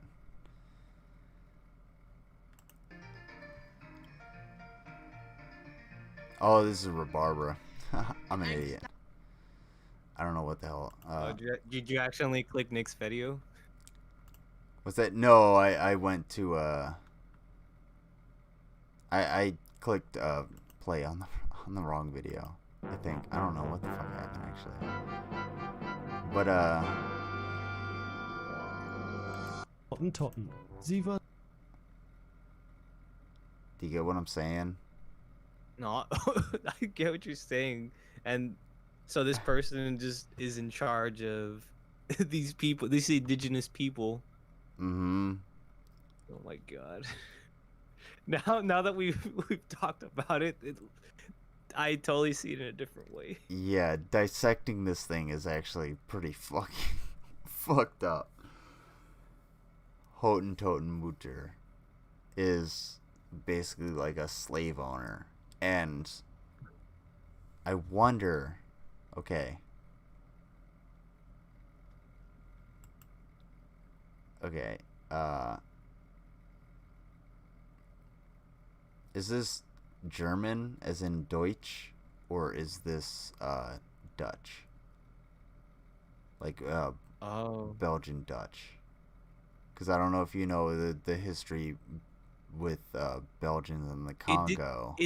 It did say like in that Wikipedia article, like the I guess the Dutch, Old Dutch. So there is. I think you're yeah, Dutch. No, hold on. However, no definitive Dutch etymology for the term is known. So. Oh, okay. Okay. I mean that's one hell of a way to fucking shit it out. Like I mean, debunk whatever it is, whatever a point was being put forth, but at the same time, like Doethk. I don't even know what Doethk is. It's from Deutsch. Oh yeah, Deutsch, or is it Deutsch? Oh, Deutsch. Yeah, the one you said Deutsch. Yeah, that's how it's pronounced. Oh, okay. I'm not gonna go Deutsch. I'll say Deutsch because I'm fucking tired. Dude, I've been at this for literally like 7.5 hours. Yeah, dude. I worked the same amount of time that I've been streaming, and the only reason I'm still streaming is because it's still fucking going. So, Deutsch. Yeah, that's what I said the first time. Deutsch. Deutsche. I'm not gonna put an extra T in there. Deutsch. Deutsch. You know what? From now on, for me, it's Deutsch. With an extra just for Deutsch. It's not Deutsch, it's Deutsch. There you go. Like itch. Yeah. Itch. Deutsch. Itch sounds fun. You guys want to speak in Deutsch? In Deutsch? Nah. Yeah, Deutsch. What is it? No, thanks, bro. I speak Deutsch. Deutsch. Deutsch. Deutsch? I don't speak that. I speak Deutsch. Deutsch. I speak Deutsch. Deutsch. Oh man, how the fuck am I still awake? I know why I'm still awake, because I got a fucking monster. You got double the caffeine. Yeah, I would. Should I check out? I wonder if I should just see if I can go on Underhaven, or should I just go to sleep? I have to choose between the two, because look at this.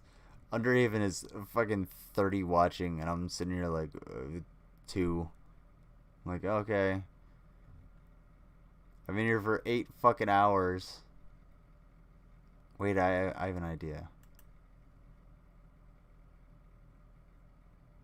Let's stream. Let's stream his stream. Let's do it. Why the fuck not?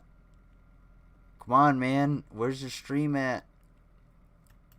Oh, worst stream It lasted ever. like 2 minutes before someone in the chat told her that he's actually alive, and she's like, "What is it? Raid? Do a fucking raid. Do a raid. Oh, he's alive. Yeah, raid him with. Oh, good. You and Wolfpack. And then she ends the stream. Like, you did no research. You didn't go find out if this was true. You didn't go ask one of his friends. Go to his friend's Twitter. How do or I even his Twitter or anyone hold on. to see.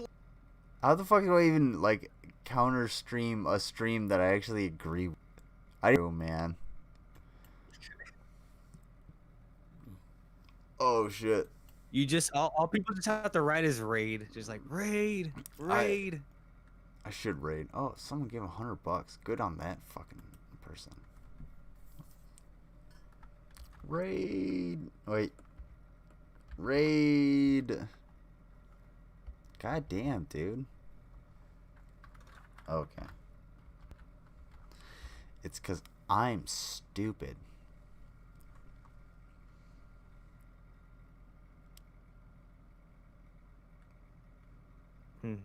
All Lagging right. out. Yeah. So here's what I'm gonna do, because it's probably because I'm trying to stream their stream. Here's what I'm gonna do.